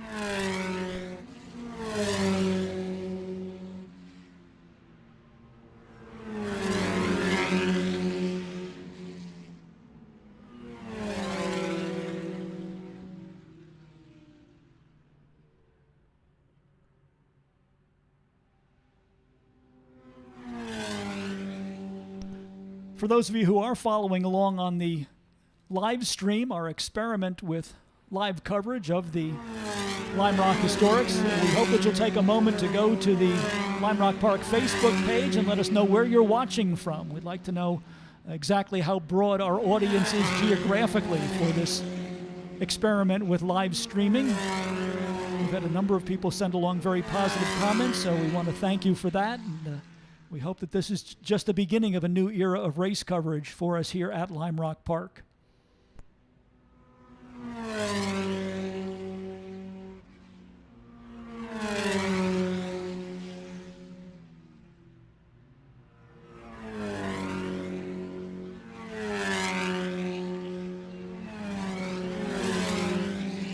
Colin Thompson now the first driver to get down to the 51-second range, the younger member of the Thompson clan, former competitor in the Formula 1600 Championship Series and then Porsche Cup Racing, now gets the number 111 down to 51.6. So Colin Thompson, the first driver to dip down into the 51-second range and challenge the Sports 2000 lap record held by Ben Sinnott at 51.2.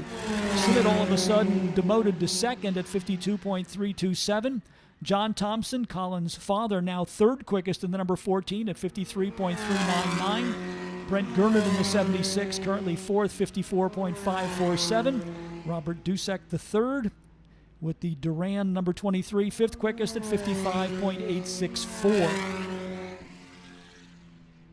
So Colin Thompson finding a good turn of speed here midway through the second practice session, second and final practice and qualifying session for the Sports 2000 cars as he gets the number 111 Lola down to a best lap time of 51.672.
Beginning to show up in the top echelon of the timing chart now. As we said, Colin Thompson leading the way, the only driver in the 51-second range at 1 minute, or rather at 51.672 in the number 111.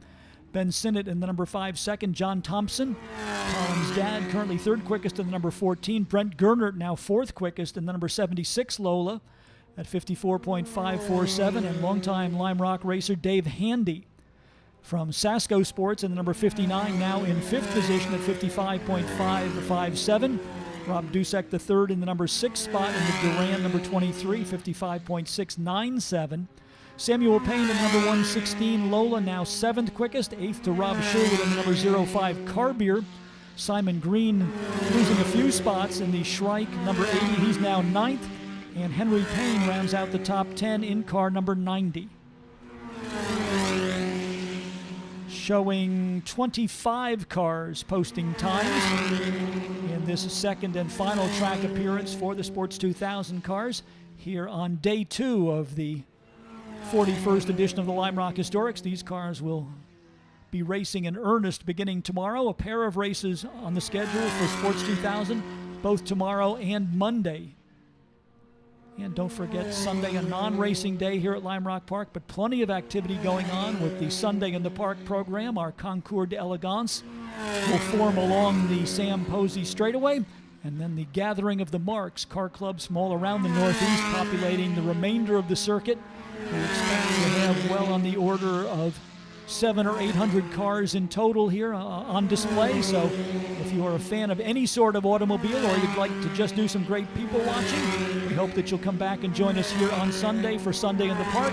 Spectator gates open at 10 a.m.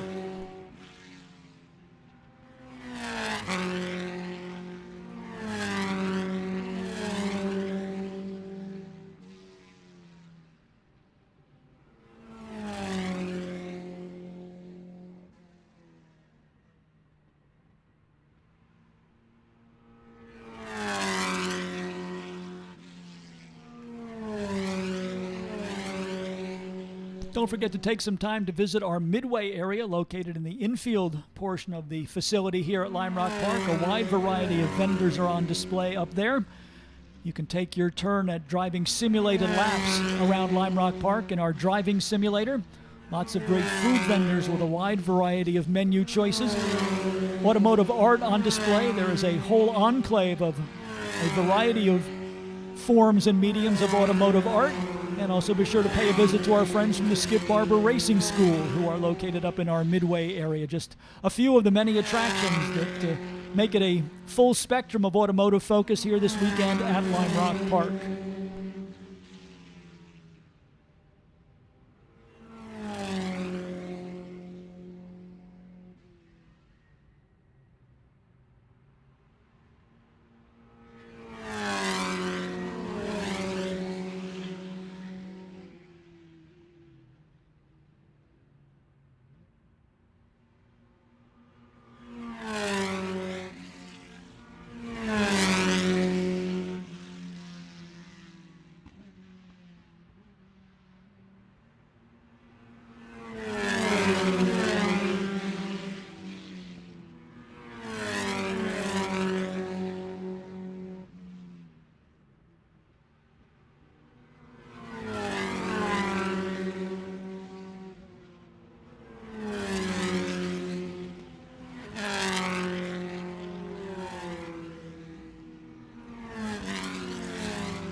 Colin Thompson continues to be the pace setter as the checkered flag comes out, so final timed lap for all of our drivers.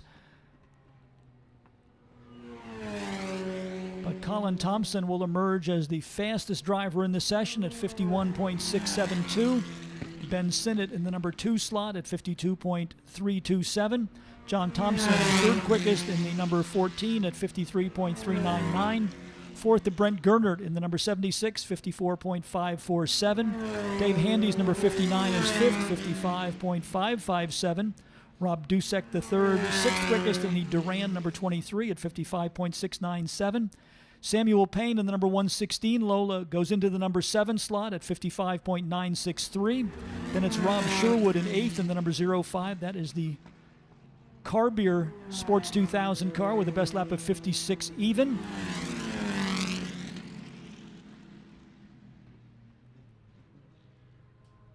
Looks like Henry Payne the fourth will take the number 9 position in car 13 at 56.080. And Simon Green will round out the top 10 in the number 80 at 56.422. So that wraps it up for our on-track activities for our Sports 2000 competitors for the day. If you'd like to get a close-up look at these cars, come on down to the paddock area. I'm sure all of the drivers will be happy to tell you more about the best-kept secret in road racing, the Sports 2000 category. And you can consult your handy event guide for their specific locations in the paddock area. Again, we have established an address system so that you can find your favorite cars and drivers. So pick up a copy of our handout for the weekend at the Lime Rock Park information booth. You will see the cars by their race group. Within the race group, they're shown by number, and then there is a designation of where they are located, whether they're in the A or B paddock. The A paddock being the main paddock directly behind the start-finish line and down towards turn number 1. The B paddock, the paddock area adjacent to the downhill turn here at Lime Rock Park. And then from there, we've marked off all of the spaces with their own unique address number, so you can consult that and find your favorite cars and drivers in the paddock area throughout the weekend. And again, those event guides are available at the Lime Rock Park information booth, located up at the top of the infield spectator hillside area.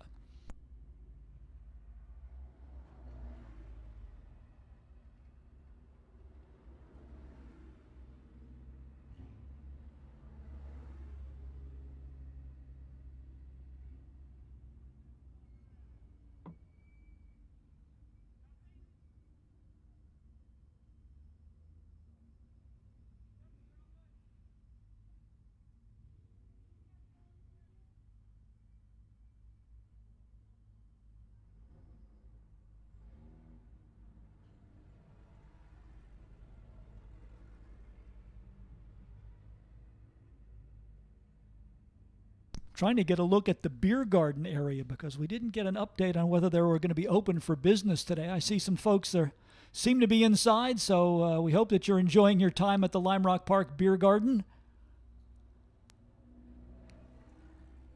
Full line of adult beverages will be available at the Lime Rock Beer Garden, including Lime Rock Lager, produced by the Great Falls Brewing Company.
Race group number 3 waiting in the wings. This is the cars that come from the pre-1940 and immediate post-war era.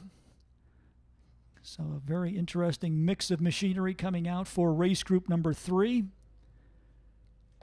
In our pre-war category, there are some cars with some special historic significance.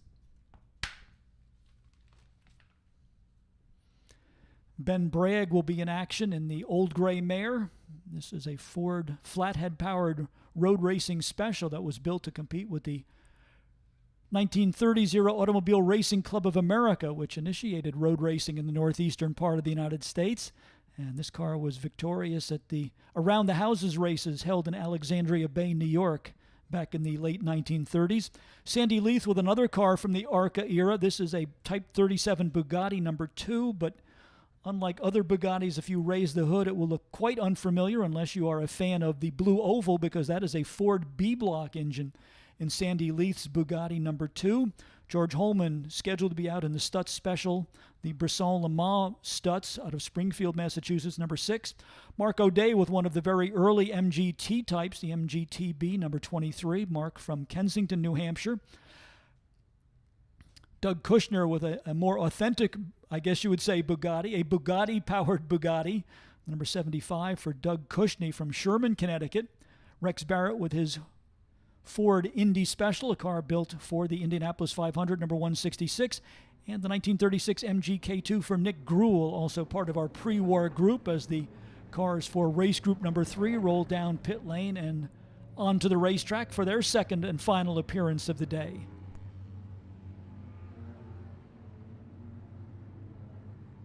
An extensive array of MGT types in this group, along with several unique H-modifieds, with several of them with their 750cc Crossley engines. Number 74 is Santos Spadaro with the one-of-a-kind PBX that was popular in New England road racing circles, driven by a driver by the name of Candy Poole for many years in the 1950s. A couple of our Crossley-powered specials making their way out onto the track as well, including Kevin Clemens in the number 675. And I saw Rich Campbell with the Voigt Crossley H-modified number 91.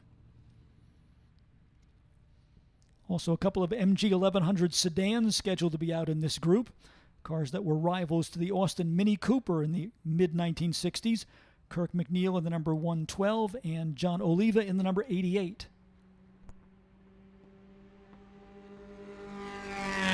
Number 38 is Tom Walco. That is a car called an NSU Prinz, air-cooled 4-cylinder engine mounted behind the driver. A rear-engine car similar to a Volkswagen. The NSU was a very popular performer in what was known as the D sedan category, racing against the 1000cc Mini Cooper and the 1000cc Fiat Abarth. Not often that you see an NSU Prinz in action, but we certainly are happy to have Tom Walco here with us at Lime Rock Park for Historics 41.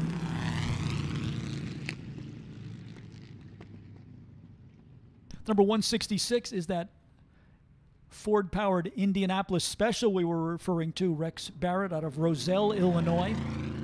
This was a car that was built to what was known as the junkyard formula of the early 1930s. During the American economic depression of that era, they changed the rules at the Indianapolis 500 from purpose-built racing engines to engines that could be found in production cars, and this was a Ford-powered example, campaigned here at Lime Rock Park by Rex Barrett, number 166.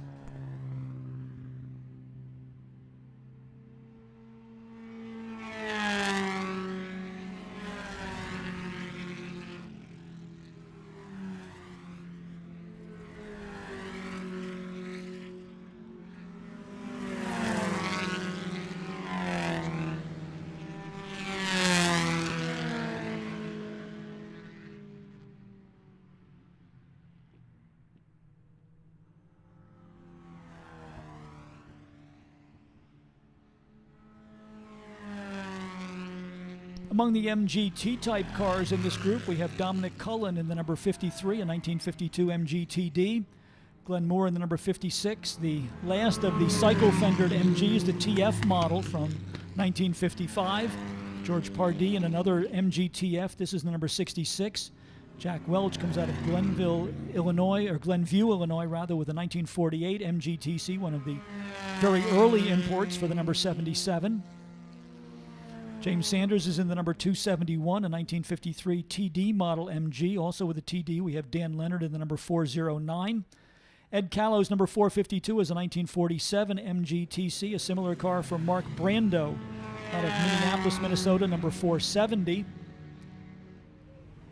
Garth Gill from Glen Mills, Pennsylvania, another of our TD specification MGs. This is the number 585. Mark Sherman out there from Short Hills, New Jersey, in the green number 607. This is a somewhat unique TD MG in that it has a supercharged engine in it for the number 607 of Mark Sherman.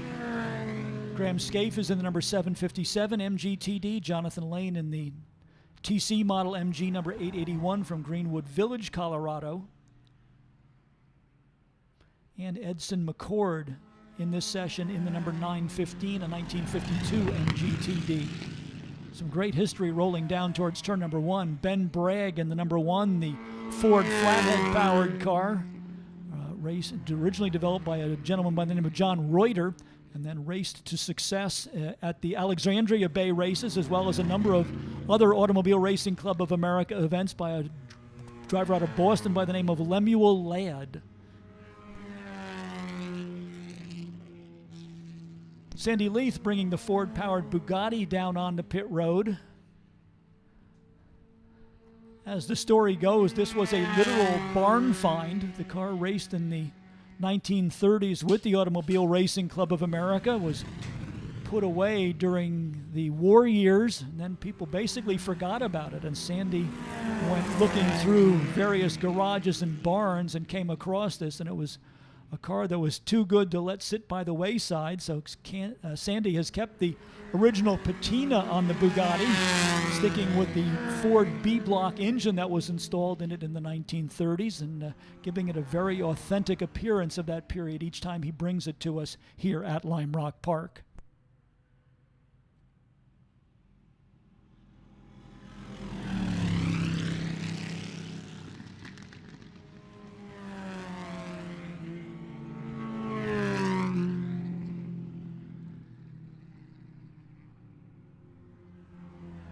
Taking a look at the lap times, Rex Barrett in the number 166 leading the way in this session with the 1933 Ford Indianapolis Special at 1 minute 12.745. Mark O'Day's MGTD right now second quickest, 1 minute 14.258.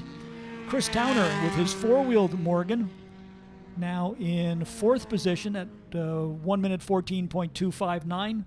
Kurt Burns in the number 283 MG just jumping into the second position with a best lap of 1 minute 13.688. And Graham Scaife rounding out the top five with another of our MGTDs, number 757, best lap of 1 minute 14.642. He's followed by Ed Callow in the MGTC at 1 minute 15.258. Ed Meadows with the Porsche 914 at 1 minute 15.329. Eighth to Kevin Clemens in the Jabro at 1 minute 17.615. And Ben Bragg now rounding out the top 10 in the number 1 at 118.395.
Chris Towner with his Morgan now moving into the number 1 position in the order of times for this second session for our cars in group number 3.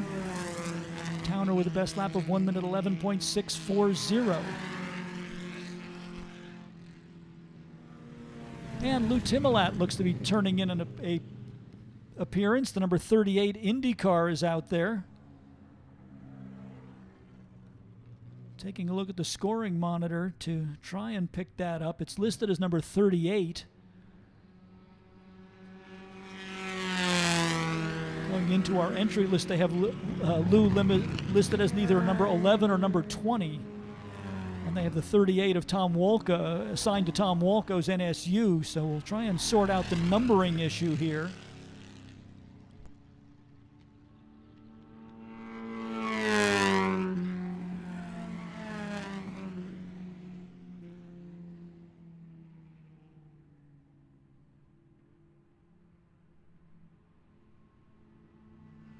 The big Holman Stutz number 6 going across the start-finish line, chased by the number 909. That's the Austin A35.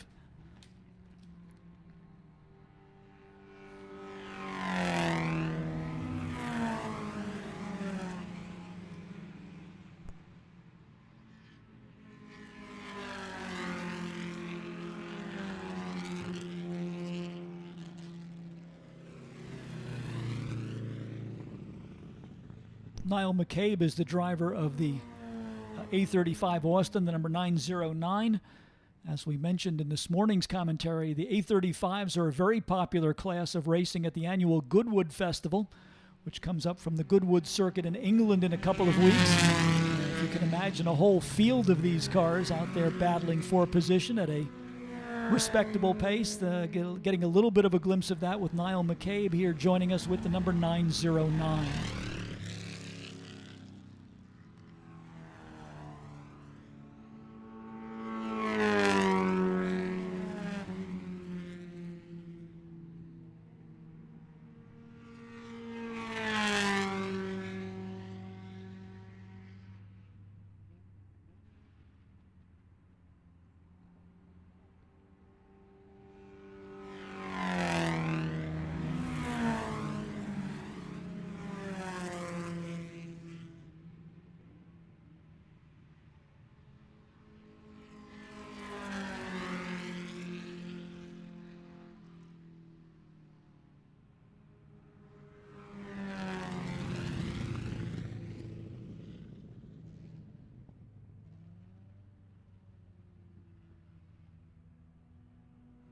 Offenhauser-powered Indy car from the AAA Championship Trail of the 1950s, headed down out of Big Bend, now onto the short chute towards the S's. The quintessential American racing car of the 1950s, used for both the Indianapolis 500 as well as a wide array of dirt track races to decide the AAA national champion, until the AAA left the automobile sanctioning business around 1955 to be replaced at the Indianapolis Motor Speedway by the United States Auto Club.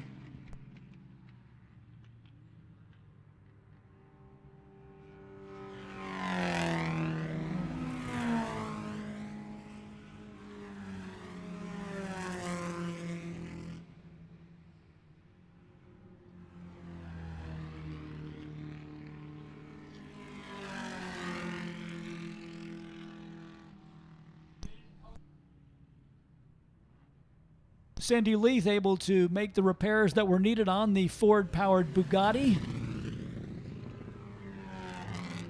And we'll bring the number 2 car back on the track with a few minutes remaining in this session for our cars in group number 3.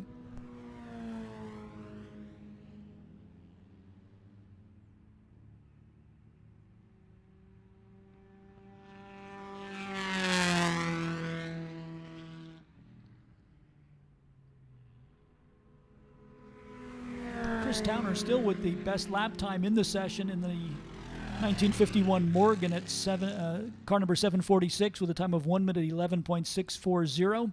Rex Barrett, the other car in the 1 minute 11 bracket, that is the 1933 Ford Indy car. with a best lap of 1 minute 11.684. Graham Skates, Porsche 914 of Ed Medelman now in third, 1 minute 12.354. Then it's Kurt Burns in the MGTD number 283 in fourth at 1 minute 12.528. And Graham Scaife rounding out the top five with his 1953 MGTD with a best lap time of 1 minute 12.510.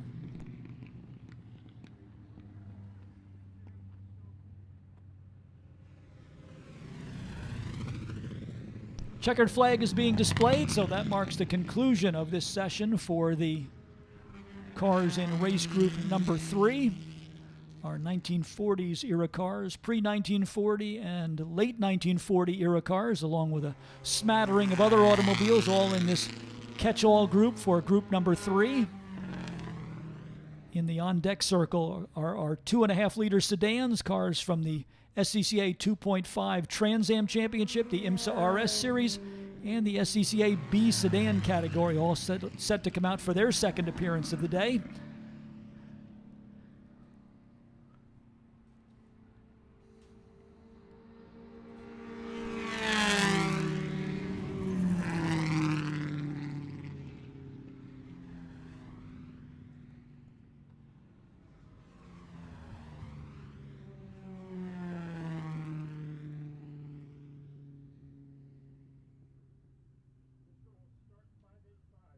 Don't forget, at Lime Rock, the V stands for victory. VP Racing Fuels is the world leader in racing fuel technology.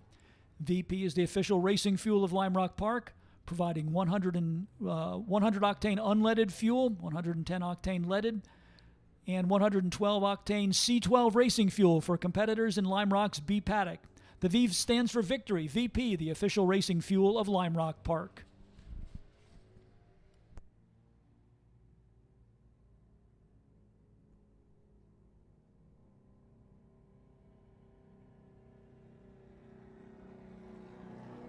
Lakeville Moly's high-performance engine oil MollyGen is a fully synthetic engine oil that contains a unique blend of high-quality additives which work together to provide exceptional lubrication and protection for high-performance engines.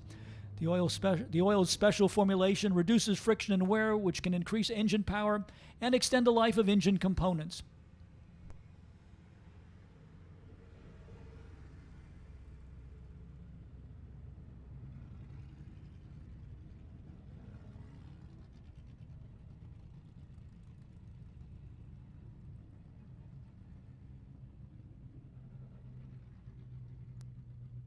Just a great glimpse of racing history coming off the racetrack now.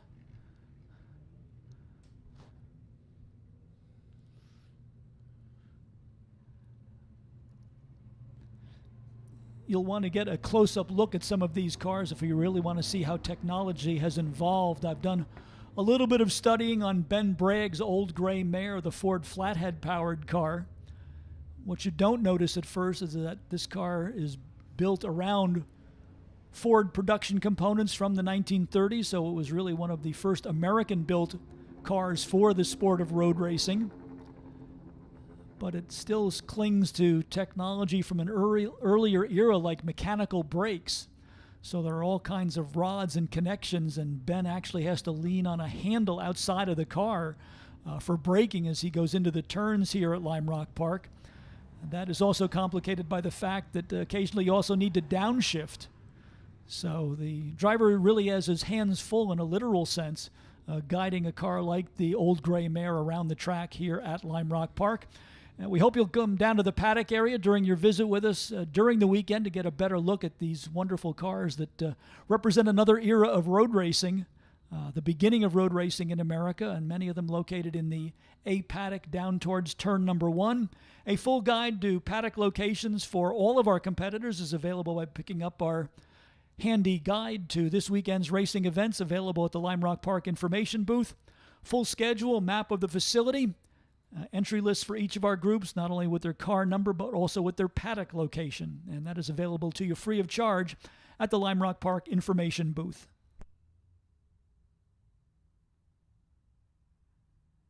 If you'd like to get a great look at Lime Rock Park up close, be sure to look into the programs offered by the Lime Rock Drivers Club. They have a member for a day program, which gets you 4 hours of track time, expert coaching, as well as hospitality for yourself and a guest. For more information about the Lime Rock Drivers Club, visit their worldwide website, which is www.limerockclub.com.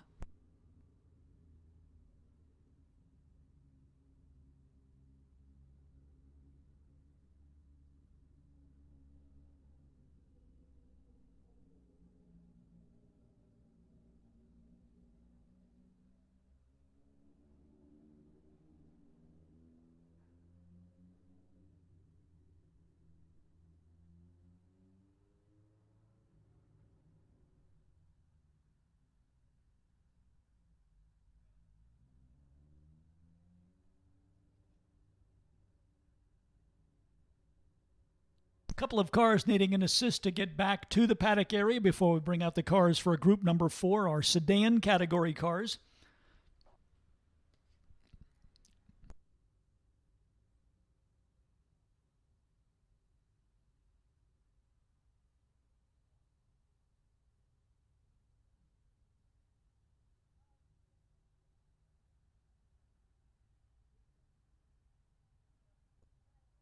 We'd also like to take a moment to extend a warm Lime Rock welcome to the Autostrada of Westport group and Joel Molinari, who were our guests for the day and enjoyed some parade laps during the lunch break. We hope you're enjoying your visit with us here in northwestern Connecticut. So welcome to all of the folks from Autostrada. 23 coming in with a little bit of assist from the Lime Rock safety team. That is the Mark O'Day car.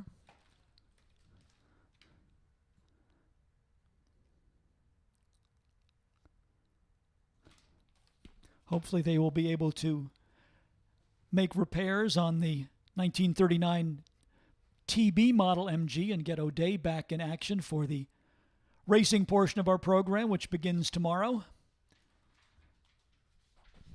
We will kick things off bright and early at 9 a.m. with the first of our Formula Junior races. So we hope that you'll be back to join us for a full day of racing, along with some interesting aspects and entertainment during our lunch break, including a program we're going to call The Sounds of Lime Rock, where we will have a variety of cars making laps solo around the racetrack so that you can enjoy the auditory difference between a variety of different engine configurations, both classic and contemporary. Just part of the program coming up here tomorrow for day 3 of the 41st edition of the Lime Rock Historics.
Getting ready to bring out our sedan category. Cars from the IMSA RS Series, the 2.5 Challenge of the Trans Am Championship, and the SCCA B sedan class all grouped together here, along with cars from the SCCA C sedan and D sedan group. Needed to take a moment to look at my entry list here to confirm that. Car number 2 will be Jerry Barker out of Hesperia, California. The car is a 1963 Triumph Herald sedan. John Gorsline at the number 3 Austin Mini Cooper out of Rochester, New York. Mark Axon hails from Stony Creek, New York. The car is a 1971 Volvo 142, number 5. John Clerk is in one of the numerous Mini Coopers in this race. These are the original Mini Coopers built by the British Motor Corporation in the 1960s. Clerk in the number 10. Peter Lombardo is in the Alfa Romeo GTV number 13. Steve Early driving a BMW M3 out of Richmond, Vermont, number 18. Ed Medelman is in the 1959 Alfa Giulietta Sprint number 19. Mike George with the German Touring Car Championship Tribute BMW 325 is number 21. He's from nearby Litchfield, Connecticut. John Goodman comes out of Gladwin, Pennsylvania with the Alfa Romeo Giulia TI sedan number 24. Greg Ami is in the Porsche 914 number 33. Greg is from Middletown, Connecticut. Lon Barrett is in the Alfa Romeo Alfetta number 44 from Worcester, Massachusetts. Another of our Alfa Romeo GTV entries is Michael Donnelly, number 46 from Clinton, Connecticut. Ramsey Potts is in the Porsche 944S from the Firestone Firehawk Series, number 58 out of Wildlight, Florida. Dave Nicholas, who's doing double duty this weekend, comes out in the BMW that he raced in the Camel GT Series for group number 4, car number 60. Mark Wagner is in another of our Porsche 914s. This is the number 64 car. David Porter is in the Lotus Cortina number 70. Joe Courtney, one of the quickest cars in the morning session, drives the number 77 Alfa Romeo GTV. Josh Brown is entered in the number 85 Volkswagen GTI. Luca Maciescu is in the number 98 Austin Mini Cooper. Mac McCormick is in the number 109, another of our Mini Coopers out of Craryville, New York. Kate Garabedian is the driver of the BMW 2002 number 136. Joe Lyle is in the BMW 2002 number 206. Steve Hirschenreiter Sr. from Downington, Pennsylvania drives car 220, the 1989 BMW 325 IS. Benjamin Tarlow's Mini Cooper is number 275. He's out of Buchanan, New York. Chris Mason from Purchase, New York is in another of our Volvos. This is a Volvo Model 122, number 282. Eduardo Noble is in the BMW number 296. He hails from Branford, Connecticut. Michael Hertzen of FCP Euro is in the FCP Euro BMW 325i number 710. The director of the Lime Rock Drivers Club, Simon Kirkby, returns with his Hillman Imp number 771. And we round out the field with a pair of four-cylinder Porsche 912s for Gaspar Fasulo number 810 and Cobus Reinke in the number 912. That is our field of cars for the second session for the 2.5-liter sedan category cars.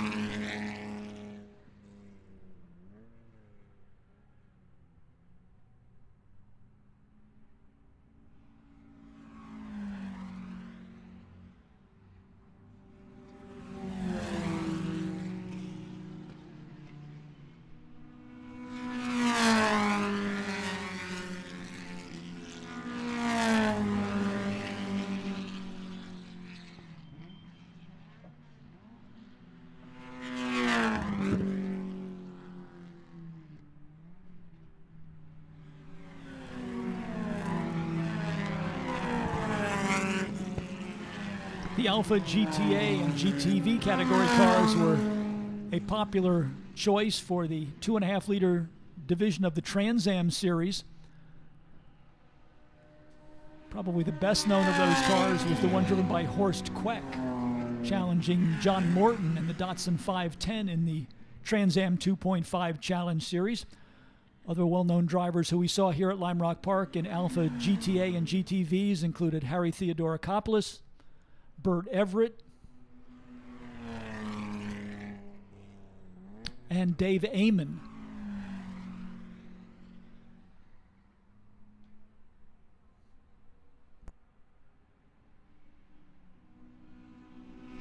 David Porter with the Lotus-powered Ford Cortina, another getting quickly up to speed.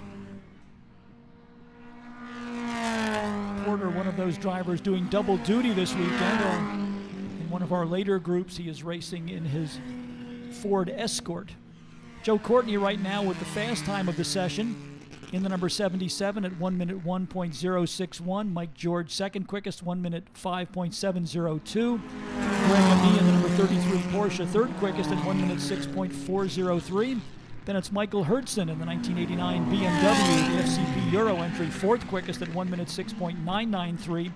And currently rounding out the top 5, the director of the Lime Rock Drivers Club in the 1963 Hillman Imp, Simon Kirkby, number 771, with the best lap of 1 minute 7.899.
A little Mini Cooper pickup truck on pit lane, car number 98.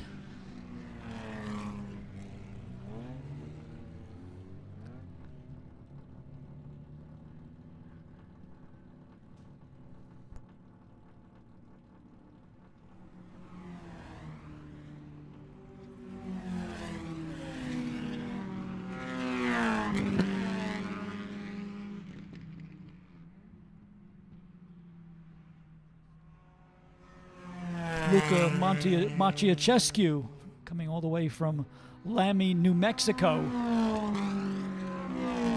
is the driver of our Mini Cooper pickup truck.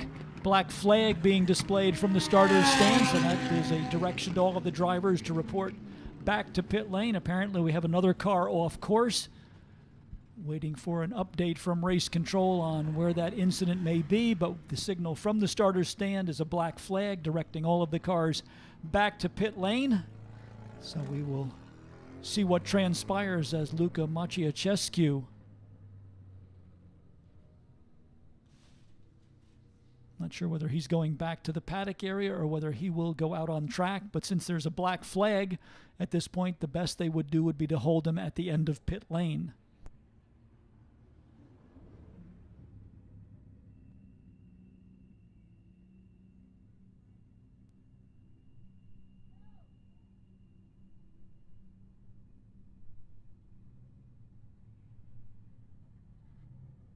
Good looking number 5 Volvo for Mark Axon from Stony Creek, New York.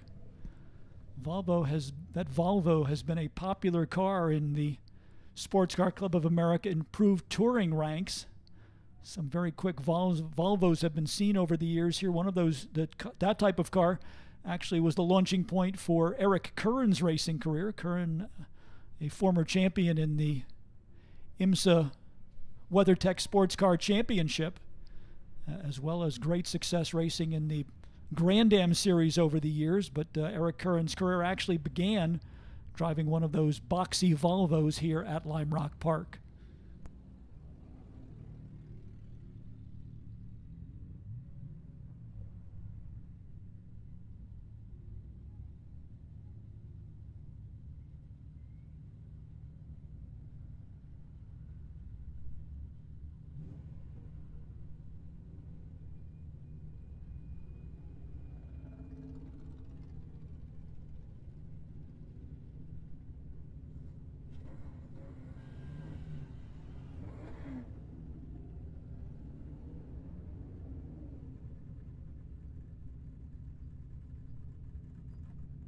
So a temporary halt in proceedings here while we retrieve a car that has run into some mechanical difficulty.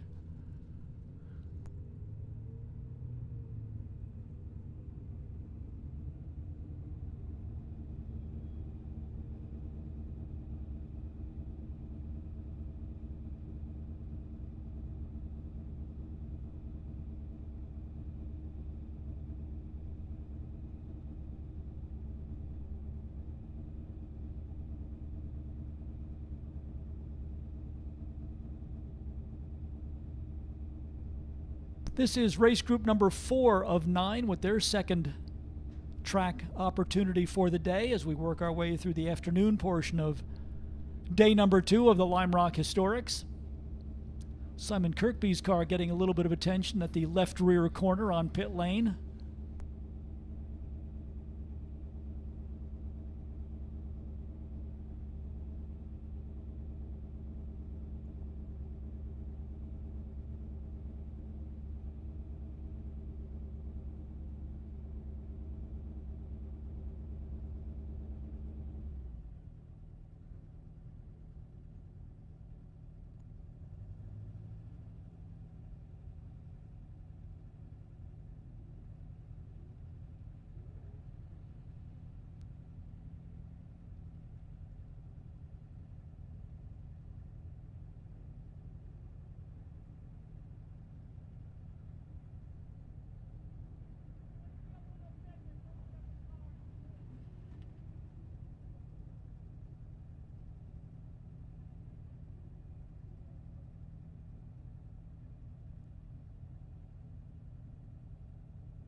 Getting a good look at Michael Hertzon's FCP Euro BMW as it sits along pit lane.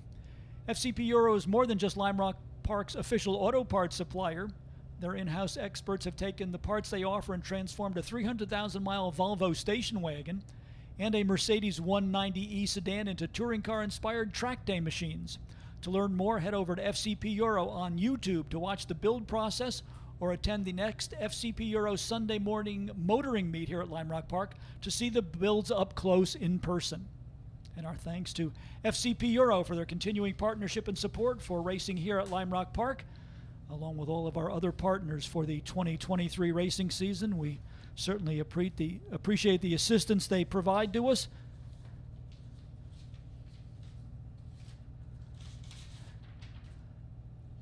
Our partners for the 2023 season and Historics 41 include FCP Euro, Delamar Hotels, Autodromo, NBT Bank, Marsh McLennan, Miller Motor Cars, McLaren, Blazius Chevrolet, Connecticut Business Systems, a Xerox company, VP Racing Fuels, Pelote Shoes, Millbrook Vineyard and Winery, Liqua Molly, Spectro Performance Oils, Hummel Brothers Hot Dogs, F&W Kubota, Pepsi, the Great Falls Brewing Company, Women in Motorsports North America, DLTC Landscape Contractors, Haggerty, Thule, Ruitt Sibley, Road and Track, A. Verde Storage and Office Solutions, and our newest partner, Vredenstein Tires.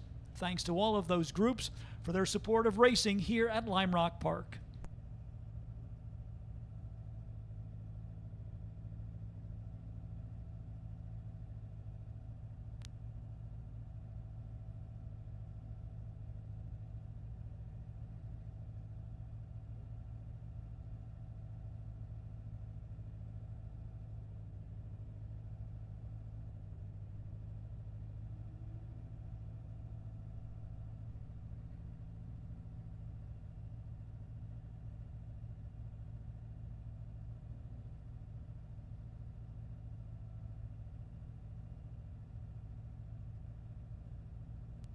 Still waiting for the all-clear signal to resume this second session for the cars in group number 4.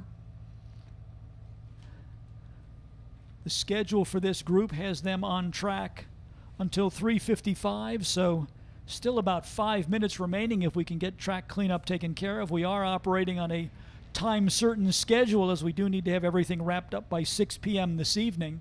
So when we do have an incident like this, the clock keeps running, and the session will end at 3:55, whether we are back to green flag conditions or not.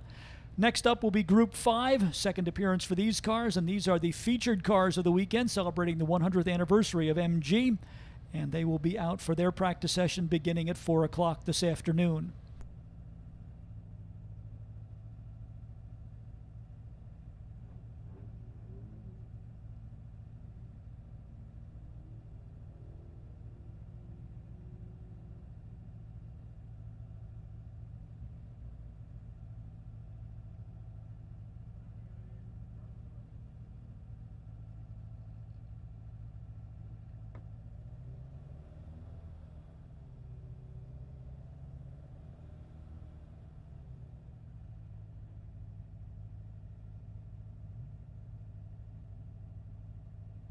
Lime Rock safety team reappearing at the downhill corner with a car in tow, so hopefully we will get the Group 4 cars out for a few minutes more of track time.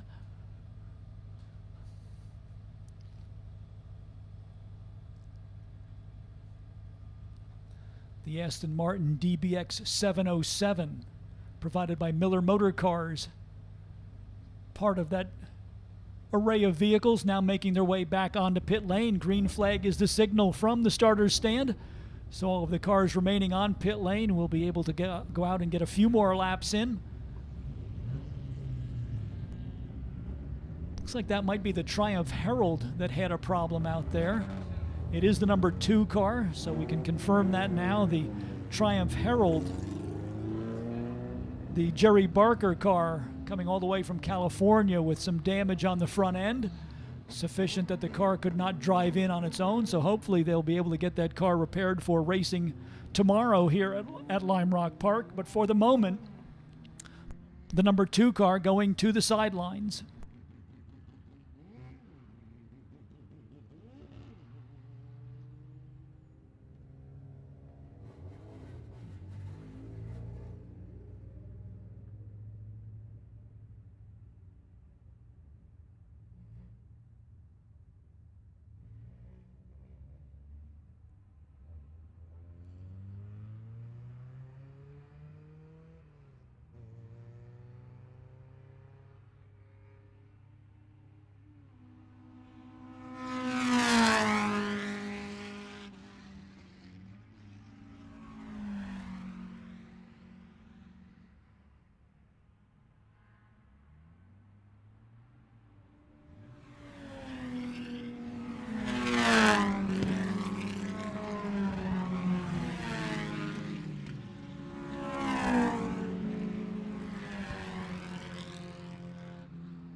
David Porter moving the Lotus Cortina to the top of the timing chart as we get to the closing minutes of this second and final session for our sedans in Group 4. Porter at a 1 minute 4.627. Joe Courtney in the Alfa Romeo second quickest, 1 minute 5.061. Michael Hertzen in the FCP Euro BMW number 710 third quickest, 1 minute 5.695. Mike George in the number 21 BMW, the German touring car tribute car, with the best lap of 1 minute 5.702. Ramsey Potts in the Firestone Firehawk Series Porsche 944, number 58, fifth quickest, 1 minute 5.993. Sixth to the Porsche 914 of Greg Ami, number 33, with a best lap of 1 minute 6.403. Stephen Early's BMW M3, number 18, was seventh quickest, 1 minute 6.707. Eighth to the impressive little Hillman Imp for the director of the Lime Rock Drivers Club, Simon Kirkby, car number 771's best lap of 1 minute 6.991. John Clerk's Mini Cooper, the number 10, was ninth quickest at 1 minute 7.659. And rounding out the top 10 was the Alfa Romeo Giulia TI for John Goodman, car number 24, at 1 minute 7.696.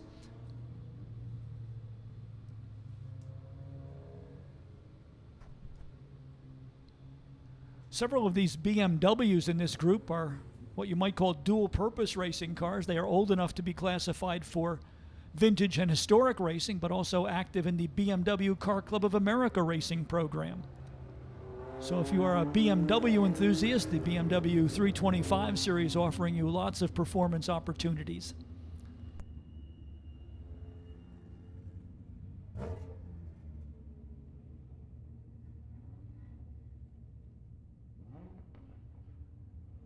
I do love seeing that Porsche 944, though, bringing back great memories of the Firestone Firehawk Endurance series here at Lime Rock Park, when the Porsche 944s used to battle with the Mustangs and the Camaros in races of 4, 5, and even 6 hours around the circuit here at Lime Rock Park. They were certainly memorable days when the Firestone Firehawk series came to visit here at Lime Rock Park.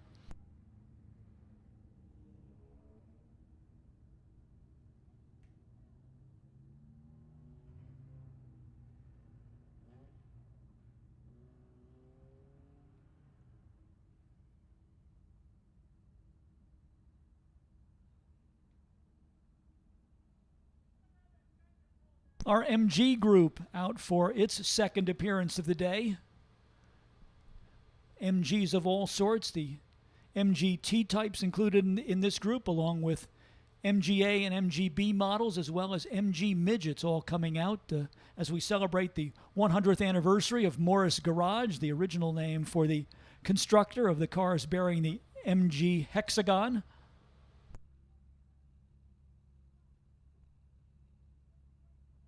And we hope that you've come down to the paddock area to see the MG display located adjacent to the winner's circle here at Lime Rock Park, as well as the special presentation from Chrysler Corporation, a number of their concept vehicles on display, including the rare Plymouth NXR. And then, of course, the collection for Lawrence Oriana, our guest and honored collector for the weekend, highlighted by the Maserati race transporter outside of the Oriana tent, and then a wide array of impressive Italian performance cars and motorcycles in the Oriana display directly behind the start-finish building.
Waiting for the all-clear signal to bring the cars out for race group number 5.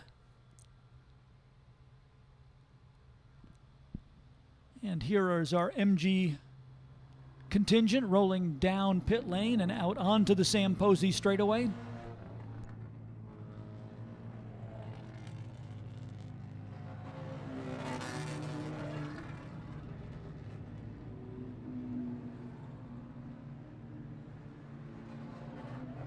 Fast car from this morning in this group was the number 01 MGB. That is Alan Tossler's car. Fastest of the MGAs was the number 76 for Dave Nicholas.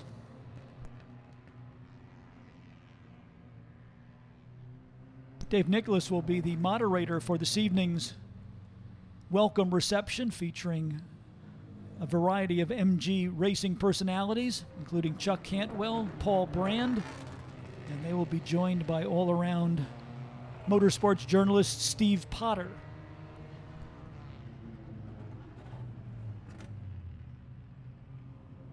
As we welcome and celebrate the 100th anniversary of Morris Garage, the original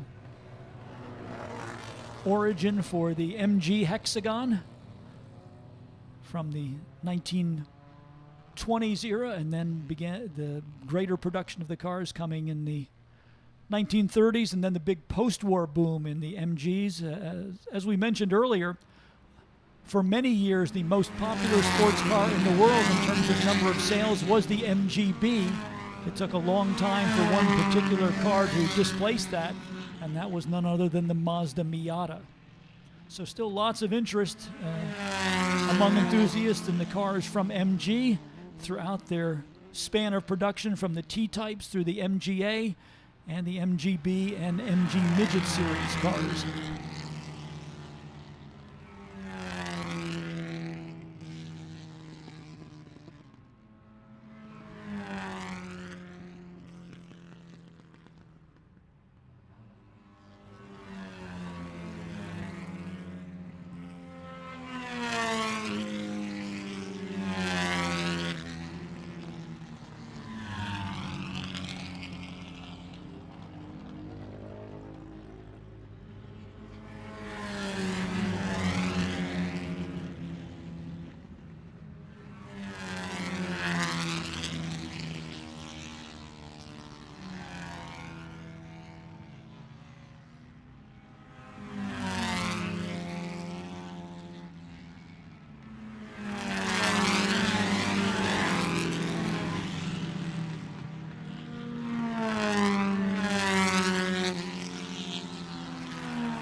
Few new names at the top of the timing chart for this session. Andrew Moore in the number 50 MGB Roadster. The number 50 car currently fast time of the session, 1 minute 8.197. Doug Sharippa's MGB. Number 34 second quickest, 1 minute 8.915. Phil Cooper, another of the MGB Roadsters, number 62, currently in the number 3 position at 1 minute 9.998. And then it's Alan Tossler lining up in 4th in the number 01 at 1 minute 10.137. And Graham Scaife's MGTD number 757, currently 5th quickest at 1 minute 10.246.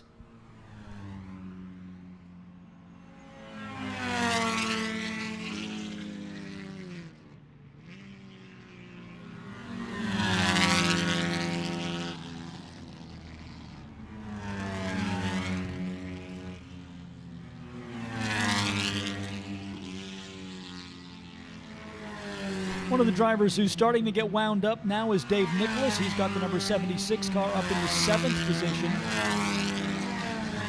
Eric Russell in another MGA also among the leading cars in the group. Marcus Jones now coming out of nowhere to jump to the top of the charts in the number 95 at 1 minute 8.028.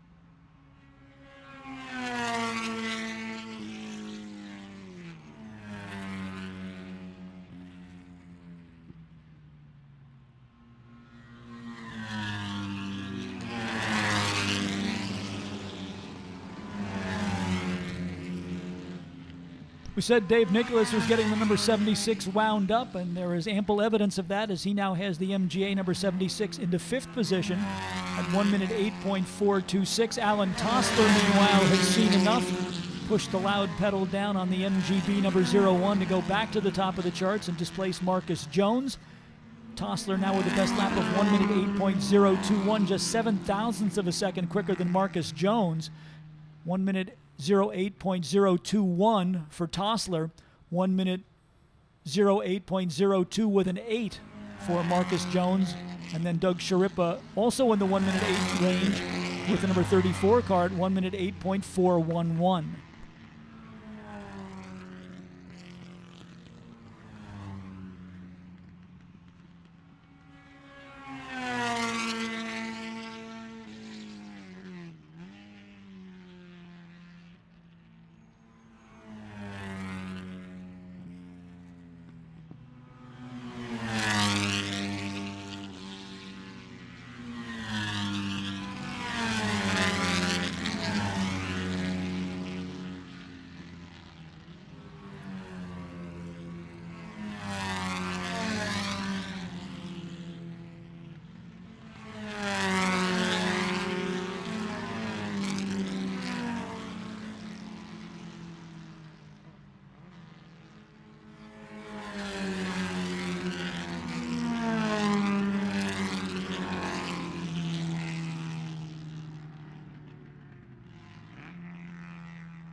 Alan Tossler continues to show the way.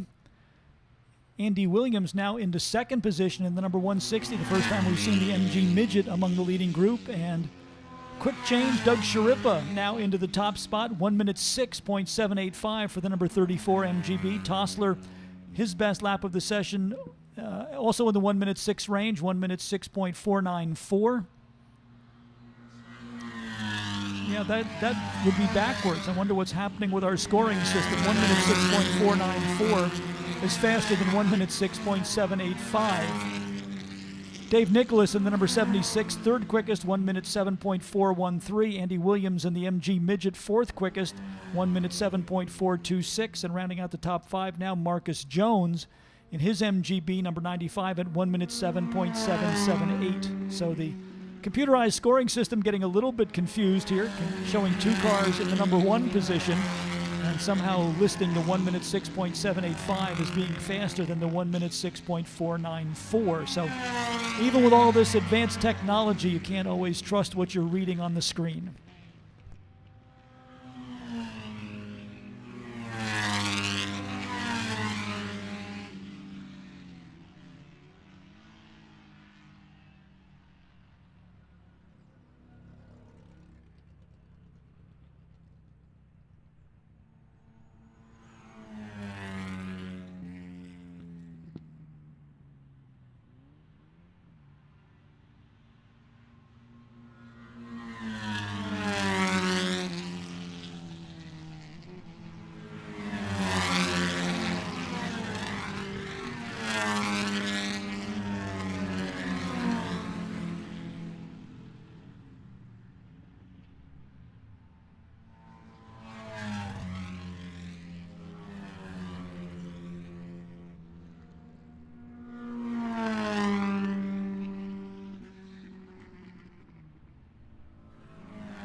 Alan Tossler just set the fast time of the session, now bringing the number 01 on the pit road.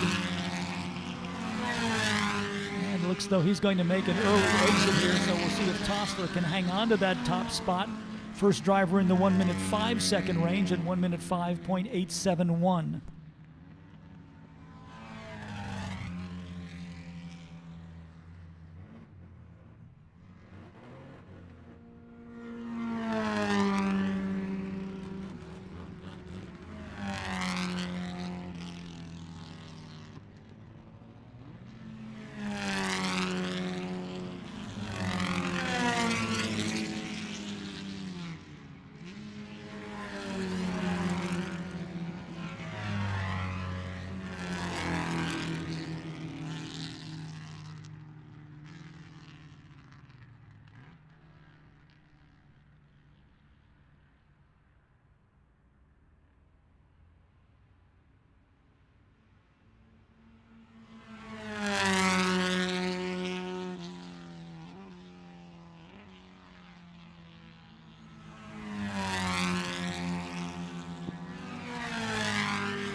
Alan Tossler continues to top the charts here in this second practice session for our MG group.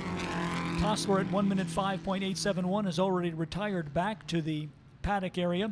Doug Sharippa's number 34, second in the rundown, and just now Andrew Moore bumps him out of that spot. The number 50 MGB Roadster now in the number 2 position at 1 minute 6.342. Sharippa now third in the rundown in the number 34 MGB at 1 minute 6.537. First of the MGAs is Dave Nicholas. The number 76 is fourth in the order. And fifth, the first of the MG Midgets, that is Andrew Williams in the number 160 at 1 minute 7.426. quickest of the T-type MGs is Graham Scaife in the number 757 at 1 minute 9.937. And then right behind him, Frank Filingeri in the number 928 at 1 minute 10.102.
The battle of the T-types, Frank Filingeri now gaining a little bit of ground, has eclipsed the time of Graham Scaife, so the quickest of the MGTDs is now Frank Filingeri at 1 minute 9.227. But just a few hundredths behind is the number 757 for Graham Scaife at 1 minute 9.937.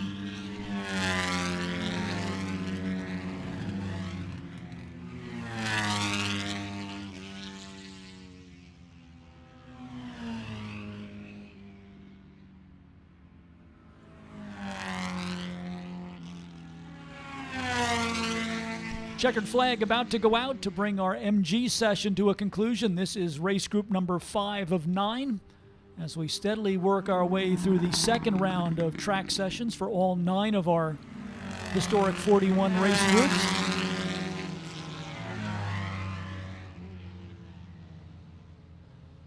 Cars for group number 6 should be in the staging area. Mid-century GT and sports cars up to 2,500 cc's in displacement.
It looks like we finished that session in fairly clean fashion.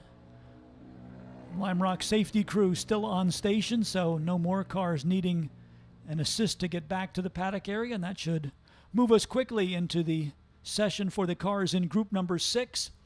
Our mid-century GT and sports cars up to 2.5 liters. Included in this group, Lotus 7s, Elva Couriers, Triumph Spitfires, the Alfa TZ1 for Joe Colasaco,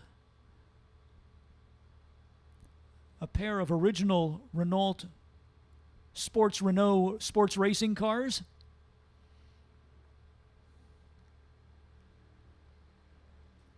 Alfa Romeo Duetto, a couple of Turners, a Morgan, so a good representation of the kind of cars you would have seen at a race like the Canon Camera Nationals here at Lime Rock Park back in the 1970s.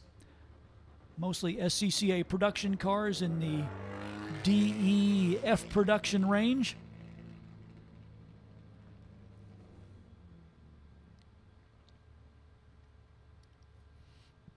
And as we mentioned earlier, the 40th anniversary for the introduction of the SCCA Sports Renault, which later became known as the Spec Racer class. These are single design cars constructed by a subsidiary of the Sports Car Club of America called SCCA Enterprises. They were originally produced by the American Motors Corporation in their alliance with Renault. A purpose-built racing chassis, fiberglass body, and then in the original version, a 4-cylinder engine and transmission mounted behind the driver. The theory being that all of the cars would be built to the exact same specifications, with no variations allowed in terms of tuning the engine, and only a few minor adjustments to the suspension to produce equalized competition. The Spec Racer, or Sports Renault as we used to call them, introduced at the SCCA National Championship runoffs back in 1983 and approved for SCCA competition for the following season. Our pair of Sports Renaults in this session will be the number 26 for John Dunnock out of Hanover, Pennsylvania, and Ralph Salomon from Katona, New York, in car number 98.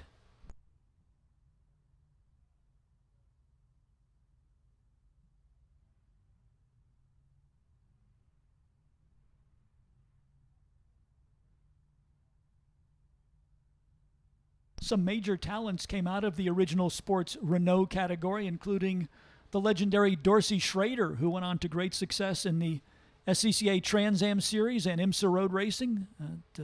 Dorsey's real first exposure to professional racing was in the Sports Car Club of America Sports Renault Series.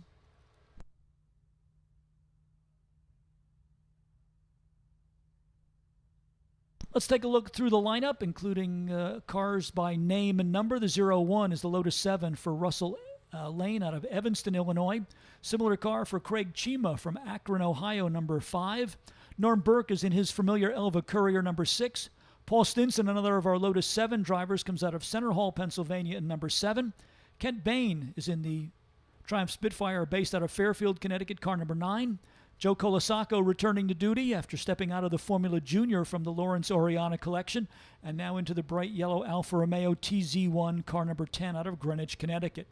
Chris Domingo, who we have seen here at Lime Rock with the Malik Clubman's cars in years past, switching his allegiance over to Lotus for this weekend. His Series 2 Lotus 7 is car number 11. Tim Moran is from Valley City, Ohio, and his Mark 1 Austin Healey Sprite number 13. Todd Wetzel's Turner is car number 17. Tom Brown comes out of Stratford, Connecticut with car number 18, a 1963 Triumph Spitfire. Mark Sendrin, one of the sports racers in this group, with a Coventry Climax-powered English Tajero from 1957, car number 25. John Dunnock is in the Sports Renault number 26. He's out of Hanover, Pennsylvania. Chris Turner drives Porsche 356 number 29 from New Canaan, Connecticut. Richard Brown is in car number 36. This is a Triumph Spitfire. Stu Forer, who has raced here in a variety of cars over the decades, is out in group number 6 in his number 48, 1958 Turner 950. Car number 49 is James Trudeau from Beverly, Massachusetts. The car is a 1963 Triumph Spitfire. Cosme Fumet hails from Madison, Connecticut, Lotus 7 number 50. Ed Sanson's Alfa Romeo Giulietta Spider is number 55.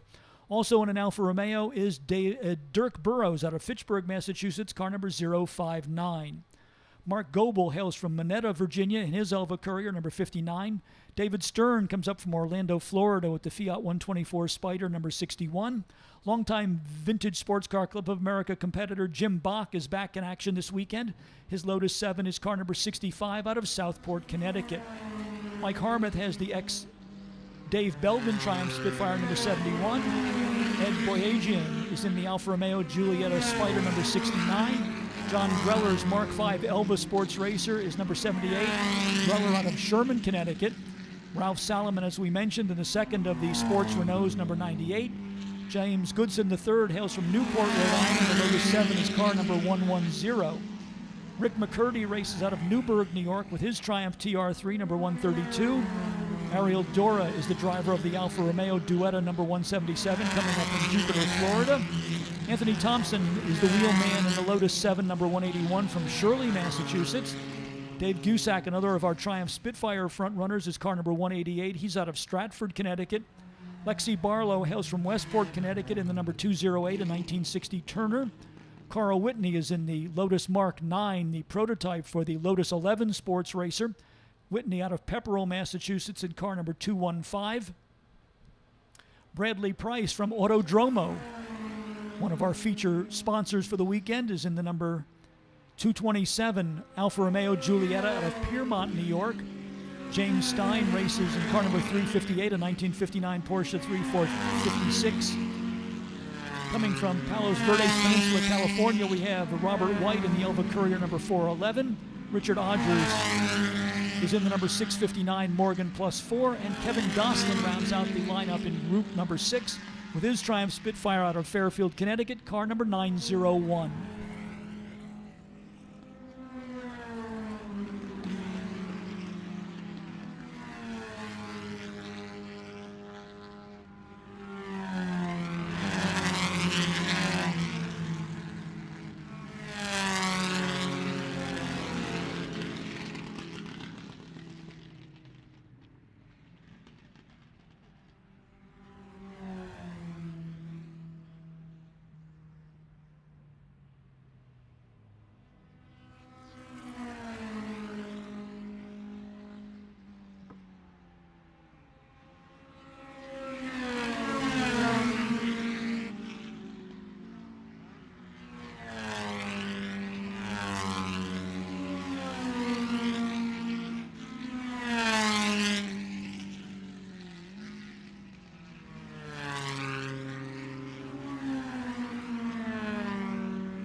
having a little bit of indigestion with our timing system for the moment.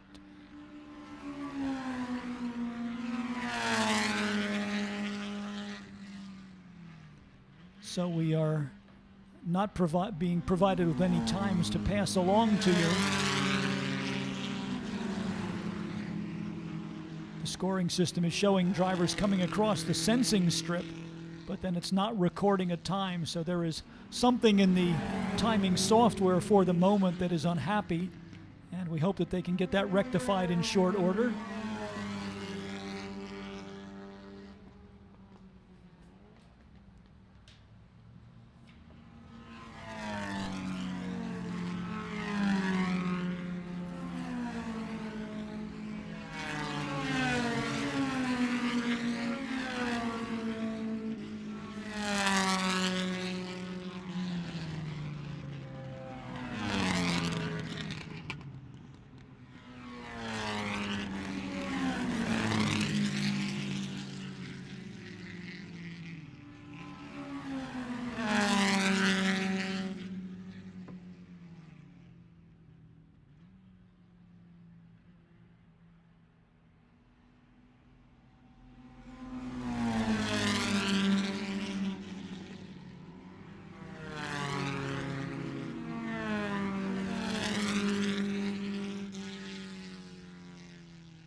We can talk a little bit about the history of some of these cars while we wait for the timing system to sort itself out. We've given you a little bit of background on the sports Renaults that are out there.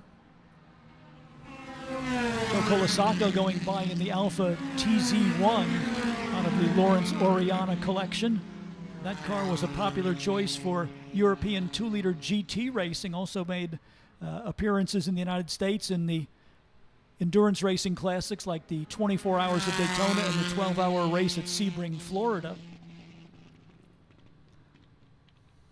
The Turner is an interesting car. It is a limited production British automobile using Austin Healey Sprite components, steel tube chassis and a fiberglass bodywork, giving it a somewhat lighter weight than the Bug-Eye Sprite from which it was derived. The Turner, the car that got Skip Barber's racing career started. Our longtime president and CEO here at Lime Rock Park, as well as the founder of the Skip Barber Driving School, actually getting his start in racing and an Austin Healey Sprite, and then quickly moving into a Turner for Sports Car Club of America national level competition.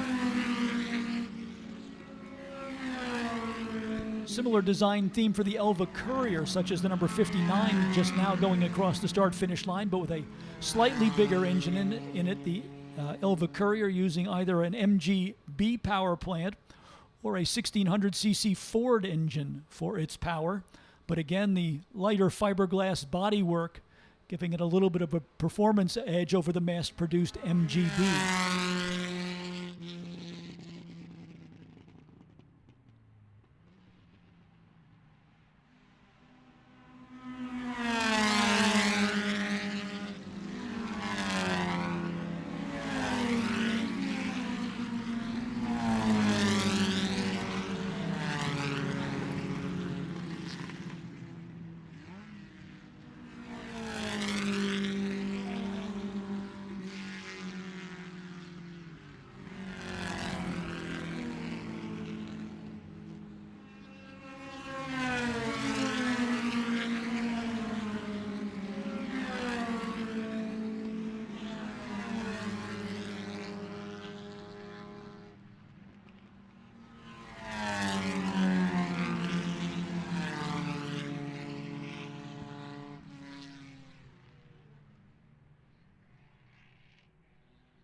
Still not getting any reliable data out of the scoring system at the moment, so we'll not pass along questionable information to you.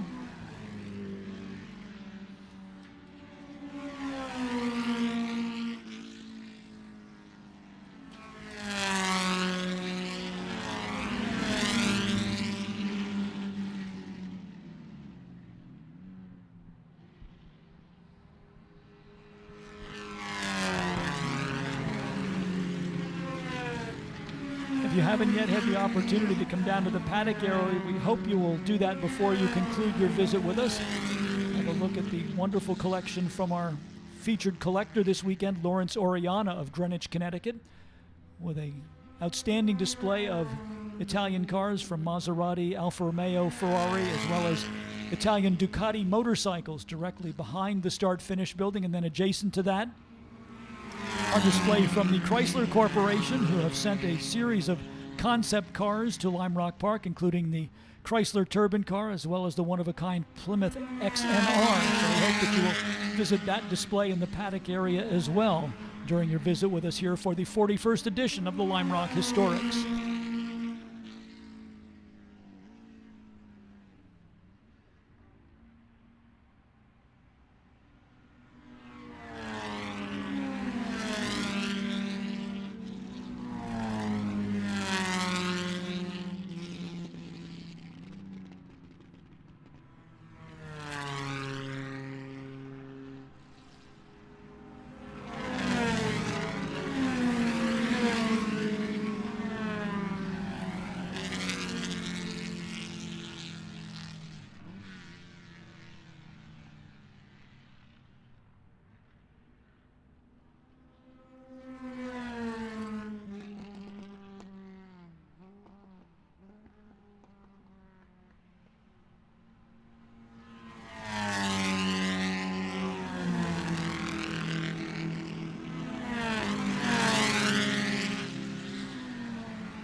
Checkered flag coming down on the cars in group number 6.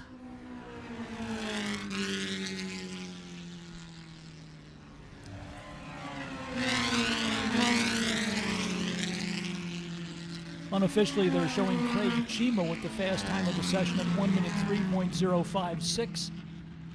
Joe Colasaco in the number 10 Alfa Romeo at 1 minute 3.245. James Goodson in the number 110, the Lotus 7 at 1 minute 4.116.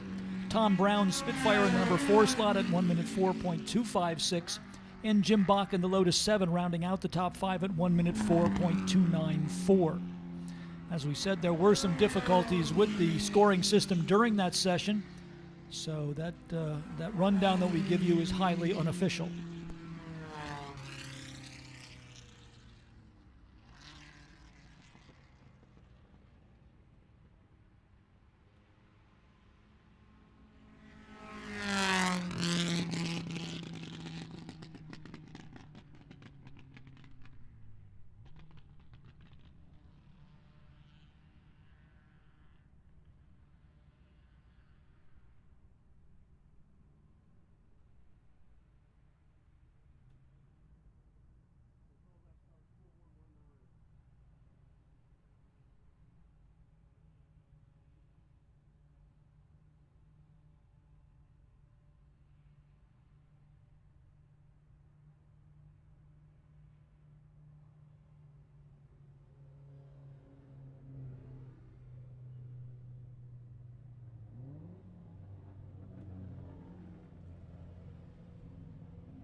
Working our way through the final set of track sessions today.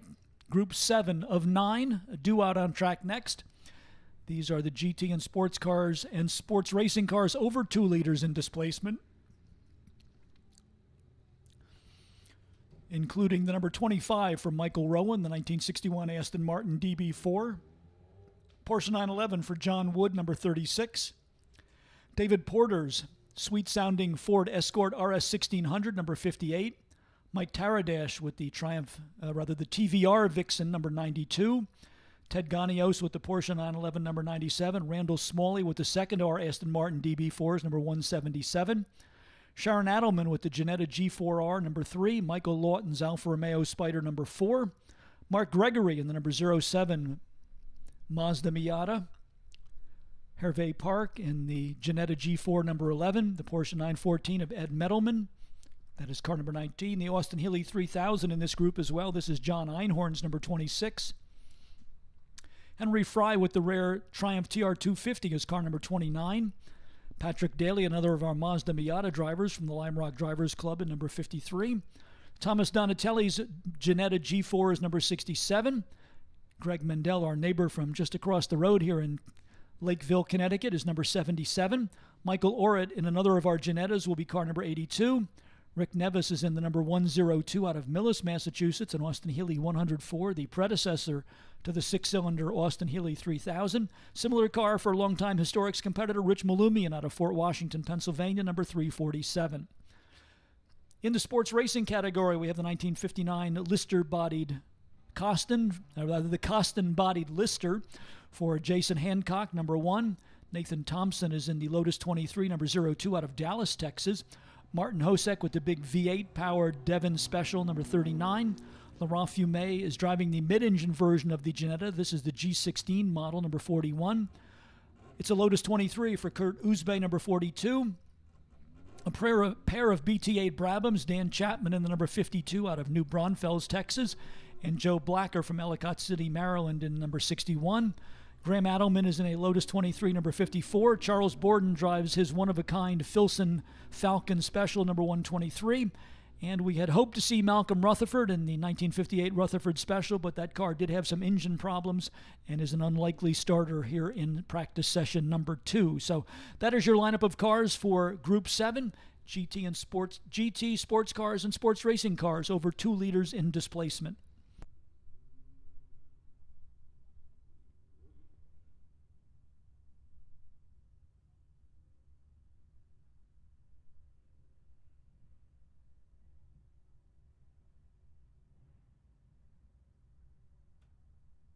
As we mentioned earlier, if you look at the plaque of lap record holders that is posted on the second floor of the start-finish building, you will see the name Peter Sachs.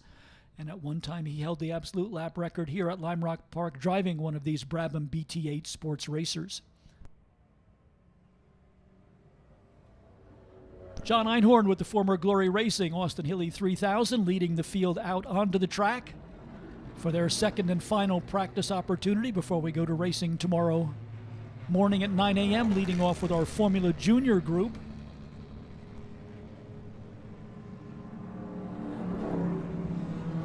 Looks like they've drafted in the Shelby Cobra from one of our other race groups in this session as well.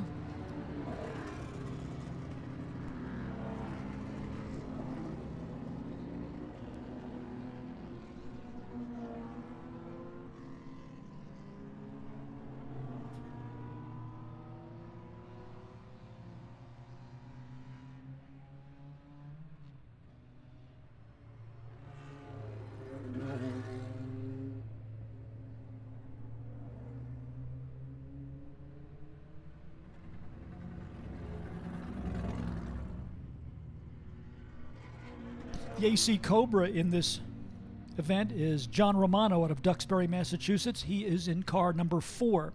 This would be the early version of the Shelby Cobra, the English AC body and chassis with a 289 cubic inch Ford V8 engine as its power plant.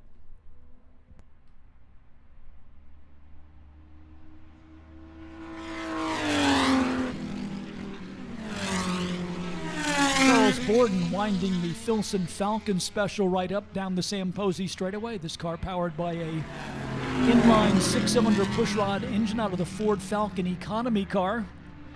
3 SE carburetors prominently providing the induction on this automobile. The Ford Falcon engine, the 6-cylinder Ford Falcon engine, not typically thought of as a performance power plant, but Borden certainly getting good performance out of the Filson Special this weekend. Good to see that car running up to its potential once again. They had a new engine constructed for that car and have had some teething problems, but it seems as though those have been resolved as the Filson Falcon looking and sounding strong down the Sam Posey Straight here at Lime Rock Park.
The number 1 car out in this session worthy of a second look. This is Jason Hancock out of Greenwich, Connecticut.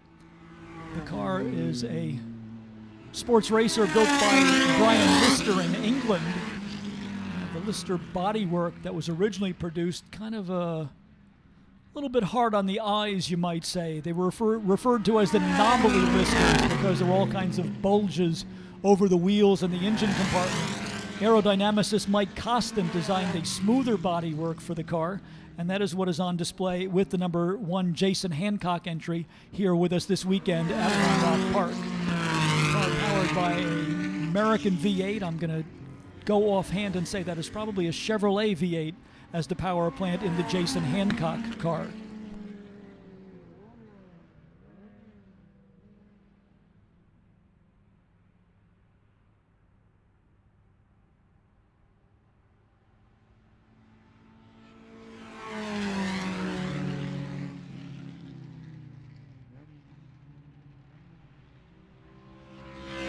Joe Blacker in the Brabham BTA right now with the fast time in the session at 1 minute 2.017.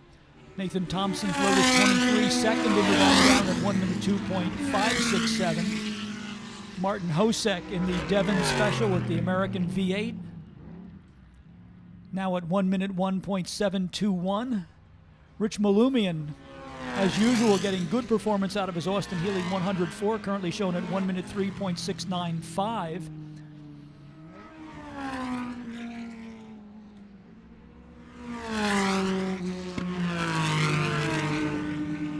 And trying to confirm now that Nathan Thompson has gone to the top of the charts, a very impressive 58.947, getting down below the 1 minute barrier for Nathan Thompson in the Lotus 23, number 02. That would put him almost 3 seconds faster than the next 2 cars, Martin Hosek in the 39 and Joe Blacker in the 61.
As with our previous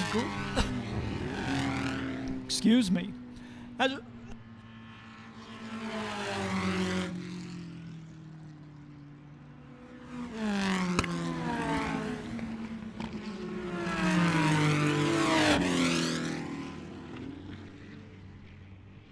Let's try that again. As with our previous group of cars, you may not be familiar with the Ginetta. It is a front-engine limited production sports car, again built in England. They seem to have a proclivity for developing these cars. The design theme being to take production components, clothe them in a lightweight fiberglass body, and then make a car that was actually a dual-purpose vehicle, could be driven on the street as well as on the racetrack. And a number of G4s out in this session. The G4 Ginetta powered by a 1600cc pushrod Ford engine, the same power plant that is used in the open-wheel Formula Ford category.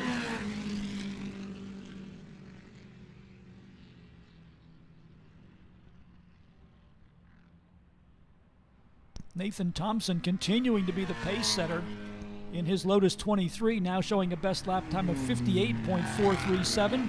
Graham Adelman second quickest in the Lotus 23, number 54, at 1 minute .669. David Porter, an impressive performance with the Ford Escort RS 1600 sedan, currently third quickest at 1 minute 1.576. Fourth to Martin Hosek in the Devon Special, number 39, at 1 minute 1.721. And Joe Blacker rounding out the top five in the Brabham BT8, number 61, at 1 minute 2.017. Currently sixth in the rundown is Laurent Fumé in the Ginetta Sports Racer, the G16 model Ginetta, number 41. Rich Malumian in the Austin Healey 104, currently seventh quickest in the number 347. He's followed in eighth by Kurt Uzbey in the number 42, the Lotus 23. Charles Borden in the Ford Falcon-powered Filson Special is in ninth, number 123. And the Mazda Miata for Patrick Daly from the Lime Rock Drivers Club, number 53, rounding out the top 10.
Several cars onto pit road. Charles Borden with 123 in and then out again.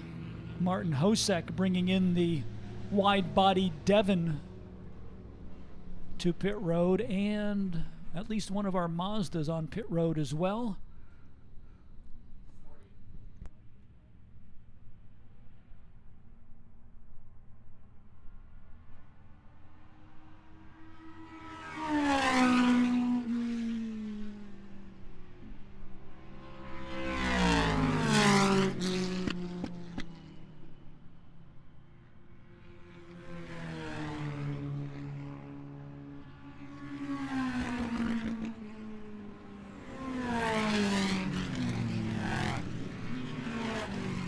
John Romano out there in the number 4 Cobra headed down into turn number 1.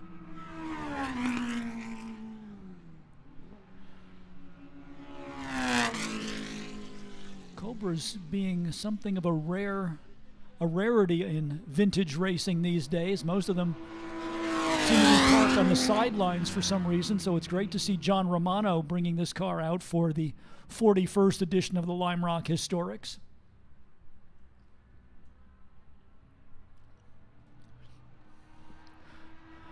Mazda Miata is also representing something of a changing of the guard in historic racing.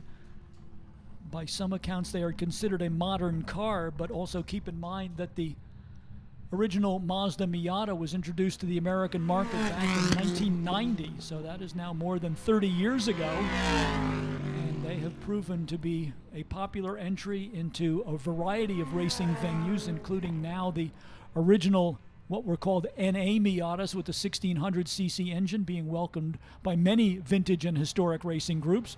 We also have a dedicated series of Mazda Miata races here at Lime Rock Park each season, conducted by the Lime Rock Drivers Club.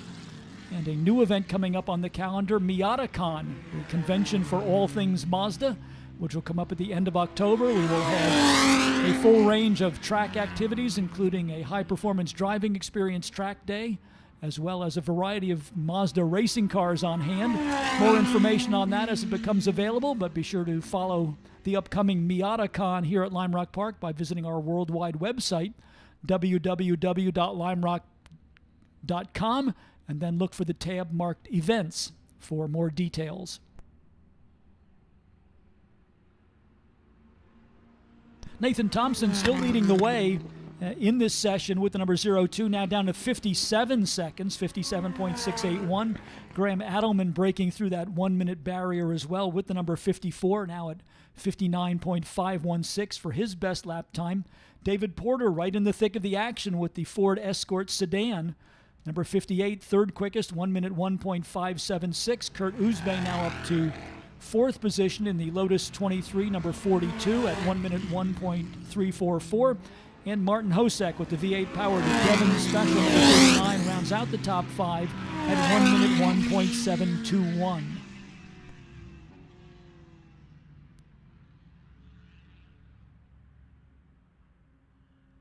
Greg Mendel bringing the number 77 Mazda Miata onto pit road. That is a car that sees double and sometimes triple duty racing here at the Lime Rock Historics. It has also been used for Lime Rock Drivers Club events, as well as racing in the Spec Miata category with the Sports Car Club of America.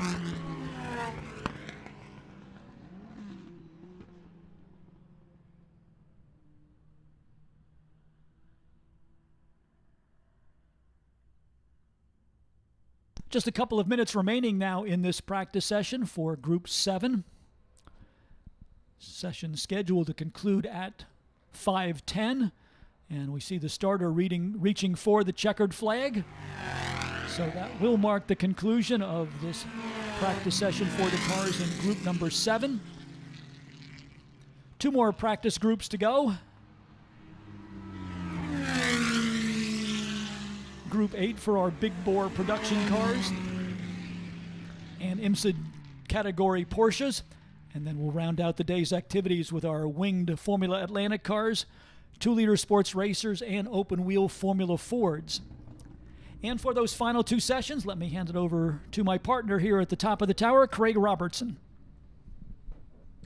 Thank you, Greg. Coming up next, we have Group 8.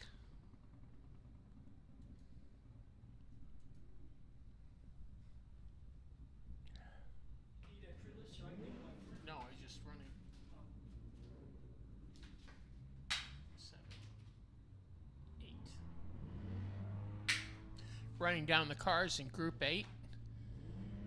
Car number 18, James Hamlin in a 1968 Porsche 911 ST.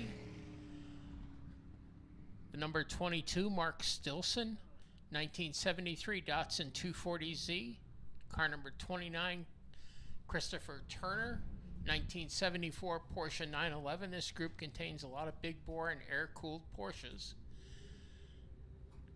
Next, car number 32, Bates McLean, 1972 Porsche 914-6.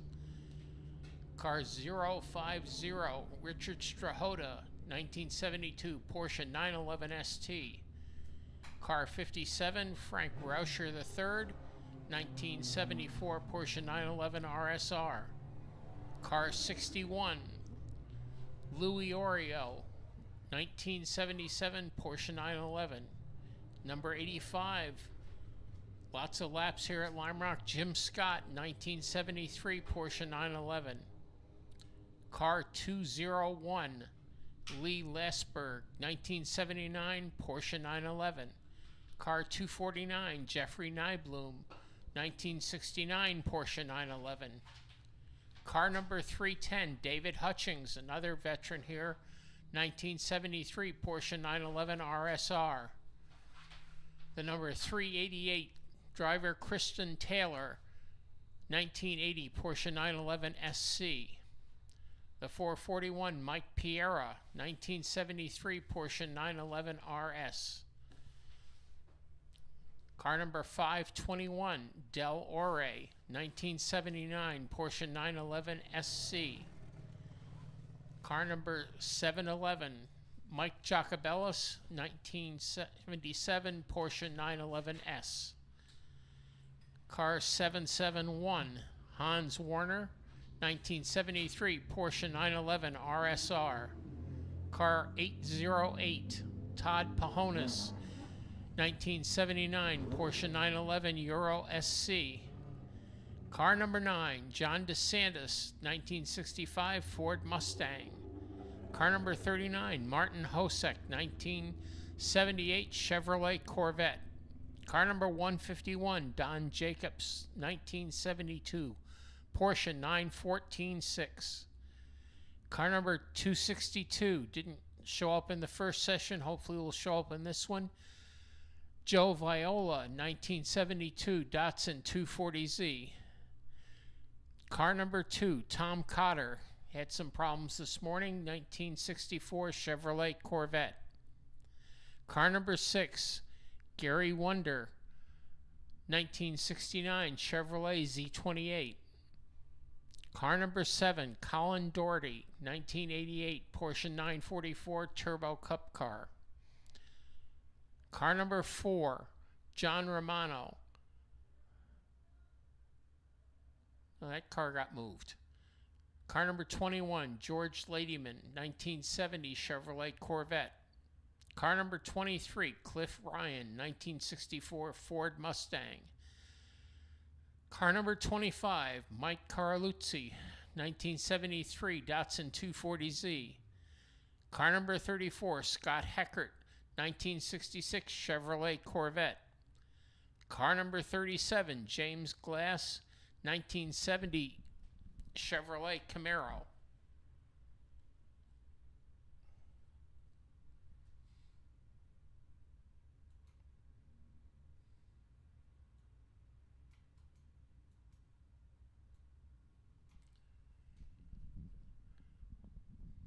Car number 50, Joe Folia, 1969 Chevrolet Corvette. Car number 51, Tez Squire, 1971 Datsun 240Z. Car 061, Jack Bush, 1967 Jaguar XKE. Car number 62, John Ogle, 1962 Jaguar XKE. Car number 63, Art Hebert, 1967 Jaguar XKE.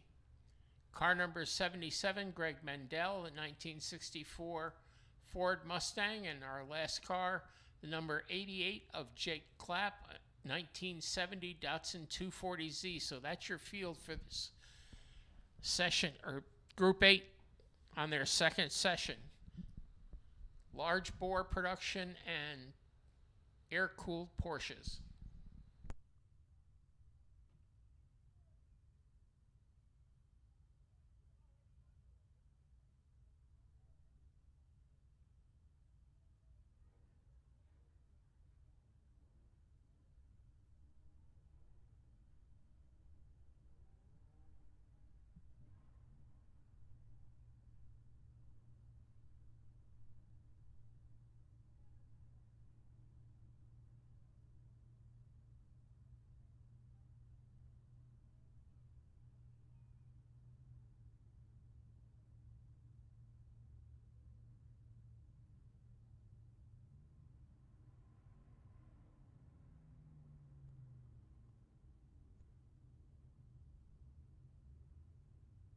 Cars coming out in the pits, ready to go out on the track.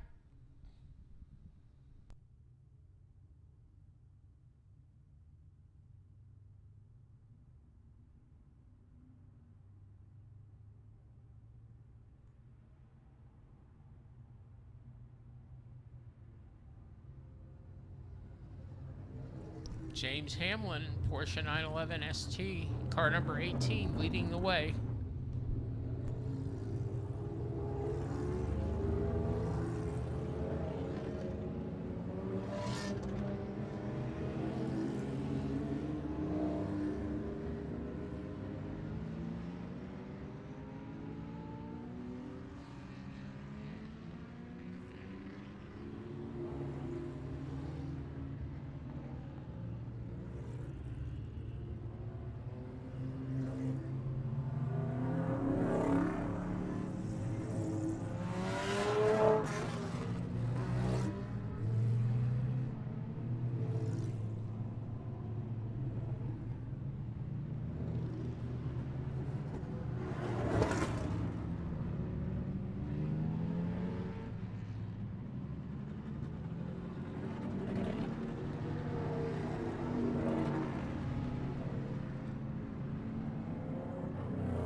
Session.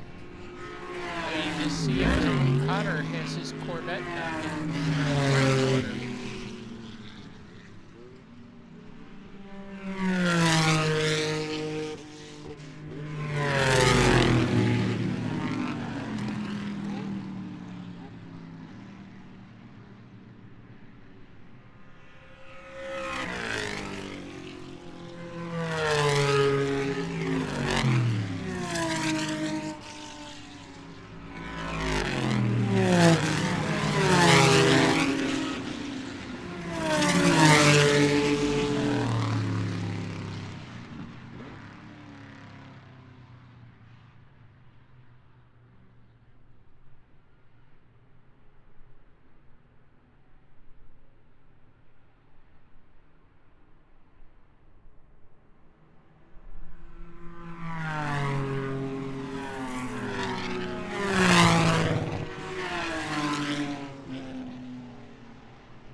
Timing and scoring just catching up with the field. Cars still getting their tires up to temperature.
number 18, Porsche 911, first car under a minute.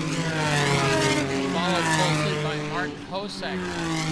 Hamlin with a 59.977. Hosek 59.891.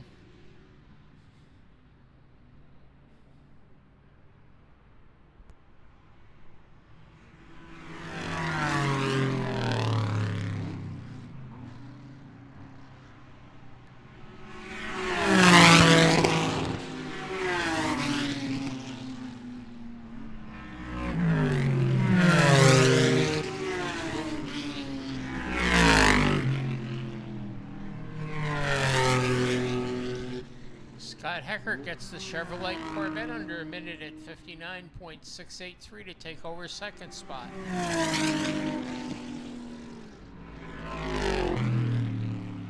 Make that Heckert moving on to the top spot.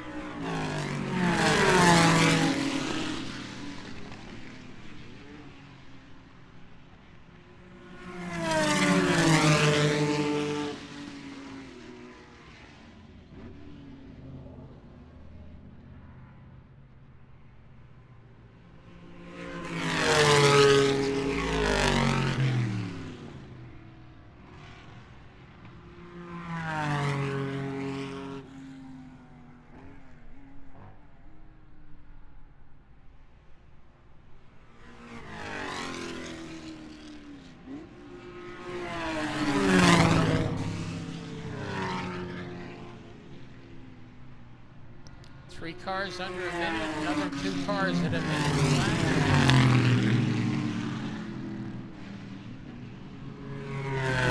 Cars at a minute 1 second.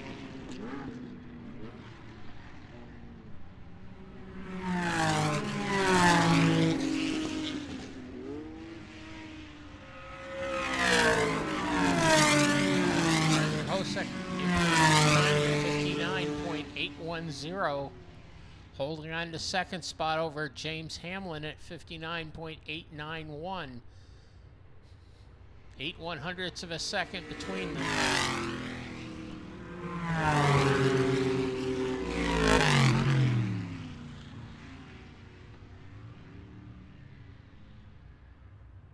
Mike Piera, David Hutchings, Hans Warner, Richard Strahoda, all in a minute flat.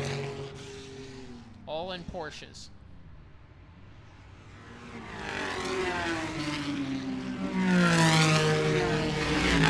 So at the moment it's two Corvettes leading a flock of Porsches.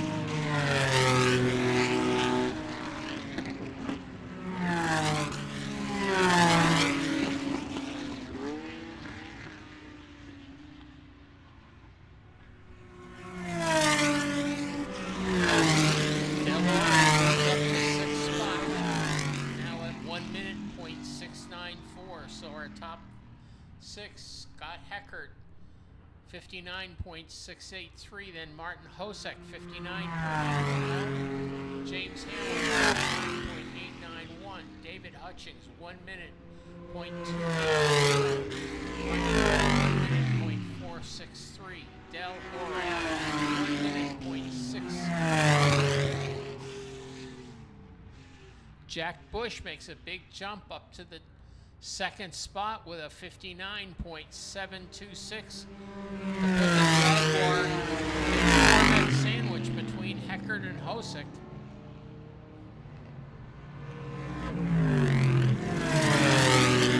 Behind Hosek, it's Hamlin in the number 18 and Hutchings in the 310 for your top five.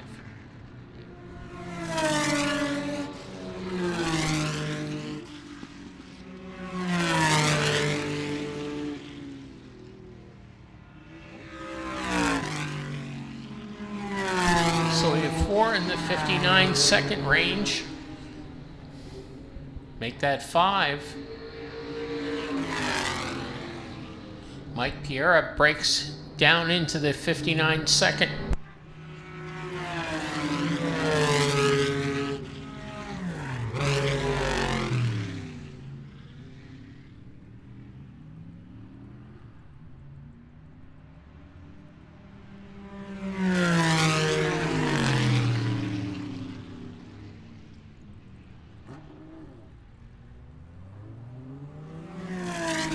top 5, all in the 59-second range. Scott Heckert, Jack Bush, Martin Hosick, James Hamlin, and Mike Piera. Behind them, it's 8 cars in the 1 minute flat. David Hutchings, Chris Turner, Del Ore, Hans Warner, Art Ebert, and Richard Strahota.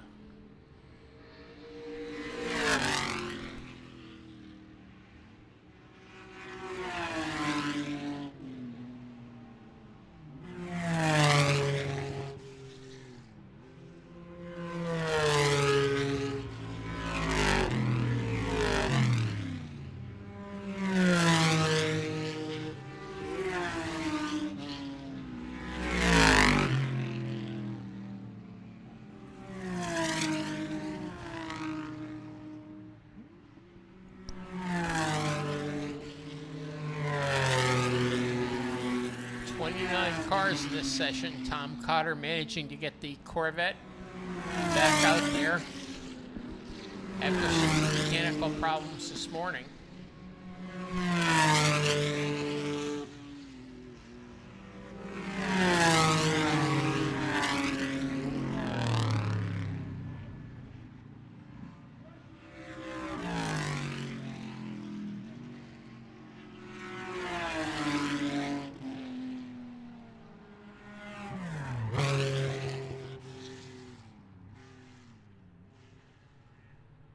So if we just look at the make of the cars, it's Corvette, Jaguar, Corvette, then Porsche, Porsche, Porsche, Porsche, Porsche, Porsche, Porsche, and then the first of our Datsun 40Zs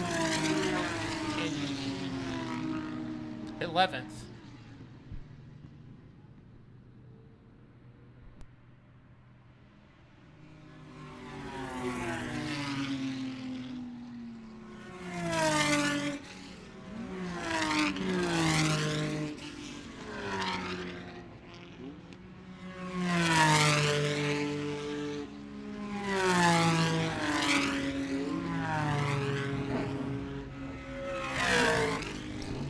Joe Viola jumps up from 11th to 7th, getting the Datsun Z car down to 1 minute, .554.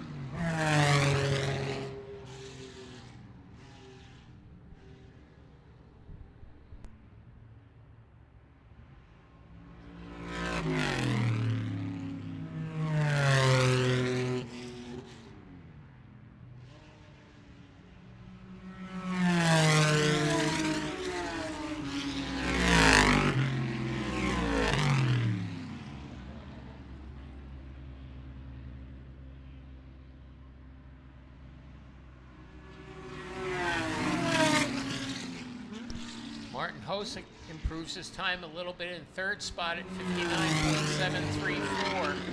Now only 1/1000th of a second behind Jack Bush in the Jaguar, who's in 2nd position. Meanwhile, Mike Piera jumps to the top with 59.494 in the number 44 Porsche. Scott Heckert 2nd in the Corvette, then Jack Bush in the Jaguar 3rd, James Hamlin Porsche 4th.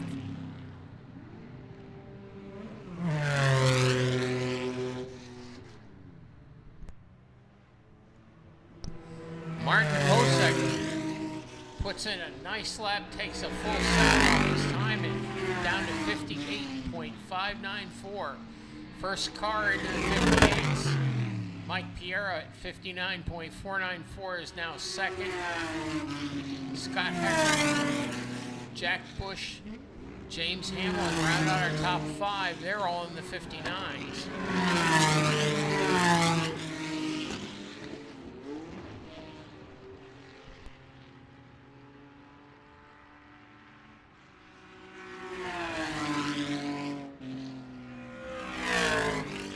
Sixth spot at the moment, the 310 of David Hutchings at 1 minute .280, followed by Joe Viola at 1 minute point 554. Christopher Turner, 1 minute point 614. Del Ore, 1 minute point 694.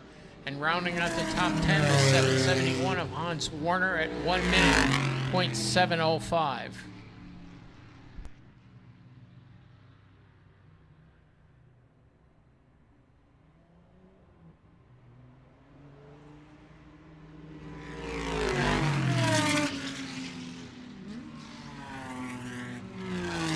Scott Heckert gets the Chevrolet Corvette ahead of Mike Piera with a 59.482. 12 100ths, 12 1,000ths less than Mike Piera in fourth.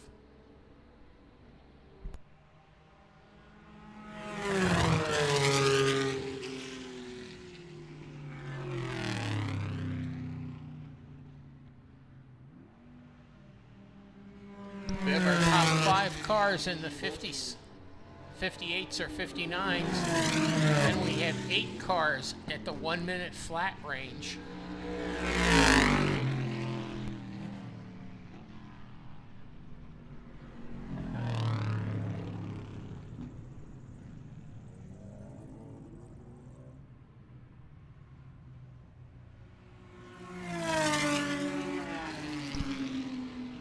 Moving up into 6th position, the best of the cars at 1 minute flat is Lee Lasberg's 201 at 1 minute point 184.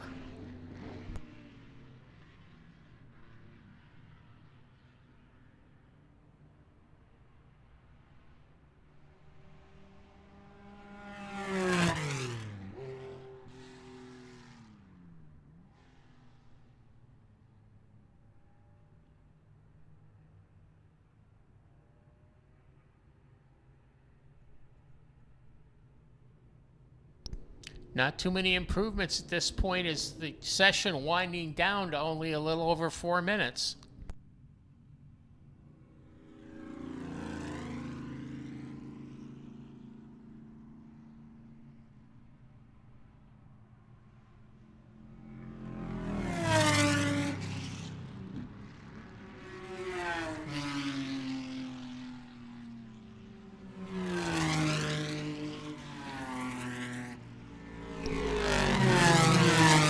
Warner moves the 771 Porsche up to 8th position with a 1 minute point 404.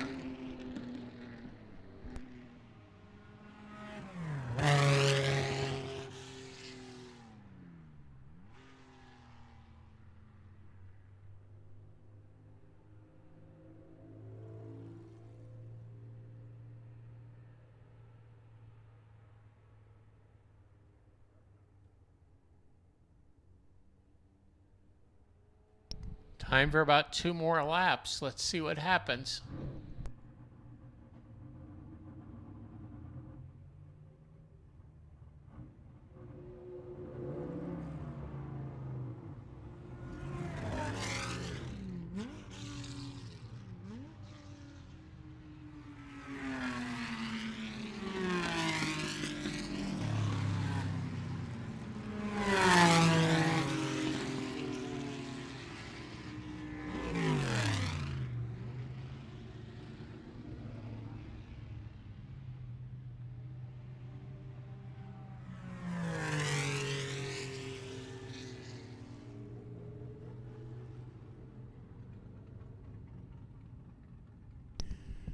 Checkered flags over for the session. Let's run down our top 10.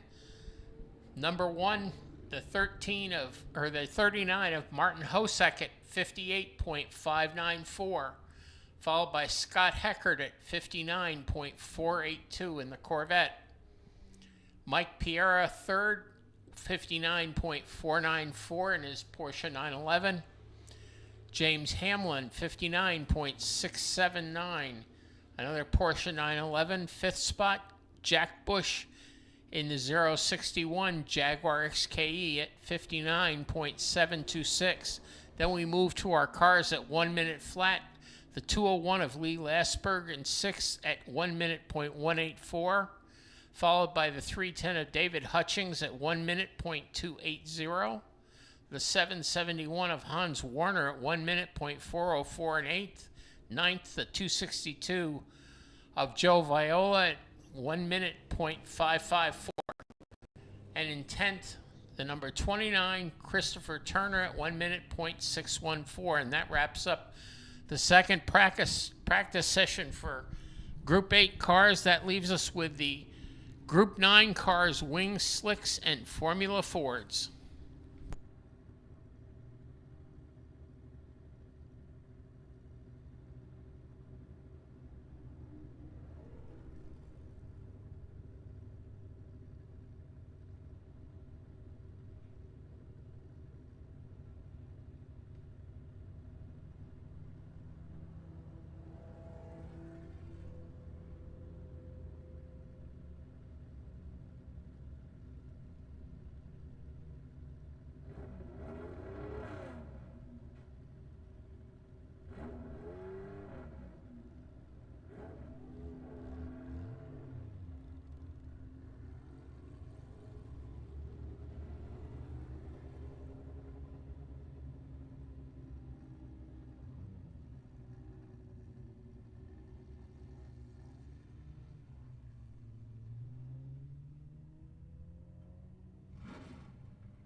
Running down our field for group number 9.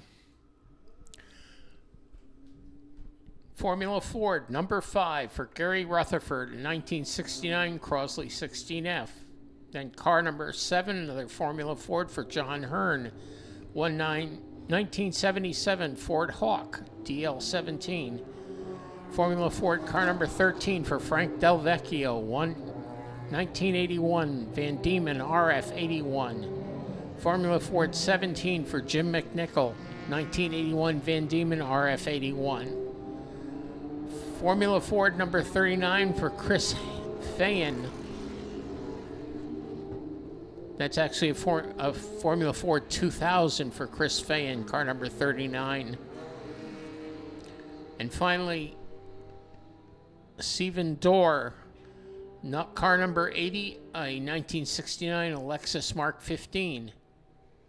Then we have car number 8, Kyle Collins, 1972 Chevron B21. Car number 16, Joe Bezzetta. Car number 34, Graham Adelman, 1976 Chevron B36.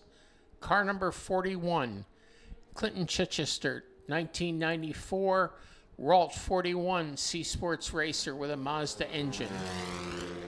Car number 42, Kurt Uzbey in the 1969 Chevron B16. Car number 52, Todd Sharon in a 1999 Formula Mazda. Car number 62, Mitch Eitel's 1975 Chevron B31. Then car number 81, Phil Meany in the 1969 Gruppa Chevron CMC 11. Car number 4, Nick Fonte in the 1985 Ralt RT30. Car number 25, Tony Carpenzano, 1993 Renard 93H Toyota Formula Atlantic. Car number 31, Matthew Christ, 1972 GRD 372. Car number 58, Horatio Fitzsimon, 1968 Brevin BT23C. Car number 69, the Ski Rule, 1975 March 75B of Gordon Mendenica. Claude Bourbonnais, who didn't make it out in the first session, 1976 Ford 76B, car number 75, and local driver Rick Bell in the number 78 Ralt RT1. And that's your field for group number 9.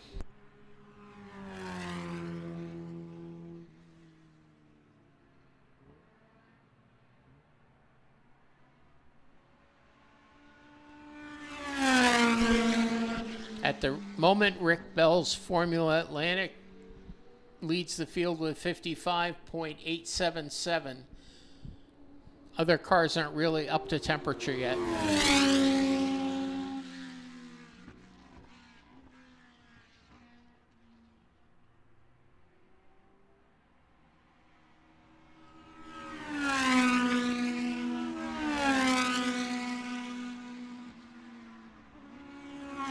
Time's beginning to drop now. Tony Carpenzano gets his Renard down to a 55.288. Gordon Mendenica gets the Ski Rule March down to 57.465. Rick Bell at a 54.772 on top at the moment. Fourth, Kurt Uzbey's Chevron V16, 59.715. Then Mitch Eitel's Chevron B31 at 59.326. Todd Sharon in sixth spot brings the Formula Mazda in at 59.971. Rick Bell drops his time again into the 53s now, 53.905.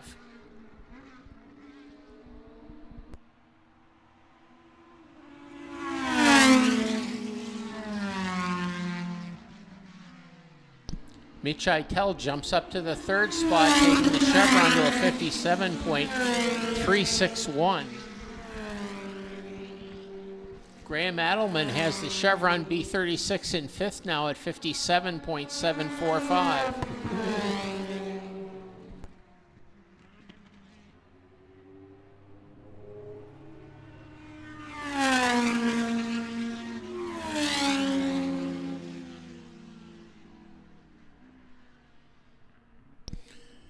Gordon Mendenica takes the ski roll march back into the paddock, currently sitting in fourth spot with a 57.465.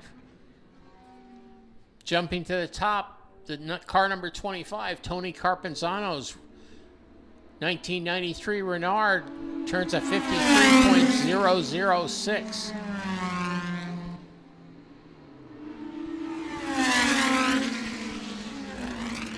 Rick Bell, the only other car in the 53s. Then we go back to Horatio Fitzsimon in car number 58, the Brabham BT 23 at 56.238. Chris Fan gets the Formula Ford 2000 into second spot now, 53.673.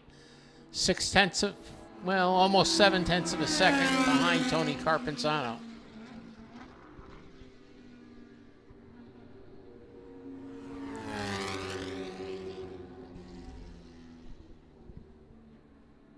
Carpenzano currently at a 52.406 is our fastest car. Top five are Chris Fan and the number 39 Formula Ford 2000, Rick Bell's Formula Atlantic car number 78, Horatio Fitzsimon in car number 58, and Graham Adelman in car number 34, the Chevron B36.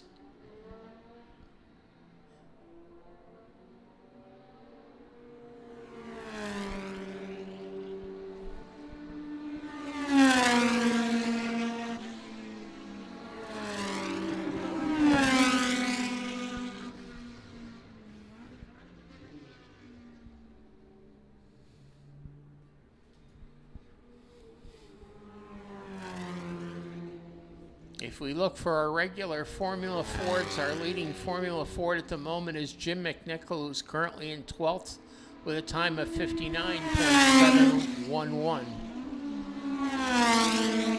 Right behind him, Frank Del Vecchio in the number 13 Formula Ford at 101.001.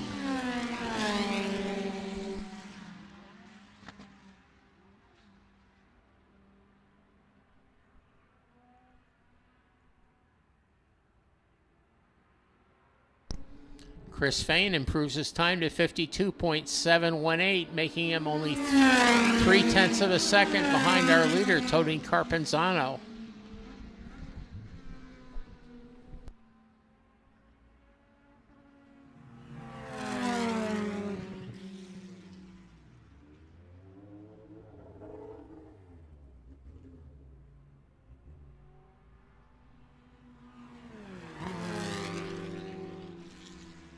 Mitch Eitel moves up into the fifth spot with a 56.547.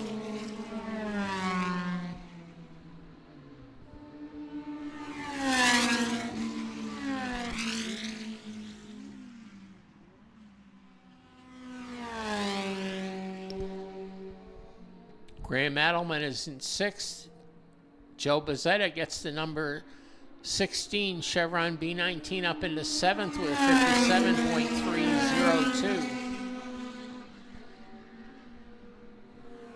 Eighth is Gordon Mendenica, but he's already taken the car back to the paddock. Kurt Uzbe is in ninth at 57.620. Then Todd Sharon rounds out our top 10 with a Formula Mazda at 57.746.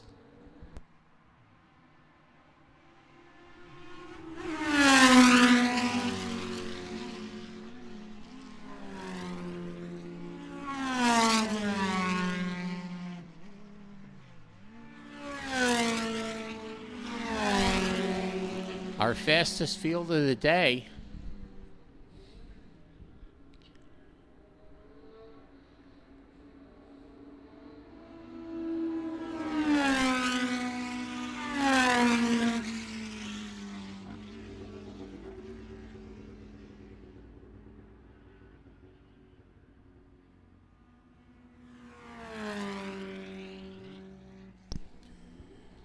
Graham Adelman decides he's done the best he can do and takes the number 34 back into the paddock, currently sitting 6th position.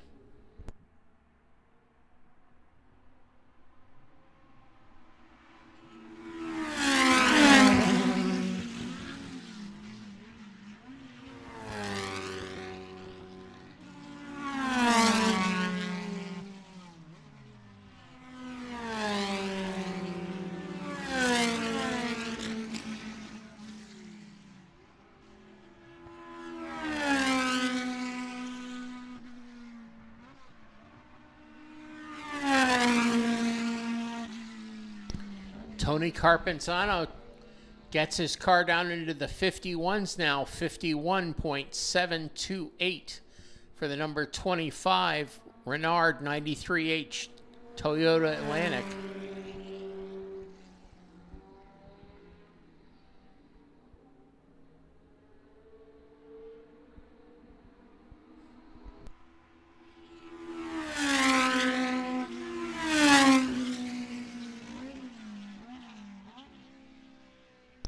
Mitch Eitel holds on to 5th, but improves his time down to 55.570.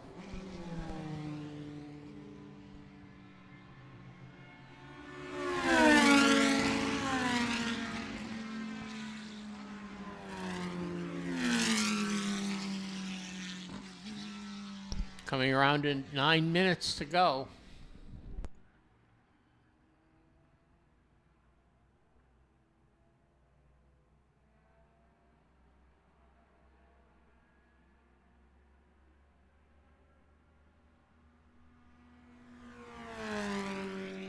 Actually, by time of day, it's really only 4 minutes to go in this session.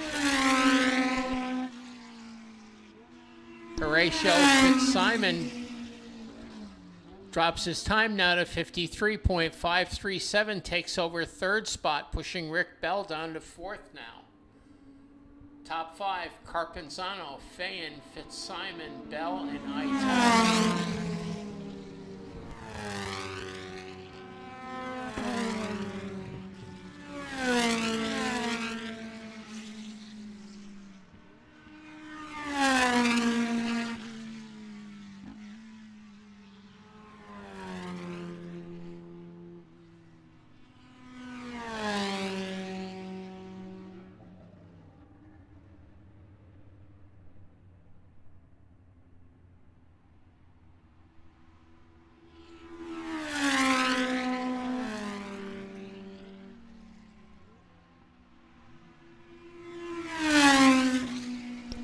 Time for a couple of more laps.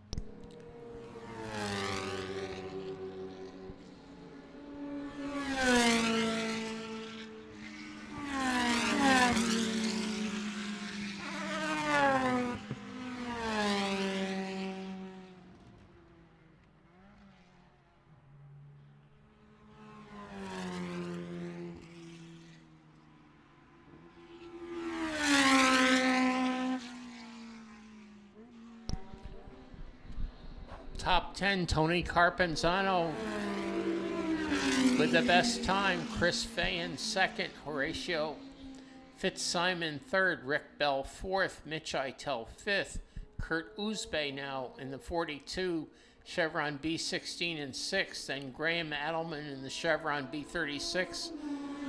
Gordon Mendenica in 7th.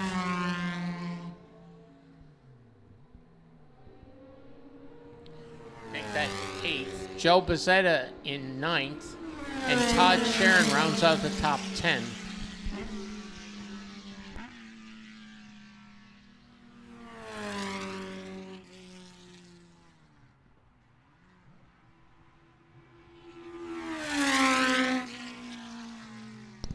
Bezzetta should move up into 7th, dropping Mendenica down to 9th.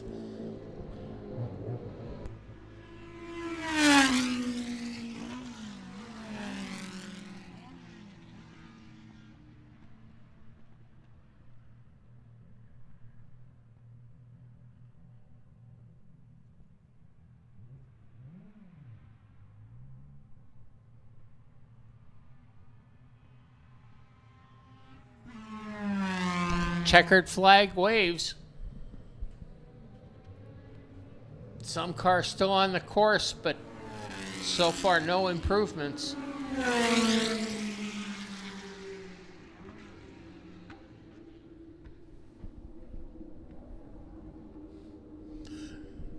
Again, let's run over Tony Carpenzano at a 51.728 is your pole sitter currently.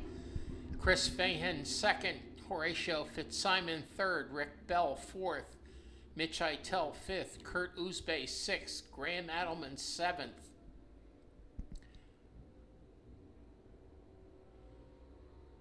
Joe Bezzetta eighth, Gordon Mendenica ninth, and rounding out our top 10, Todd Sharon, the number 52 Formula Mazda. That wraps it up for our practice sessions today. Come back tomorrow. We're going to go through more.